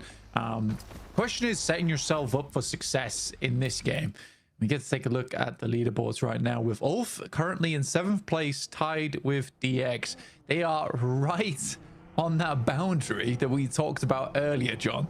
So we have had a sudden uptick in certain teams looking towards the top side of the lobby. So that cutoff could be much higher than we initially expected. I mean, yeah, we were talking about it being on average 113 across the regions. I thought it would be a bit lower. I felt like that might be the case, but I was wrong. I had 105 locked in as my guess, and it can only go up from there. In the next 2 matches, you expect it to be going up from there as well. It's difficult to say where it's going to fall, right? But if you're over 120, you're feeling safe now. Exactly. I think Kara, Thundertalk, R8 in a really good position. Even Mad Bulls, I would say at this point, are really quite hopeful for their chances. It's sort of impossible to cut them out. Sort of being the operator there. But Wolves going to move on. And they certainly need to in 9th place. 96 points, just 2 points behind DRX, but a hefty amount of points behind Ulf and DX right now. Again, it is that inconsistency that's come back to bite Wolves as well as DRX, with both teams not really having massive games, but being able to put up points here and there. And I think Ulf as well as DX have proved to us that they can get these big chicken dinners, have these strong matches underneath their belt. And that is the clear differentiator between all the teams in the top 7 and some of our teams underneath, is just all of those squads have had a massive game during the Gauntlet. Yeah, it's necessary to at least flex your muscles here. Even if you're keeping 1 or 2 things back, I mean, do you need to keep it going? It's unfortunate that Thundertalk weren't able to really put down a legacy going into the finals with their performance in the first day repeated, or rather not repeated, in the next days. They were head and shoulders above everybody else, but they now have 2 peers right around them on those points tallies, and R8 at the top. It is a real good time to be a MENA fan. And R8 very happy to be there. Only 3 points ahead though, so it's not comfortable. It's really not. I mean, you'd like to be a little bit further ahead than that come game 6. All right, I haven't played too badly here on Miramar before. DRX themselves set up quite nicely early on towards the south side, to the west of Puerto Paraiso right now. There's a lot of options from this area in terms of rotates towards the high ground, even swinging back around to Los Leones if we end up heading there. It's a bit more tough getting towards that north side, towards Impala. Certainly doable with vehicles, but I think for DRX, this is a decent beginning of the match for them. Looking at what they need as well. They do need all the help they can get in that 8th place spot. Wolves as well, making moves, but they're in Monte Nuevo, a long way away, a long road ahead as teams start to collapse. We're just under 3 minutes away from getting that next zone pop. We'll be seeing where on that southeast side we're going. Are we going to get a Los Leones finish to make things all the worse for the teams trying to crash into the top 7? OG getting over towards the central position nice and early with this one. Circle does favor their drop spot here, which is lucky as well. They drop away from APG, not wanting to take a fight towards them this game. And it actually benefits them in a big way. Just towards the west of Impala, trying to get over towards that hillside. No one's really spotted them out yet either, so they are slowly but surely getting into a strong spot to set the rest of the game up for themselves. Thundertalk even heading far down on the eastern coast, picking up Longhouse. Yeah, playing with that overlook onto the islands out to the east side, Blank. We know what sort of chaos they can confer to the lobby. I mean, if it heads out there, Silas is going to be having flashbacks to the end of last year, to PMGC last time around. Denied by 1 point. He's going to be having a horrible time of it. But we'll see just how this one unfolds. It's so unlikely still that those East Islands are featured. They are right on the edge of this first circle. To get in the next circle requires 2 or 3 very dramatic shifts, which you just don't expect to be happening at this stage. They were a lot more central when it happened in PMGC last time. Kara right now looking to reclaim that top spot, right? On that table with Thunder Talk as well as R8 pushing them back out again. I think that honestly, out of R8 and Thunder Talk, it is very impressive to see Kara in this position anyway, battling out first place, considering the majority of their points came through from day 2. I think a result like that is going to be very hard to replicate throughout the entirety of PMGC. Poser. Okay. How did he dance? Every bullet dodged. How did he dance out of the way of that one? Goodness me. It's not even... He does go down, but it's not even Jafar who clocks it. I don't think, unless I missaw that one on the Elim feed. Oh, it might have been, actually. He's the only person around, it seems. Yeah, so Poser, to be fair, yeah, he was going down there. He should have gone down a lot earlier, and maybe should have been flushed, but a little bit of a misspray there. Does mean that Kara have to go for a rescue mission, though. Playing him, set him as a trap. I mean, Amir's moving up with the nade, and it's a really easy post in as well, considering no smokes on that one. It is funny that he dodged all the bullets, and then as soon as he gets into cover, he forgets there's a whole damn window there, which is unideal. This is our next zone shift over towards Los Leones. Goodness me. It's a good thing that OG didn't go too far down towards that eastern side so that they can now try and get out. But it's Regnum Kai who does get the massive boon of where they were playing. 2 spots taken, a lot of information gathered, and now can quickly switch over to a much more comfortable position in the circle to play off. But with Los Leones being such a massive feature, you don't really want to get in there too early. But to be honest, a lot of teams don't have that much choice. It covers almost 50% of the circle here. And Ulf as well on that northern side. Regnum Kaya and Ulf both trying to earn as many points as they can. Meanwhile, on the inside of town, it's getting a little bit rough in the streets here as Doc steps out down the alleyway. And Ragnarok meets him, but will not stand the test. As Doc able to claim that point for APG. They still keep earning points, Blank. They're definitely not making it, right? No, they're not making it. Right?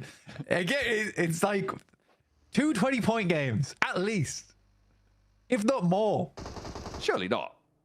So, no. And on top of profit, GS moving over towards OG's position. Aru in the background right now, watching through, but doesn't have too many great sightlines through the warehouse versus GS. Might need to relocate downwards. There are nades being flung backwards over towards GS. There is some doors that Aru can send shots through, but they are somewhat avoidable. All in a singular building. The GS, I would probably put these guys on equal power level right now. Let's see exactly how OG wants to play this. I mean, we saw Jafar whiff a spray earlier, so maybe they're not feeling so hot. And look at QXZ as well up on the high ground for DRX. Could potentially be a third party there. Spider-Man's playing in Los Leones. Oh, no. Hang on a minute. Take that back. I hope that's not Spider-Man, because that's looking real Spider-Man. Was it Spider-Man 2, where he loses his powers? It's like that. Yeah. My boss makes a great point. But what? Hello? He says that, yeah, we did take into account we have Rondo, which does inflate point scoring, which is why it hasn't really dropped down to where we expected the points cutoff to be in 7th. Wait, who said that? That's our boss. Oh, yeah, no. The analysis I did was only with tournaments that used Rondo specifically with this map rotation. So it is still 113 average expected, and I was expecting lower than average. Exactly, but again, it's like I think the variance from Rondo is the weird thing, isn't it? Is the yeah, that's true, but yeah. I mean, you can only do so much. I agree with your statistics, 100%. But it is on all of the maps, the statistics can paint a very clear picture. I think with Rondo, it's a little bit harder. That is true. Although there is only 3 out of the 18 matches, so the impact it can have is at best, you know, a 5% It's quite swing a lot. either way. It is quite a lot. Yeah, I mean, sure, that's about 5 Kara points, and right? Ulf. I mean, Kara and Ulf both getting 14 points off one match, and Wolves also getting similar points is quite unheard of on any other map. Yeah, okay, fine. All right. Well, let's get stuck into Los Leones because it seems like DRX and GK both are as well. APG, they still keep getting a point or two here and there. Reefers, they're not making it, John. They found what they're definitely not making it, Blank. As GK aren't going to be able to find the first peak. They do a lot of damage in the drop down. He looks for it. He's going to be put to sleep there. Nerzed looks to try and challenge up the stairs, but he can't connect. They're not and making APG, it. They're not going to make it, Blank. It's not happening. They're not going to make it, okay? We're going to calm down right now because APG is definitely not getting in. All right? It's not happening. Look, they're not getting in. Like, even if they get these nades, they're not getting in. That's just like, okay, there we go. Right, Virtus Pro. Giving us a little bit of a break there, a little bit of a breather. But Reefus and Doc still want more. They're still chewing.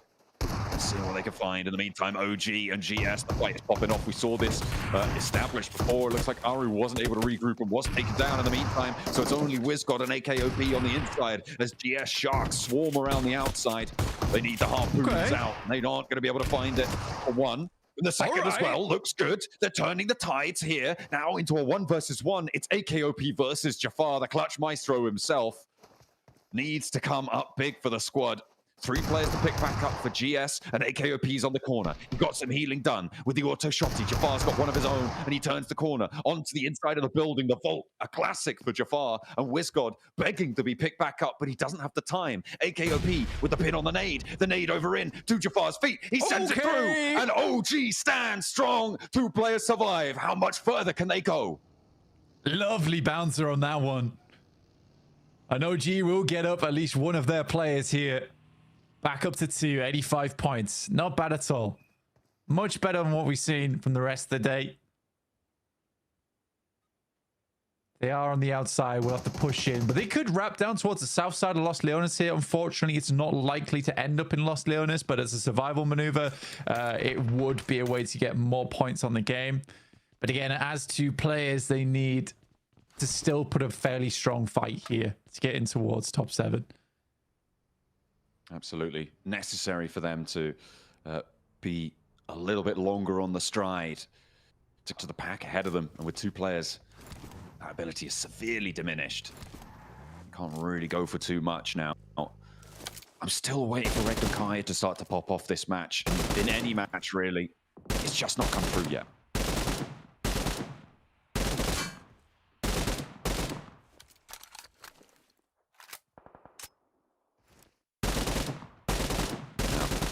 On cam. Shot over towards Kara. Kara have already done the job. Share with the rest of the class. Then again, serve Thunder Talk. Only looking. Just earn 1 or 2 extra points. Sure, challenge for that top spot against R8. But they sure as hell don't need them. Not like the other teams. Lower down on those tables. So everyone's starting to move. Kara crunching in on the east side. Regnum Kaya looking to try and take control of the hills to the north of Los Leones. It looks like we're not heading into the city fully for a finish. No, again, we moved a little bit towards that north side, which is why it's never really advisable to sit in Los Leones center. We were heading over towards the silos on that northern edge. We have the valleys that cut through here. Fair bit of high ground still to work around. Open area towards the north. No one's really taken up that compound just yet either. And 11 Dita still being in play as well. We haven't really talked too much about that, but E-Arena is currently playing in that position. With Thunder Talk having oversight, Mad Bulls do guard the exit too. So the gatekeepers are in full effect. They managed to sneak their way past the Regnum Kaya blockade on the east side. They're now in town, ready to hit the dance floor. See if they can dance their way up the tables too. with 4 elims so far on the match. They need a little bit more. Arena on the north side. They're moving around the Labadita crater that is just in, but it's getting slowly pushed out. And the Mad Bulls sit just over that ridgeline. They're ready. They're waiting. Yeah, Mad Bulls have a strong spot here, ready to hold out both Thunder Talk as well as E-Arena.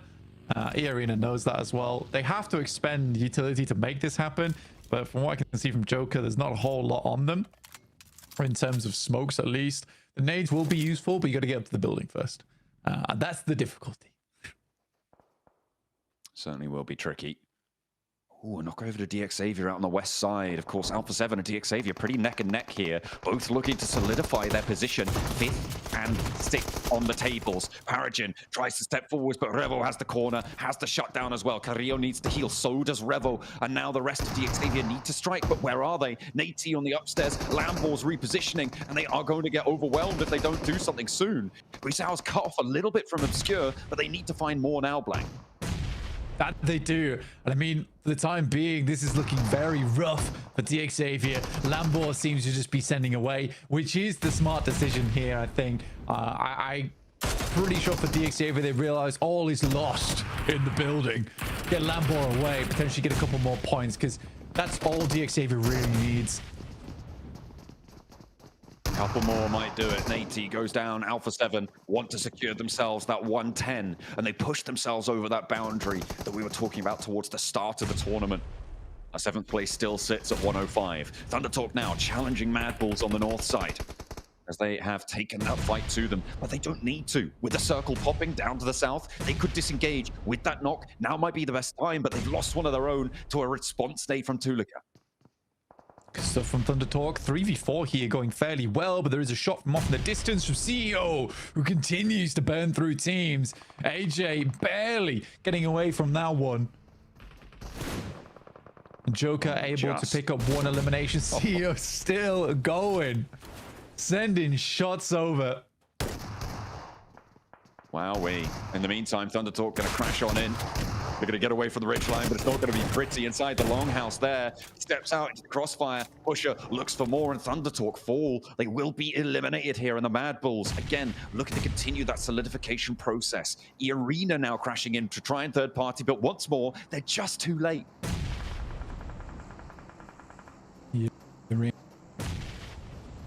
friend nades in. I think for Thunder, it's an unfortunate situation where they're forced to go in the building far before they're ready for it.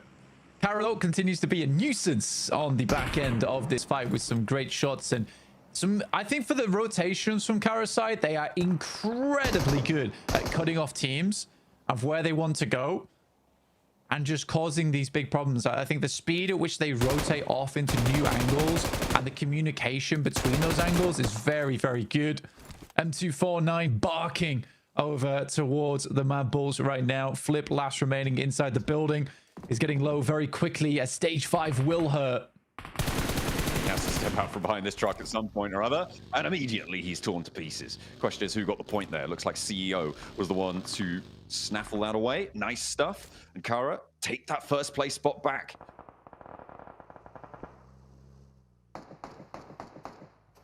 But R8 still in the game and chilling over on the northeast side. OG finally do need to move, and DRX has eyes onto this. The 2 players, I think it's very unlikely, especially with Regnum Kaya pulling up the rear here on the high ground. Should have sightlines in. Attempts to get the nade into the container. Wizgard's just going to hold out as long as he can. I mean, hiding in these crates is probably one of the better options that they've got available to them at the moment. Keep the heads down, away from Regnum Kaya, who have been quiet so far. I've wanted more from them, and they need to do more in this match, Blank. They have had such a great position for so long. They have the high ground still under control, but they haven't been able to get any elims for it so far. Now's where they need to try and turn that one around. It is still the case that in a strong spot, sometimes you don't get these mid to early game elims. You're more focused on maintaining for the late game. But the question is that gamble worth it? Are you going to be able to convert, especially when Kara are marauding on the north? I mean, from the spot they've had, they just really haven't had a chance to take shots to too many teams. And There's no reason for them to get too aggressive at this point in time. You are right, though, because they absolutely need to get a big game towards the end of the day here. 2 big games, in fact. They want to break into the top 7, which is highly unlikely. But for Regnum Kaya, they're kind of banking on this late game where it's going to be quite open, and they're going to try and control a lot of this space off this high ground. That's what they're looking for. Now's when they do need to start to kind of like try and turn that one around. There's a lot of strongholds already, though, established inside the circle. It's going to mean that it's a bit slim pickings, especially with this next circle where they have to move. Shots over to DRX. The Wild, as he's watching that run out. OG as well, cooking some nades to send over to DRX. You can't quite find the angle. APG on the north side as well. Sorry, all the way off in the west side. They are going to have a tough time. And again, into the vehicle. The smokes are there. Have they got the cover to make the dash? WizGod is down. AKOP, there's no chance he's slowing. And he will survive, but for how much longer? Again, just having to tuck away in these corners as the nades pour in from the Wolves. That bounce could have been the end of him, but will be able to get this first aid off, you'd imagine. Yeah, has some more meds to work with. Sticky Bomb won't quite take him down. We'll stim up, try to get back at the 100 HP because he can survive a nade that comes his way. Yeah, just start stepping their way in, trying to get in those placement points. Even so, at this point, it would take a miraculous game. Last match. I mean, for DXAV being on 105, there's a possibility it's 20 points, right? And a chicken dinner, and OG could pull that off. Certainly is possible, but a fleeting possibility at best. Grenades start to bombard out and take points away from the lobby, get away from teams that need them. Put them in R8's pocket, why not? Battle for the top of the tables rages on, and R8 do not want to let it slide. Kara denied access. They had it for a moment. R8 being nice on that front, but no, they'll take it back into control. 139 now, neck and neck. All right, win that tiebreaker. DRX crashing in, and it's all up to AKOP to stay alive. Nice. Shuts him down. No dice on that push there. DRX only dribs and drabs and will be shut down. Yeah, another point for AKOP here. Definitely been real clutch for OG. And no one's really looking to take any fight at him. I'm looking at the points here, and all of those teams who are chasing the bubble are still alive, from 9th down to 14th. I mean, I say that with a lot of leeway given to the teams lower down there, but they're all looking to chase, and they're all still alive, which is really bad news for DXAvia.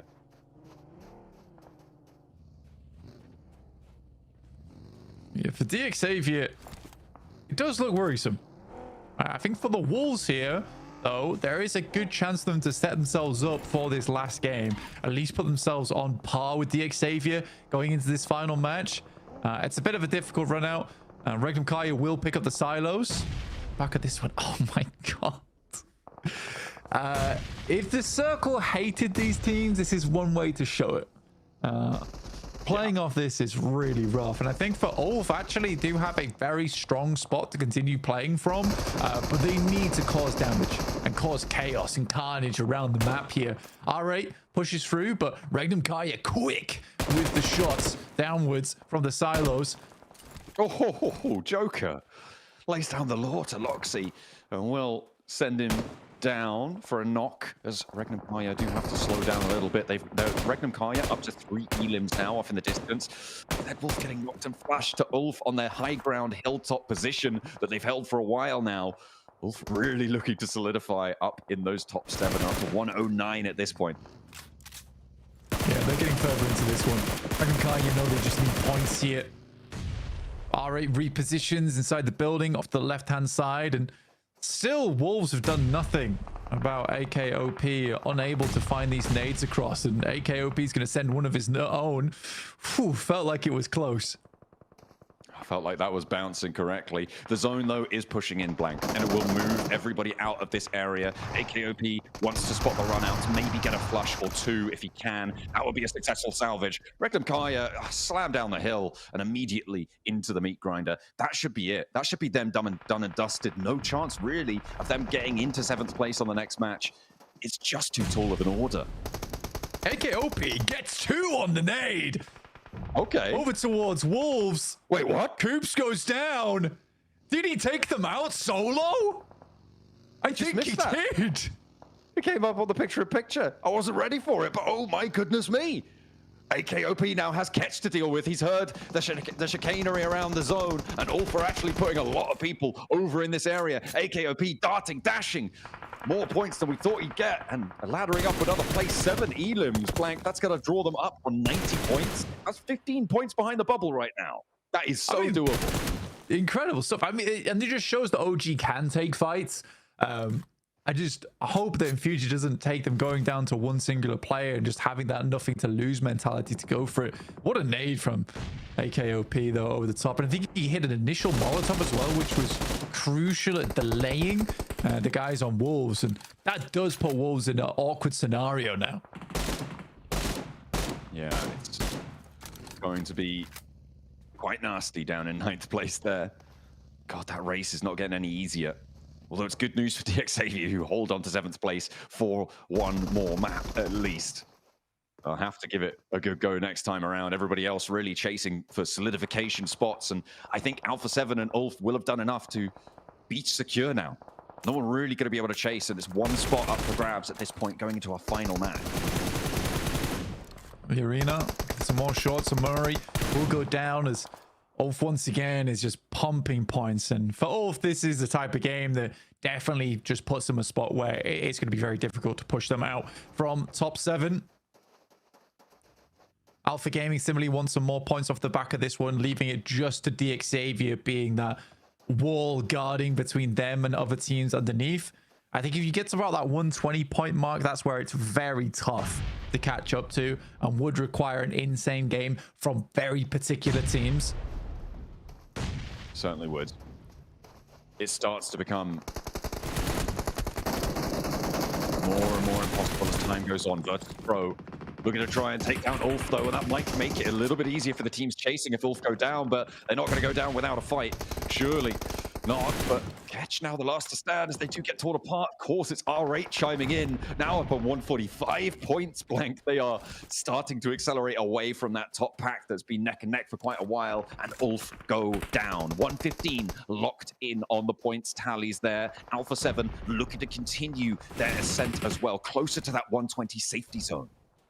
I mean, all right, they have gone from strength to strength in the past. I mean, I remember when this team felt like a bit of a footnote in some of the tournaments way back when, but they have just stayed persistent within the scene, and coming out now just swinging like this is truly incredible work. Ida will go down to Malloy off a nice nade, but a nade doesn't quite bubble just over the top towards Malloy to get the re-knock. More damage over the top now. These air bursts are pretty good though coming through from VP. That should be the finish on at least one, leaving just Marth now alive behind the rock.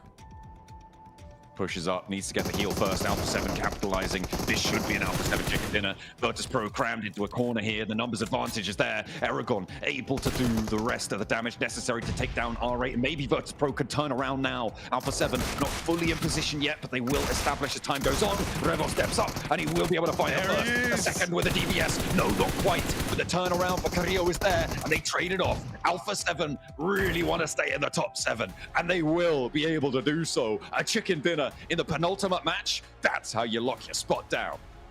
There's the DBS master at work, gets a knock and then a massive amount of damage onto the next player as well. And for Alpha 7, that's going to secure them in. And you can see that it's the hunger from this team. It seems to be back. There's been some switch outs. Revo, Carrillo back at it again, but Guizao as well Obscure have been such great additions to this team.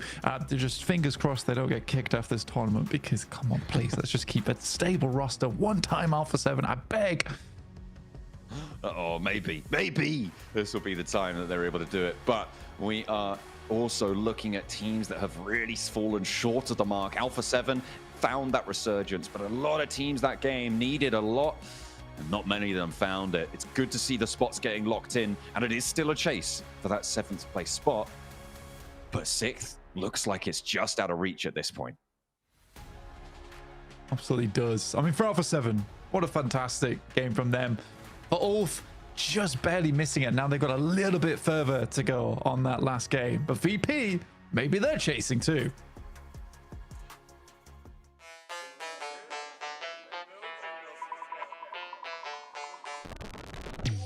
Back up, cause it's lit. Keep it cool, eyes go for the shit. Cause I'm ballin', look at all these chicks. Whip it up, all these rocks on my wrist. Bring it back.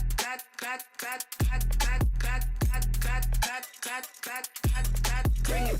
Keep it back. Look at all this, bring it. Oh, the hype is real. Alpha 7 get the chicken dinner on that one. And with that game, guys, that is it. Alpha 7 have secured their spot into the grand finals. What a nice finish for this squad here, Max. I'm going to do it for 7. Do Brazil! Let's go! We wanted to see that happen. Alpha 7 definitely reaching the expectations we had a lot more compared to PMWC, right? But here the circle, it kept shifting up northwest and it was forcing a lot of the teams to just fight each other. And Alpha 7 playing with this circle, I would say here, Niptra, down to a T, just letting everyone fight each other and just like, okay, we still have 4 players alive. We're going to pick the final fight at the perfect time and wrap up that chicken dinner in style. Alpha 7, a lot closer to that initial expectations, and I'm hoping to see more of that moving forward. Yep. Yeah, 100%.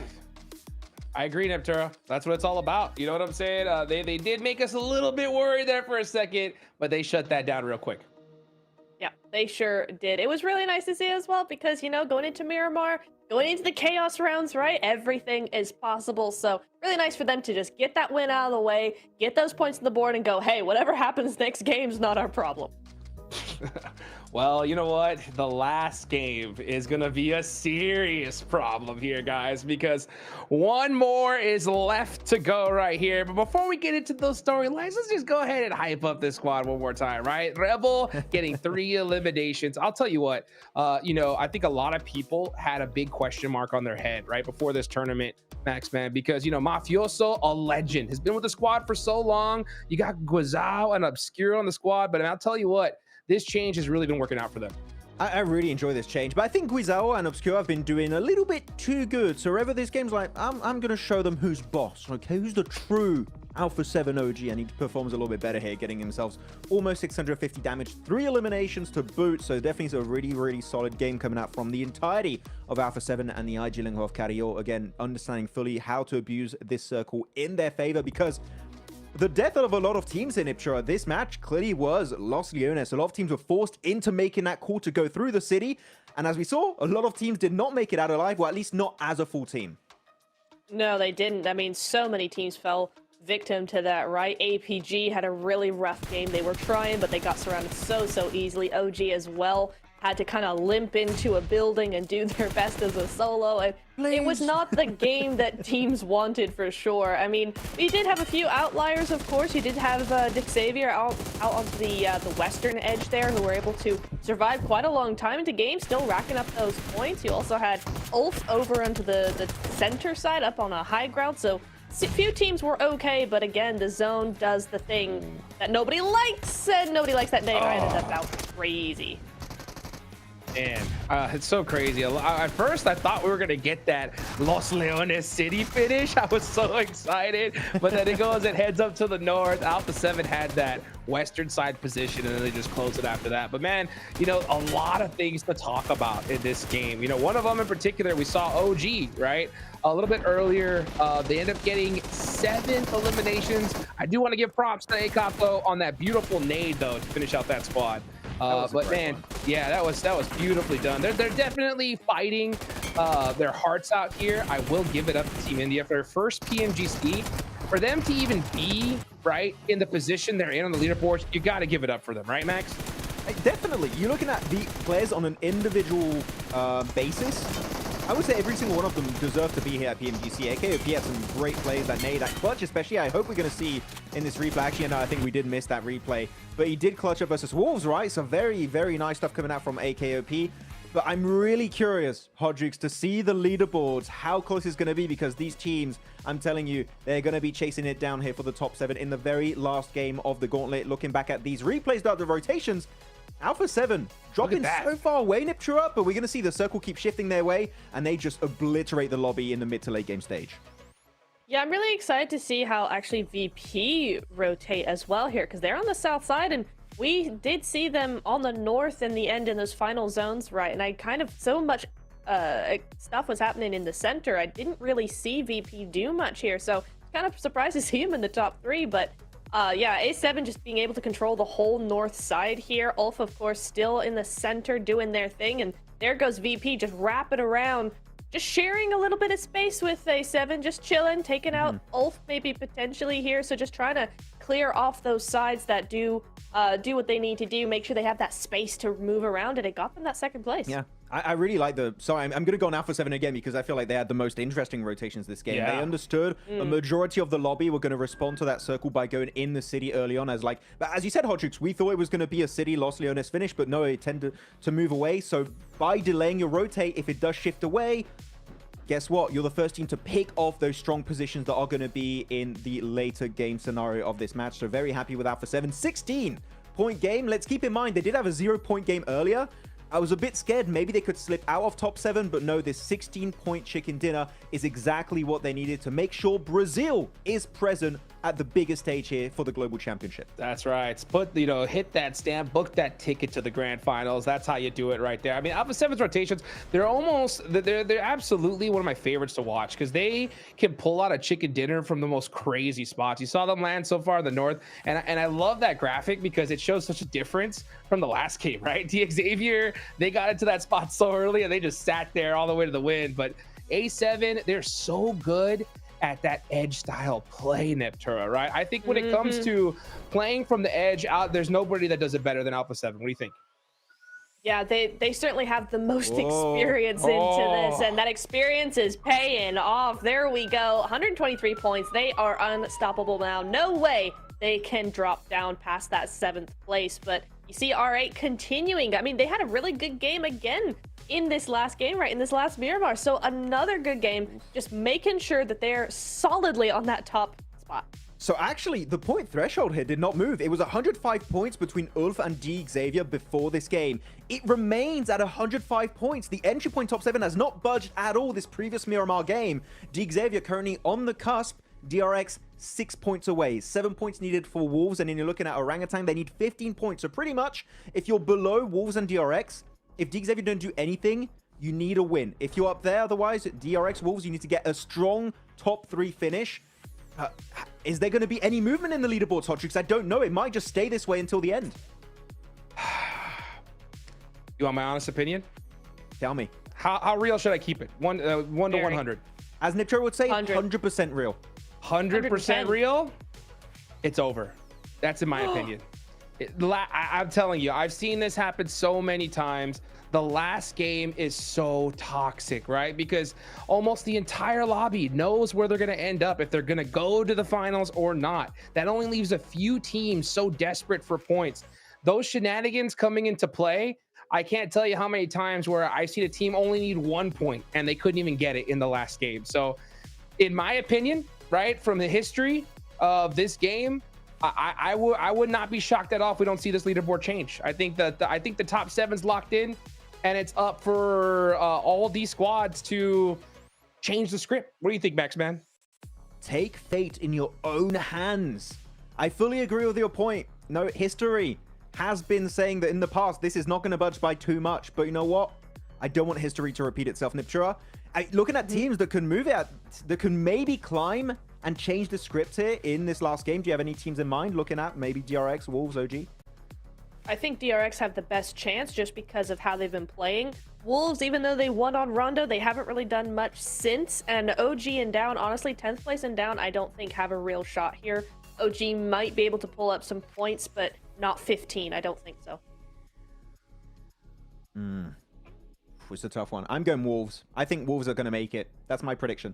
Yes. Okay. I mean, no, Max, man. I mean, you know what?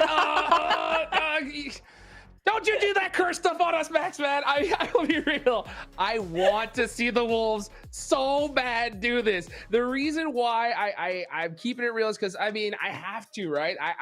I've seen this happen so many times. I warned about how this last game was so imperative because of all the craziness that happens in the final match, right? So Wolves, I mean, they have to do something special here in my eyes. It is so rare to see a squad be able to clutch it up on a final match like this, Neptura. But out of all the squads listed, for me, it's the Wolves for sure. Come on, baby, let's do it.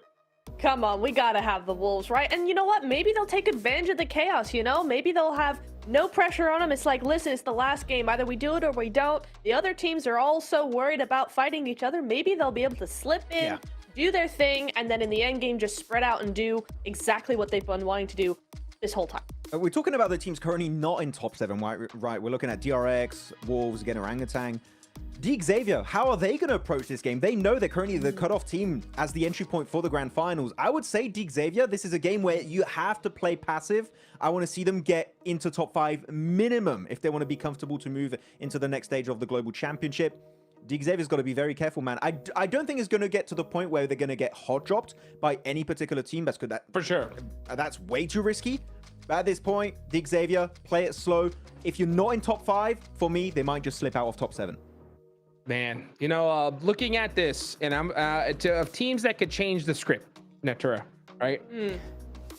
DRX 6 points away from Xavier. Wolves, 7 points away from Xavier. Okay, and that is if Xavier puts up nothing in this match, right? How about a little prediction, right? Last match of the day. Let's deal with some predictions.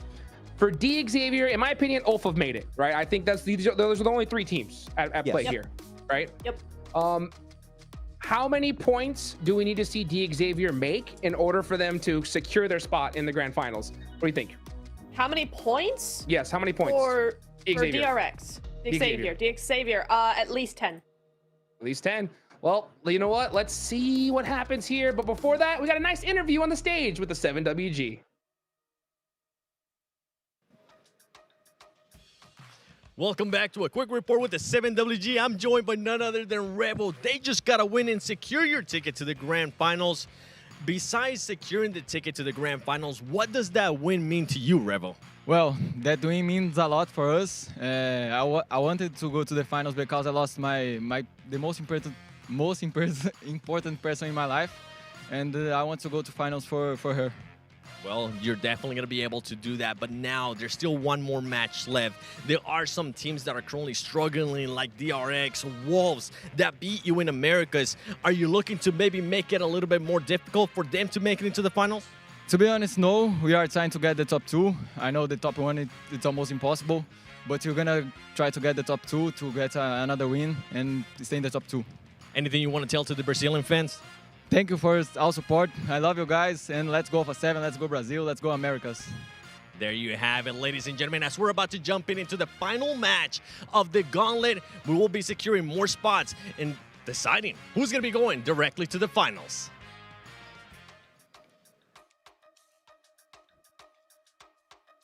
Well, I've held off talking about it because, you know, I was waiting to see what Revel would say about the situation. But for those of you guys that happen to follow him, he did end up losing his mother very recently here. The fact that he's playing and performing at the level that he is, I am so incredibly proud of him and what his team has done so far. So, I mean, Alpha 7 had deserved this spot to the grand finals, and I'm glad that we're going to see them there, Max. I'm happy he's using it as a positive force to try and move forward and make an achievement also and in this PMGC. So I'm very happy that's the mindset that Revo has. And he's one of the absolute OGs in PUBG Mobile Esport. And we know what this guy can bring to the table when he fully commits to his craft in being the best of the best in this esports scene. And you know what? Currently, with their ranks, top 3 strong podium finish here. It's in the cards, Hot Jukes. They can make it happen on this final game on Miramar. Well, you know what? There's 3 teams that definitely need to make it happen. That's Xavier, DRX, and the Wolves. Who's going to get that last spot to the PUBG Mobile Grand Finals live in Bangkok, Thailand? Let's take it on over to the casters for the last time. One more chance here to put the points on the tables when it matters most. That direct qualification spot is the goal of every single team in this lobby now. It looks all but set that 6 of those tickets have been booked. It is that 7th wild card entrant that is still up for grabs. We'll have to wait and see until the end of this game. One slot being available does make this a rather exciting prospect for a few teams underneath still chasing. Still a chance for OG as well. It will have to be a big game from them though. Something very different to what we've seen from them in the past couple of games. But aka OP, I mentioned he's feeling the high after that squad wipe over to Wolves solo. We have a fairly southern playing path. It's not terrible though. Heads up towards truck stop. So still quite a few areas to pass on by to. Head towards that north side, grab some vehicles. Because it's not so leaning towards Puerto Paraíso, it means that there's way more vehicles available on the roads and less clashes likely to happen early on. It has got to be nerve-wracking to drop in at risk, but Mad Bulls, I mean, they're on the camera right now. They're one of the teams that's going to be feeling a lot more chill with it. The circle sends out to the east side again. Not quite as south-leaning and a lot less water in this one. Still going to feature El Azahar, Impala, open area to the west towards La Bandita as well. GS starting in Impala, which is not terrible for them. DX down towards Los Leones start just on the western side of it. This is the team that is in trouble in 7th place, with DRX and Wolves both knocking on the door here. 6 points behind, 7 points behind the Wolves and DRX. OG a little further with 15 points, and that's with profit onto whatever DXAV is able to make happen during this game. Ulf is currently safe, I would say, barring an incredible performance from both DRX and Wolves and DXAV. So it'd take a lot. It would take a lot.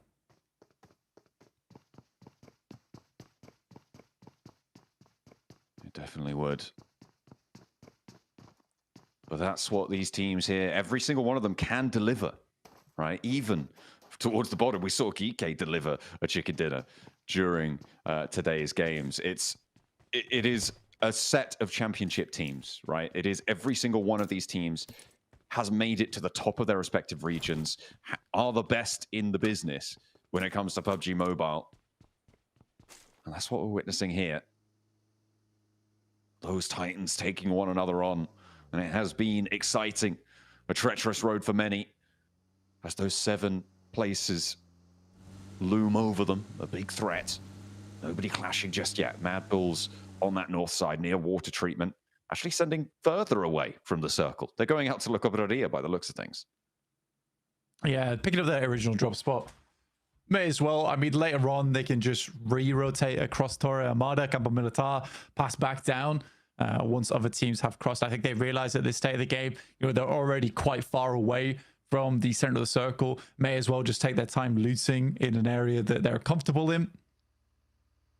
And then even a western rotate down El Pozo, Monte Nuevo could work. Pass through Los Leones. We've seen a lot of teams last game being able to pass through there undetected. But always a slow start here on Miramar. Ulf, I think, have done enough. I think they'd maybe 3 points here. I mean, getting in towards the top 3 would be cool, but catching up to Thunder Talk, Kara, and R8 is very tough for every team here. Yeah, it's really not the easiest of tasks. I mean, you heard Alpha 7, they want that second place, maybe not first. It's good that they're tempering their expectations there on that one. To be able to chase that one down would be pretty monumental, especially for Alpha 7, given that they started their day not in the best of spots. I mean, they were still towards the top 7, but maybe not a top spot contender. And it is only one match to do it, and you've got to think it's just not going to be possible, really, to jump on up there. Kara, though, they might have a chance. They might have a shot at taking that top spot back from R8. Does need R8 to go down pretty quickly, though, and not get more than, say, 3 points on this game. Yeah, pretty much if R8 starts profiting, that's where it's difficult for Kara. But I think that it's one of the things that's a little bit more likely, considering we know how strong Kara can be in firefights. They're more than capable of putting up those elimination points, which is the thing that will tip them over the edge into first place. They're already quite central, but just sitting around Thunder Talk at the moment. Constantly clashing, these two teams are. Marceau able to do a huge amount of damage over towards Thunder Talk last game on a side swipe, which was pretty nasty. I mean, we've seen some pretty brilliant things coming through from both of these rosters. Feels like CEO has been a name in our vocabulary for today, certainly more often than most of the others on Kara. He's been looking for it. Oh, Geeke, a little morsel, maybe. No, diversion. They're going to separate, extricate themselves. And actually, Thunder Talk folding back. I mean, that just shows what we were talking about before, those fundamentals. We're not going to get cut off. This could be a whole team rocking up, trying to go for a crash. They're not sure it's Geeke. They might have an inkling. You can never be sure. Ooh, oof. That is in the middle of nowhere, so it should be resible, but still. Kara now turn their attention over towards Geeke themselves, and Marceau sees the UAZ just too late and immediately is flushed away. Kara lose a player. For Geeke, getting up to a 60-point margin would be nice. Set themselves on par with 15th. You know, leave with their head held high. Not the worst of the bunch, or just the worst at the bottom of the table. There's Ed going down. Should be able to get him picked back up again, though. Shot along the way. Like you said, good fundamentals from Thunder Talk, though. They see a team coming, they fall back, they know they have hard cover to work with, but they also know that Kara is on the other side here. So Geeke was essentially walking straight into a pincer. It's very well done from Thunder Talk. Again, if they don't have to do the fighting, they won't.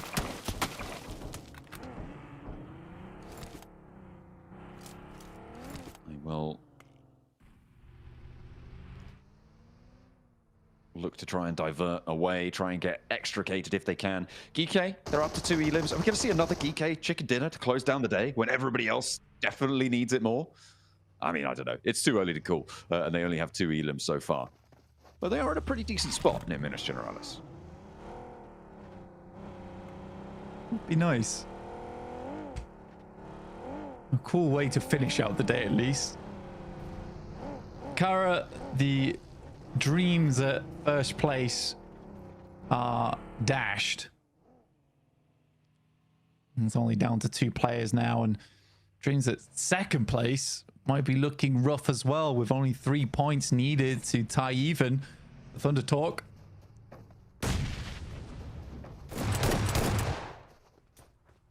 Evan moves forwards.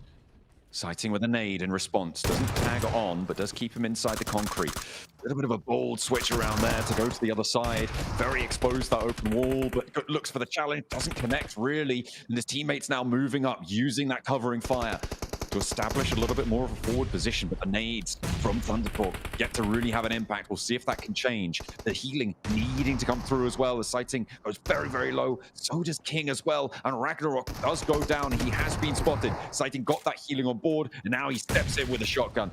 We'll see if he can find any more, as Nerzed wants to hold behind the corner here. I think he knows about it. Shots raining on through. Ragnarok desperately getting pulled back to his feet. They want to play on his 4. Sighting as that forward bulwark is basically shielding their path, but it's Wolves and DX. DX targeting the team, directly chasing. Doran's already down. Paragin's on the sidelines, using the vehicle to get more of an approach on this one. Paragin looks to enter. Coops gets knocked out. North America's dreams are being dashed in front of our eyes.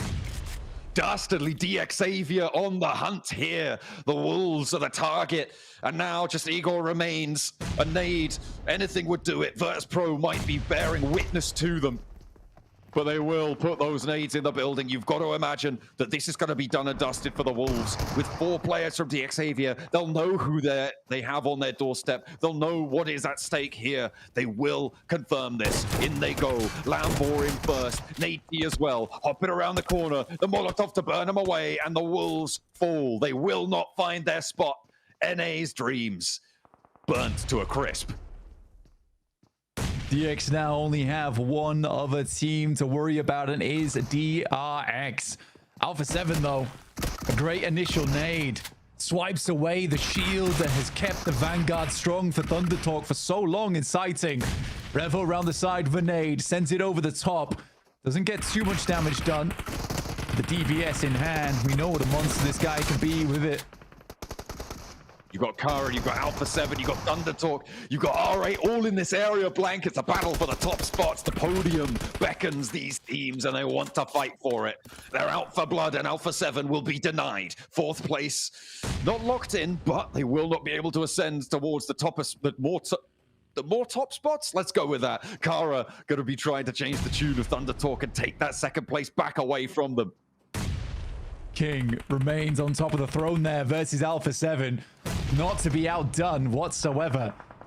The nades are starting to flow through, but who's this? It's R8 looking to finish off both the teams in 2nd and 3rd place. The one true king does appear here on our screens. It's R8 looking to finish things out in style. No usurpers here. R8 looking to reign supreme over this fight between the top dogs of the lobby. The Mad Bulls may have an outside chance here to leapfrog quite far, but they are just to the north of this one, Blank. They're in the similar sort of area. They have to push south as well. Maybe this is their time.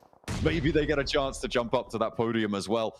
It would be a real outside chance. I'm also looking at that west edge, Blank. One of the few teams that can jump up. OG has got a 2-2 split going on. It's risky, but against APG, they've been making mistakes. So APG's mistakes can be capitalized on. We'll have to see how it goes as R8 continue to put pressure on the Thunder Talk. Yeah, R8 making it look easy right now. The nades flowing through and Thunder Talk at their wits' end at the moment. But still going strong as Sighting continues to lay out the thunder. And they lay out the red carpet for the one true king. They welcome him into the concrete. And things are certainly going to get hard for R8 now. A hand extended in greeting to the king. A dagger behind the back, and Thunder Talk able to slip it between the rib. Perfectly found there on the fight, and R8 are down and out. 154 points, Thunder Talk could chase, but the Mad Bulls might look to stop it here and now, dead in its tracks. It's a tough chase indeed. 7 additional points needed from a duo there. Not easy to achieve with Mad Bulls and E-Arena waiting in the wings, but what a hold from Thunder Talk. You got to give it to him there. GS taking shots over towards Ulf, but it's Regnum Kaya with Zed Wolf finding a lovely mini 14 shot over towards Kaikse. This is DRX who desperately wants those points to catch up, but it's 10 points now and starting to get away from them with DX in the lead on 7th. And 109 points. I don't know who had that on the over-under. It can only go up from here, and DXavier on that southwest side. They do need to move, actually, Blank, and they have to go through open ground. Could be interesting. Mad Bulls in and amongst the Thunder Talk players now. 3 teams have tried to take Thunder Talk out from this compound, Blank. Might be up 4 now. There's AJ once more. No, he's going to get taken down in response, and now it is all up to Sighting. Maybe he moves forwards, maybe he looks for the flush, steps in through the door frame. On the outside, the garage door open for him. Pusher, nade around the corner, and that will be the end of Thunder Talk's run.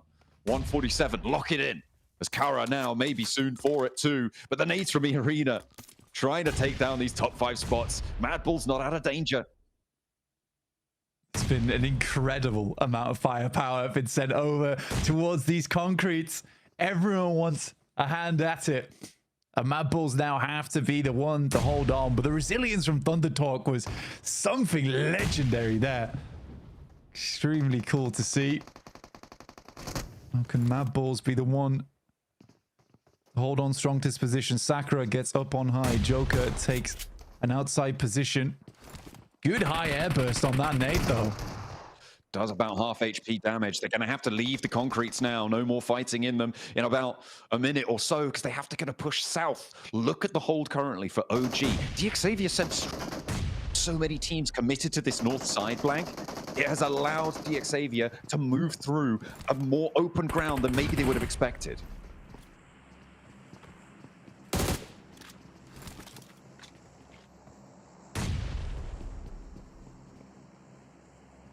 I couldn't quite believe they made that push in the first place.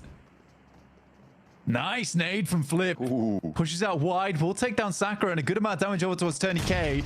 Now looks to send one in a similar direction. Won't quite make it past the wall, though. Obscured by the smoke.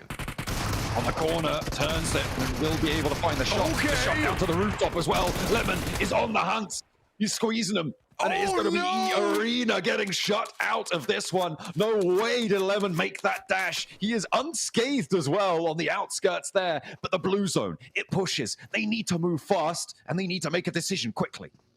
A truly bitter, sweet lemon end there for E-Arena. A 1v4. Didn't want to wait for the rest of the team to tie their shoelaces. He just got on with it.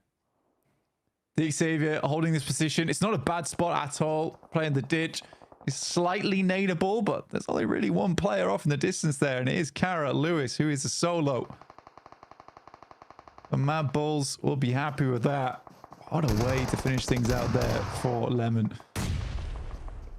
APG moving in towards Virtus Pro. Aragon overwhelmed. A nade from Malloy to get some retribution. Top goes down. Has to crawl around the corner. Milky Way approaching with the pump action. Around the corner. Spots the run out, but he's confused. Doesn't know who to aim for there. And now it's up to Malloy. He's good for it, though. He's found two already. The knock on the nade to have started off, and he looks for more, but no. Just at the final turn, Reefus stays alive, but in comes a player from OG, but in comes the rest of the entire squad for Regnum Kaya. They're looking to tear this one apart, and they do it successfully. I mean, they didn't even really need to. I think that one was taken away by OG. APG are eliminated. They will be locked in down at 12th. What more can Regnum Kaya do? They made a huge commit going out there.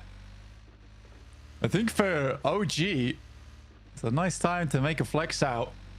They have been holding on this northwest side, taking a 2-2 split, trying to confirm as much area as possible. We're down to 8 teams now.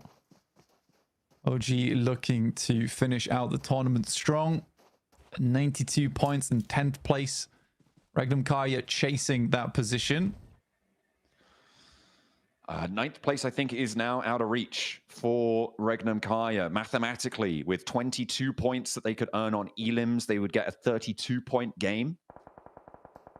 Oh, no, it isn't. It's just within reach. They would squeak through by the skin of their teeth. They could get up to 113, I believe, maximum, which is really quite saying something. That relies on them getting every single remaining elim in the lobby, though. So as soon as I think it's 4 more elims get out of the way, now are going to be locked out entirely. However, in the meantime, we'll refocus to the teams chasing. DRX wanting to try and put themselves over the top, but DXavier holding in their divot for so long. The Mad Bulls probably going to look to try and take them out of it. OG been able to hold like 2 of the most profitable compounds this entire match is quite amusing.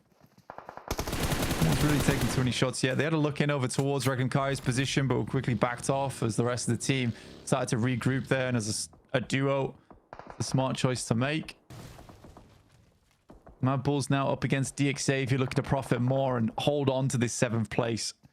They're already in placement point territory as well. So for DXavier, they realistically need 5 more points in the game. And Nate starts out strong with a good spray down over towards Pusher in the background. Desperately want that confirmed as well. Remember, the placement points have started to kick in as well, which means the DXavier, I think they're guaranteed 2 placement points right now at least. So their score is in effect 112. It's going to make things all the harder for teams to catch up if they can confirm that point, but no, I don't think they're going to be able to. That res looks like it's coming through for the Mad Bulls. Flip up on high, eats the air burst, but the off angle is good. Oh wait, that came from Flip. The knock over onto Lambo. He's going for the sprays. He's still peeking them. Very nice. These air bursts just aren't quite reaching. You can see the intention coming through from DXavier. They'd rather reset this one though, disengage, get Lambo back up on his feet before they go again. They understand that Mad Bulls need to push in, but Tunica takes this moment whilst that res is going through to push up towards the wall side. Nate hops around. They can't quite find it. Can't really move away from the wall on either front. And they have to just go for these bunny hop shots. All the while, it's actually Regnum Kaya who are rolling on in for the third party onto this backstop fight for DXavier. They're trying to draw their opponent short. And now DXavier down to 2. Just Nate on the inside and Levi's on the out. Needs to stay alive for the team. If they go down here, I think they're going to lock it in at 112 on 7th place. That's achievable for 2 teams at least behind them. That's an AT down.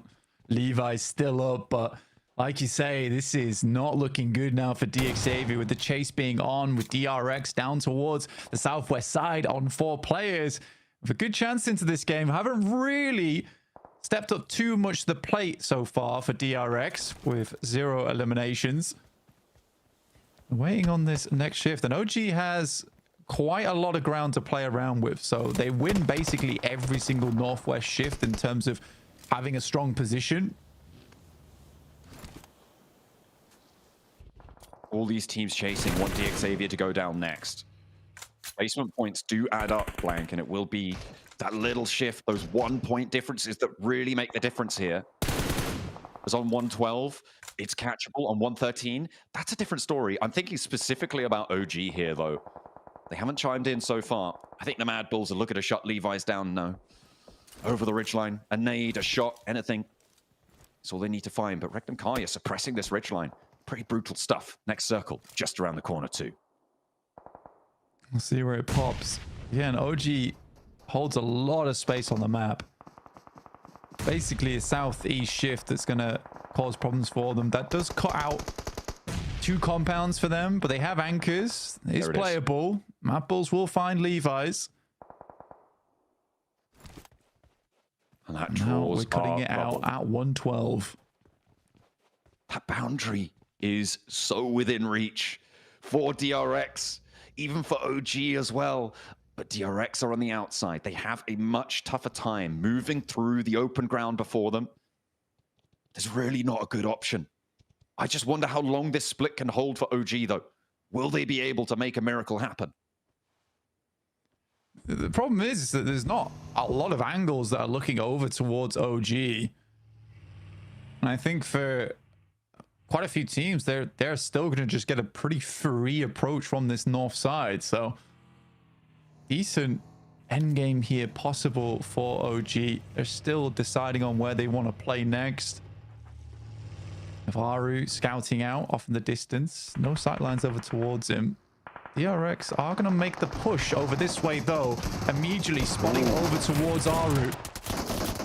He hits the deck, going down, and he will get knocked. Is there an answer? Is there anything in response? No, the Groza doesn't connect fully. It's done a lot of damage, but that's not enough. A nade over the top from a tanky. As where is the third parties? I'm watching, I'm waiting for it. But Rectum Kaya holds strong. They back it off, and now OG spotted. Oh no, Zedwolf finds the shutdown, and OG's dreams are dying on this hilltop. They will not be able to make it off successfully. Not unscathed anyway, as Woodgod tries to send down in the party bus. One player now standing for OG, and DRX looking to try and take that 7th place with the points added to their tally, but they only got 2 for this push as AKOP, the last to fade, and they will be out, done and dusted. DRX now with it all to do.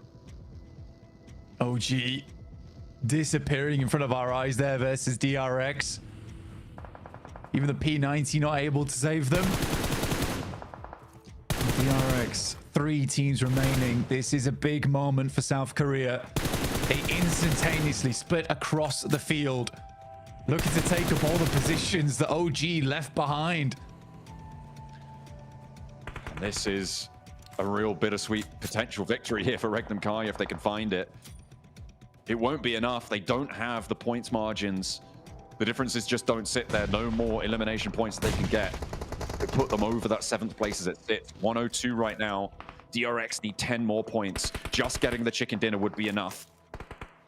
Any elimination gets them 1 step closer.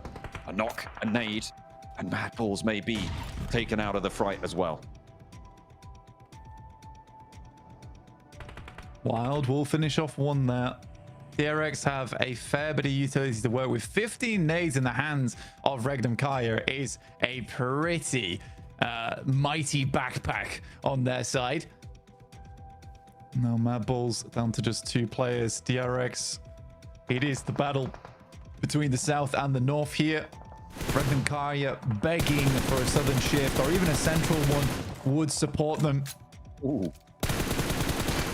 Well, there it is. They have managed to get it, and DRX have to move. They have to find something here. Hops out of the vehicle, uses it as cover. They're getting backed off, and the backlines are supporting this push forwards. But how far can they even go here? The off angles for Rectum Kaya, they're playing this like they play their river split, playing off one another. And the angles finally starting to come together for them. It's too late for them, but they might be able to ruin DRX's approach. DRX were on 103. They needed 112 plus to take this game. Not only that, they wouldn't win the tiebreaker, I don't believe. They need 113 on this game, which is the chicken dinner, essentially. I think at the moment, I think Direct do win the tiebreaker actually against DX Xavier. They have more placement points. Oh no, it's the other way around. I was looking at the wrong column. You're right. They need to go clear, and they're on 102 right now, Blank. So they need 11 more points. One elim in the chicken dinner. That's what they need to find. They can stay out of it until 10. So they could do it. Technically, no, they can't. They actually can't even do it if they get second place. They'd win it on a chicken dinner because the tiebreaker would be one because they get 2 chicken dinners rather than 1. Yeah, but if they got the chicken dinner, they'd be over the cap anyway. No, if they went down and everybody else denied the points, for instance, they would get 10 points flat, and they would be on a tiebreaker. But that's we're getting into some real hypothetical ground here for DRX as they need to make it a reality. And I think that's going to involve taking a shot or 2 at their opponents. So Regnum Kai have to fend off 2 fronts. Silas, vigilant over towards the northeast side, knows there's players there. Loxy moves out on a very, very long angle. Nade not quite far enough. Tunica will move with the blue. Good movements there coming through from them. Silas got a little bit of a shot in, but it's not quite good enough. They want to clear out this angle on the eastern side so they can start to focus over towards DRX. But that's a big nade. Zedwolf has to immediately send across, but it looks like he's just going to regroup with the rest of the team. With the time that you have, or rather don't. Okay. That's going to be huge. And that movement was spotted. DRX moving in. They're making their move now for their 7th place spot. And they're not finding it blank. It's all falling down. It's all coming. No way! Ash in their mouth, but Kaise stays alive. Regnum Kaya, they're getting shut down. Wild now, the player underneath the bridge, needs to stay alive. And Mad Bulls have a shot to take it all away from them. They still have a player out in the open. And with 2, they can make it work. But Wild's still going. He's still trucking. The healing went through. And Kaise falls. 1 player now for DRX to stay alive. 1 player versus the world. Tunica is down. For DRX, QXC has to put on a performance like no other. He's 1 HP in the meantime. 1 more shot, but a great headshot comes back his way. Hiding behind the bush, and it won't happen as Zedwolf manages to thread the needle. And Regnum Kaya will take the chicken dinner. And DRX do not make it. DX Xavier, hold on. Just about there. DX Xavier able to fend it off, not by their own merit, but by the grace of Regnum Kaya, who themselves will feel very disappointed. You can see that they aren't happy, even with a chicken dinner, because they know they haven't done enough to get to the finals.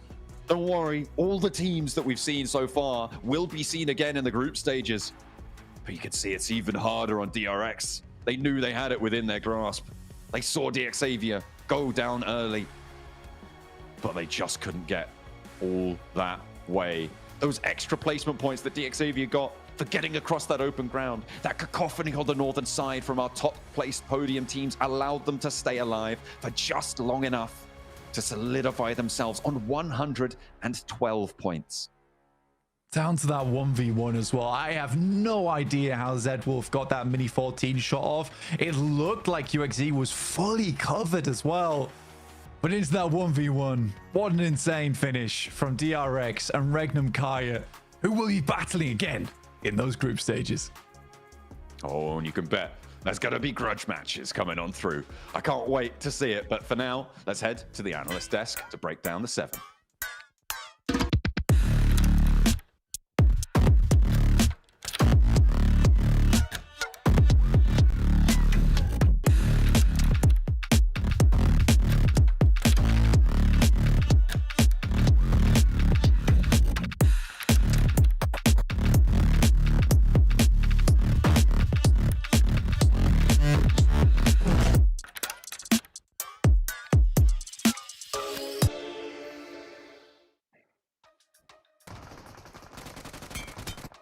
What a way to finish the gauntlet. The utter devastation on the looks of DRX. You can't ask for a closer finish than that, Max. How does Z-Wolf even hit that at the end behind that tree? But it was absolute madness. This final game, Hot Jukes has already said, the drums of despair echoing through the arena. And unfortunately for DRX, you could see just how they were standing at their desk, Niptura, just completely destroyed after this game. They were so close, yet so far. And unfortunately for them, it seems like it is going to be game over for the Gauntlet stage. Yeah, what a shame for them. They tried so hard. They were being so meticulous, so careful. And it just could not work for them. They couldn't get it to do it. Regnum just had too much of a hold on the key parts of the zone as well. So they were able to take the chicken dinner. And actually, Z-Wolf playing such an integral part on the team. 6 eliminations just for him. And look at that. Look at his eyes. Dream crusher right there. You know what I'm saying? That is how you do it, man. Regnum Karya get the win towards the end. Unfortunately, just too little, too late. We talked about how there was going to be some final game shenanigans, Niptura, and with 25 players left in stage 5, I don't think these teams disappointed that prediction. What do you think? No, it was great fun to watch. Everybody just going, hey, you know what? Final game. Let's just do it. Whatever. And they just went for it. They had a blast with it. They got some points that they needed, you know, but at the same time, yeah, we did not have that many teams left in those final circles at all. Actually, I want to give some respect to Wolves. I feel like they're one of the only teams that were chasing down the Xavier that actually tried to do something really impactful here, and they took a fight directly with the Xavier. Was that intentional? Not sure, but once they knew it was that team, they were fully committed. As we did see, it just didn't quite work out in their favor. And really good for the Xavier, able to early on eliminate one of their main competitors here for the top 7 was very impressive. They make it very late into the game, meaning they also get the placement points. The Xavier did definitely more than enough to be deserving of a grand final slot. Yeah, absolutely. You know what? I got to give mad props to the Wolves, though, too, because, you know what? We talked about how there's a lot of scripts here, right? Unfortunately, the script of the last game standing, you know, the roster's not changing. That happened, right? But the Wolves, they tried to change that script, right? They went for D Xavier. If they took them out there, they could have possibly made it. So you got to give the A for effort. The worst thing that a team could do in this situation, Maxman, at least in my eyes, is just play this game like it's normal and then just hope that fate is on your side, right? Fate was not on their side for some of these guys, unfortunately. We're going through the replays, but yeah, unfortunately for Wolves, it just didn't quite go their way, as we did say. The Xavier, you could still see it at the end. They were making it 5 eliminations, making it very close to the top 5 in the later stages of this game.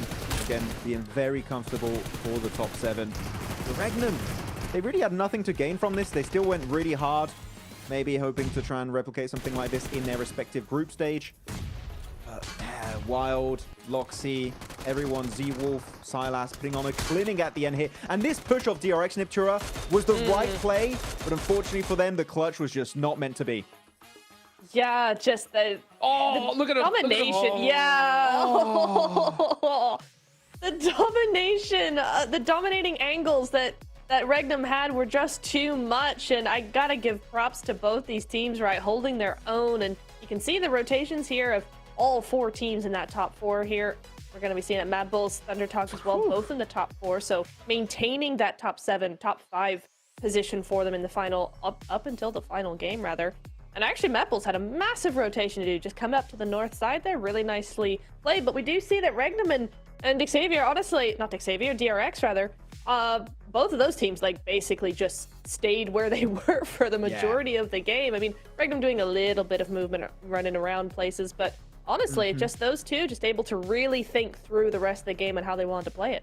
Okay, you see actually how they took that position away from Regnum Kara. That was a really, really good attempt there. But then DRX, they send it onto Orangutan. That was, all of us, right, Niptura Hodrix, we got so hyped when we saw that push off DRX because that was literally a game-changing breach they were trying to pull off on that dip on Orangutan. But unfortunately, they couldn't go the entire way and get themselves the chicken dinner. Though looking at the match ranking, still 21 points going over to Mad Bulls, 17 for Regnum Kara, and 11 for DRX.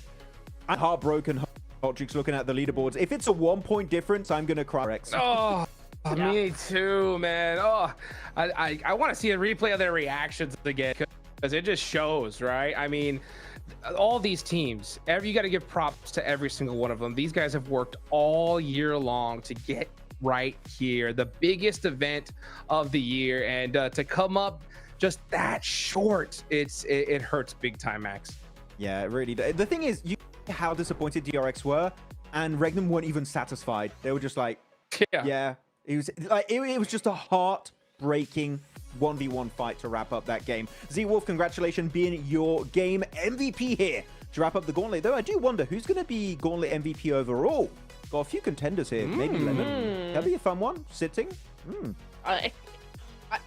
If Underdog had been more present today, I would have said Sitting for sure, but we didn't see much out of them. CEO might be a better shout. Oh!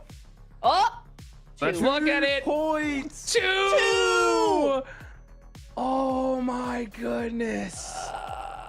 That's all it took. Literally, if they would have got the chicken dinner, they would have made it straight to the grand finals. I'm telling you guys, that's all it takes, right? One little tiny mistake and it'll get you. I will say though, that last final push, they did everything they possibly could. I mean, they did the right play. They drove at the perfect time whenever we saw Mad Bulls trying to do that push on the other side of the map, right?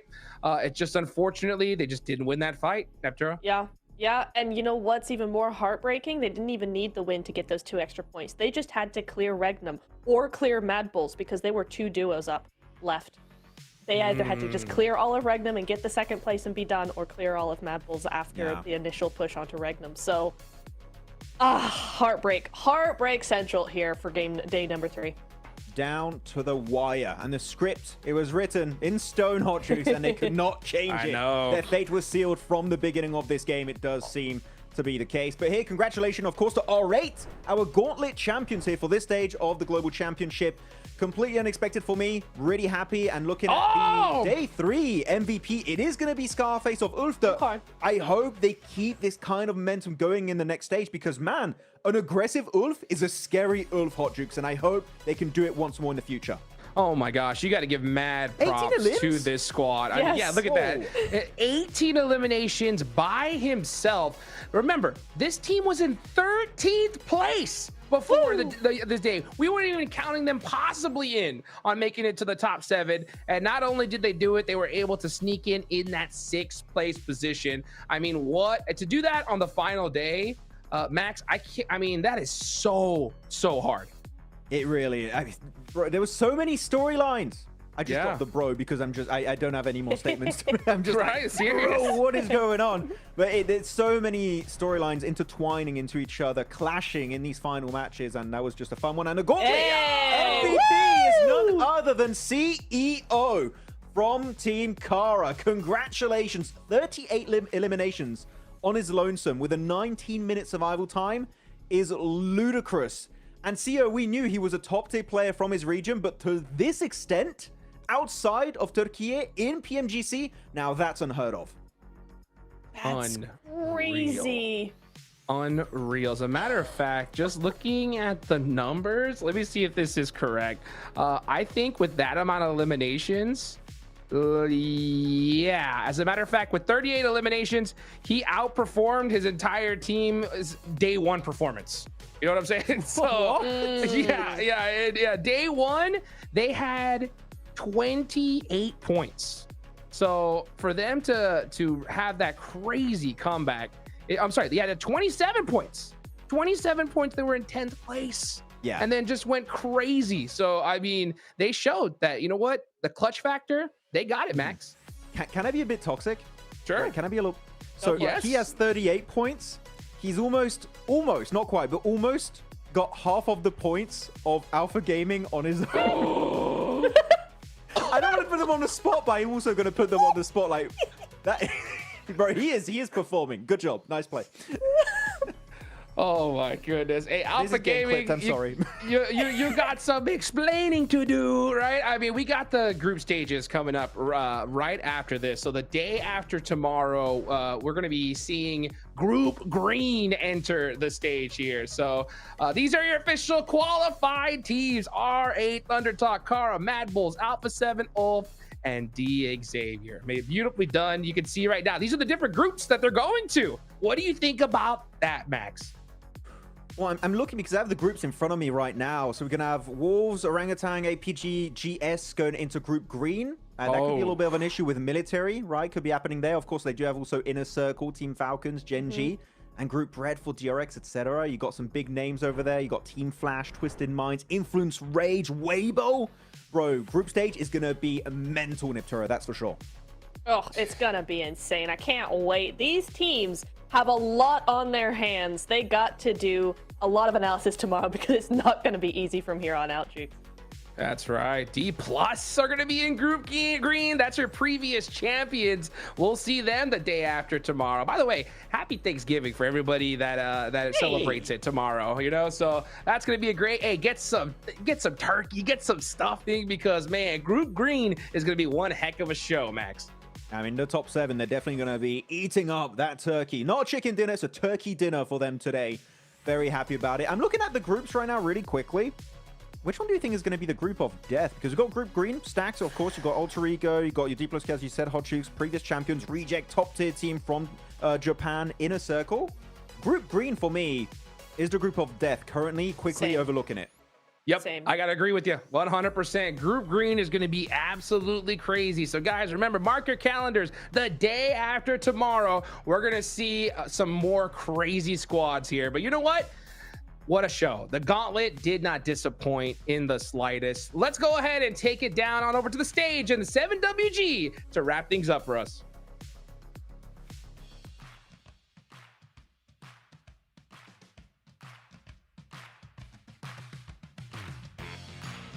Ladies and gentlemen, there you have it. The Gauntlet has finished, and we have our top 7 teams that are going to be going towards the grand finals of PMGC 2025. To my right, I have none other than one of the biggest surprises I think we've ever gotten at PMGC. Ida from RA Esports. Ida, you made a strong statement here in the Gauntlet, finishing in first place. Do you feel confident about carrying this momentum to the grand finals? انتوا ثبتوا نفسكم من اقوى فرق في الجروب ستيج.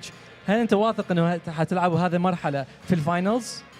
الحمد لله احنا دخلنا براحه وطريقه لعب معينه مو بشكل عشوائي ولا شيء من هذه الاشياء والحمد لله قدرنا ناخذ الاول ومستحيل تاخذ الاول بالبي ام جي سي وانت ما عندك شخصيه. He says that they came in this tournament very relaxed. They didn't play any random, any erratic movements. And you can't come first in this stage at PMGC if you're not very skilled and not very confident. Oh, I see that little shot right there. Now, out of all the squads that didn't make it directly to the grand finals, I mean, you have big top dogs like APG, VP, Regnum, OG.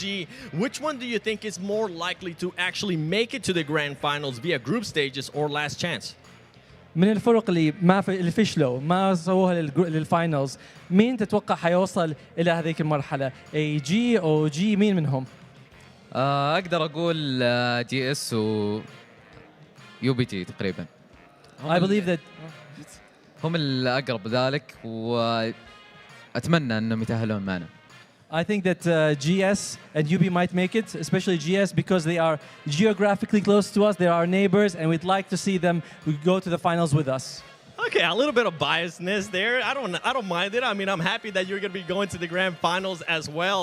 Now, I'm going to be going over here towards my left because I got Lamborghini from DX being able to clutch up that 7th place by just 2 points. Having clutched your way into the top 7 and qualified directly to the grand finals, how does it feel now? Xin chào Lambo, thì mình vừa hay là vào được top 7 và đi thẳng vào vòng chung kết. Vậy không biết hiện tại cảm xúc của bạn như thế nào? Bọn em rất thất vọng ạ, tại vì bọn em muốn bắn vòng group stage ạ. We are very disappointed because we want to compete in the group stage.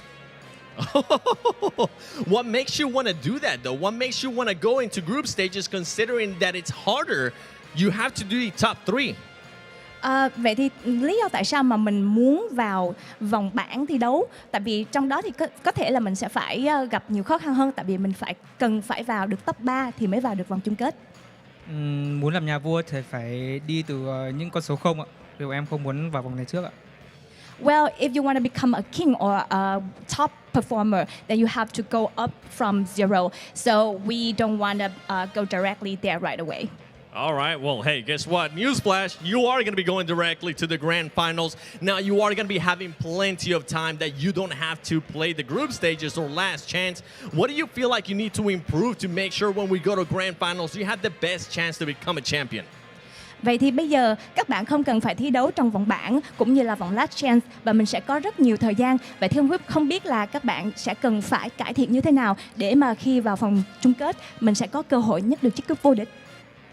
Bọn em phải sắm một cái vali thật to để đo chiếc cúp làm sao mang về nước vậy ạ. Well, we'll have to buy a really big luggage suitcase so that we can carry the trophy back to Vietnam. I absolutely love that confidence. Anything you want to respond to that? They're already thinking, you know, we're going to get ready for that luggage. هم يقولوا هم حيفوزوا. أنت عندك أي رد لهم؟ نقابلكم بالفاينل نشوف. He says we look forward to meeting you in the finals. There you have it right there. Rivalries are being built on the go, ladies and gentlemen. Don't forget, though, in 2 days, we will be starting Group Green, and we will be securing 3 more teams after that one going to the grand finals. PMGC is full of surprises, full of amazing gameplay. Make sure you stay tuned in.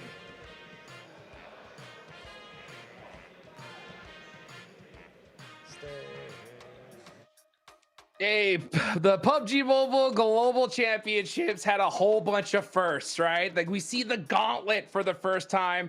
And for me also, seeing a team qualify to the grand finals and mad, right? They're like, oh, we didn't go to group stage. Ugh. You hate to see it, here, Max, man. I don't understand the reasoning personally. It's like, oh no, we wanted to get in the part of the tournament where we have to be top 3, which is even harder to make it, or even second if you go to last chart. I like the concept of we want to keep working and training, but like, bro, you're in the finals, okay? Shush, you made it. Hey, that was 100% rage bait, okay? Could you imagine, right? The look on DRX and the Wolves' face while they hear that? They're like, then why'd you fight us so hard? Give it to us. Give us your slot. Well, you know what? Group Green is coming up here next, Neptura. We know that D+, right? Our previous champions are going to be coming into the fray. What do you think about that? Oh, I can't wait. I love this team so much. I can't wait for Group Green in general. We got IC coming in here. We got OG continuing to do stuff. I want to see a different OG day after tomorrow. Come on. There's so much I want to say about Group Green, but oh my goodness, I'll have to wait. Okay, well, you know what? I think I got something that I know you want to say, right? And that is, you know, Regnum Karya, right? Regnum Karya, D+. What do you think about that? Okay, so D+ took away PMGC 2024, the trophy from Regnum, by 2 points.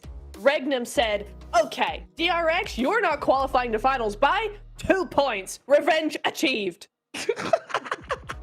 Revenge is done. Oh my goodness. Let's go ahead and take it on over to the end of the day. We'll see you guys the day after tomorrow.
clock firing up like wind blown.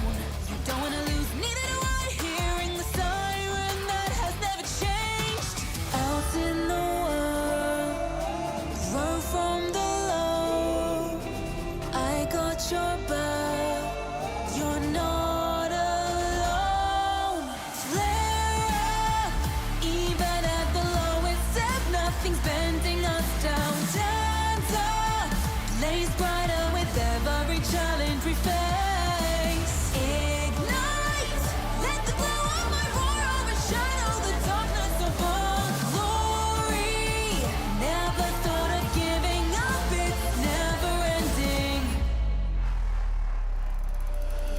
Some of us got too lost to find the path. Some of us had way too much pain. I understand, but hopelessness goodbye. Warriors are meant to rise and shine again. You're stepping down, I'm moving up, put on a show. Clackety click, last minute countdown. You wanna survive, just stay alive. Rising up in the zone, champion is for the top. With my crew strong, facing the storm, standing as one, we carry on. Flare up, even at the lowest ebb, nothing's bending us down. Stand up, blaze brighter with every challenge we face.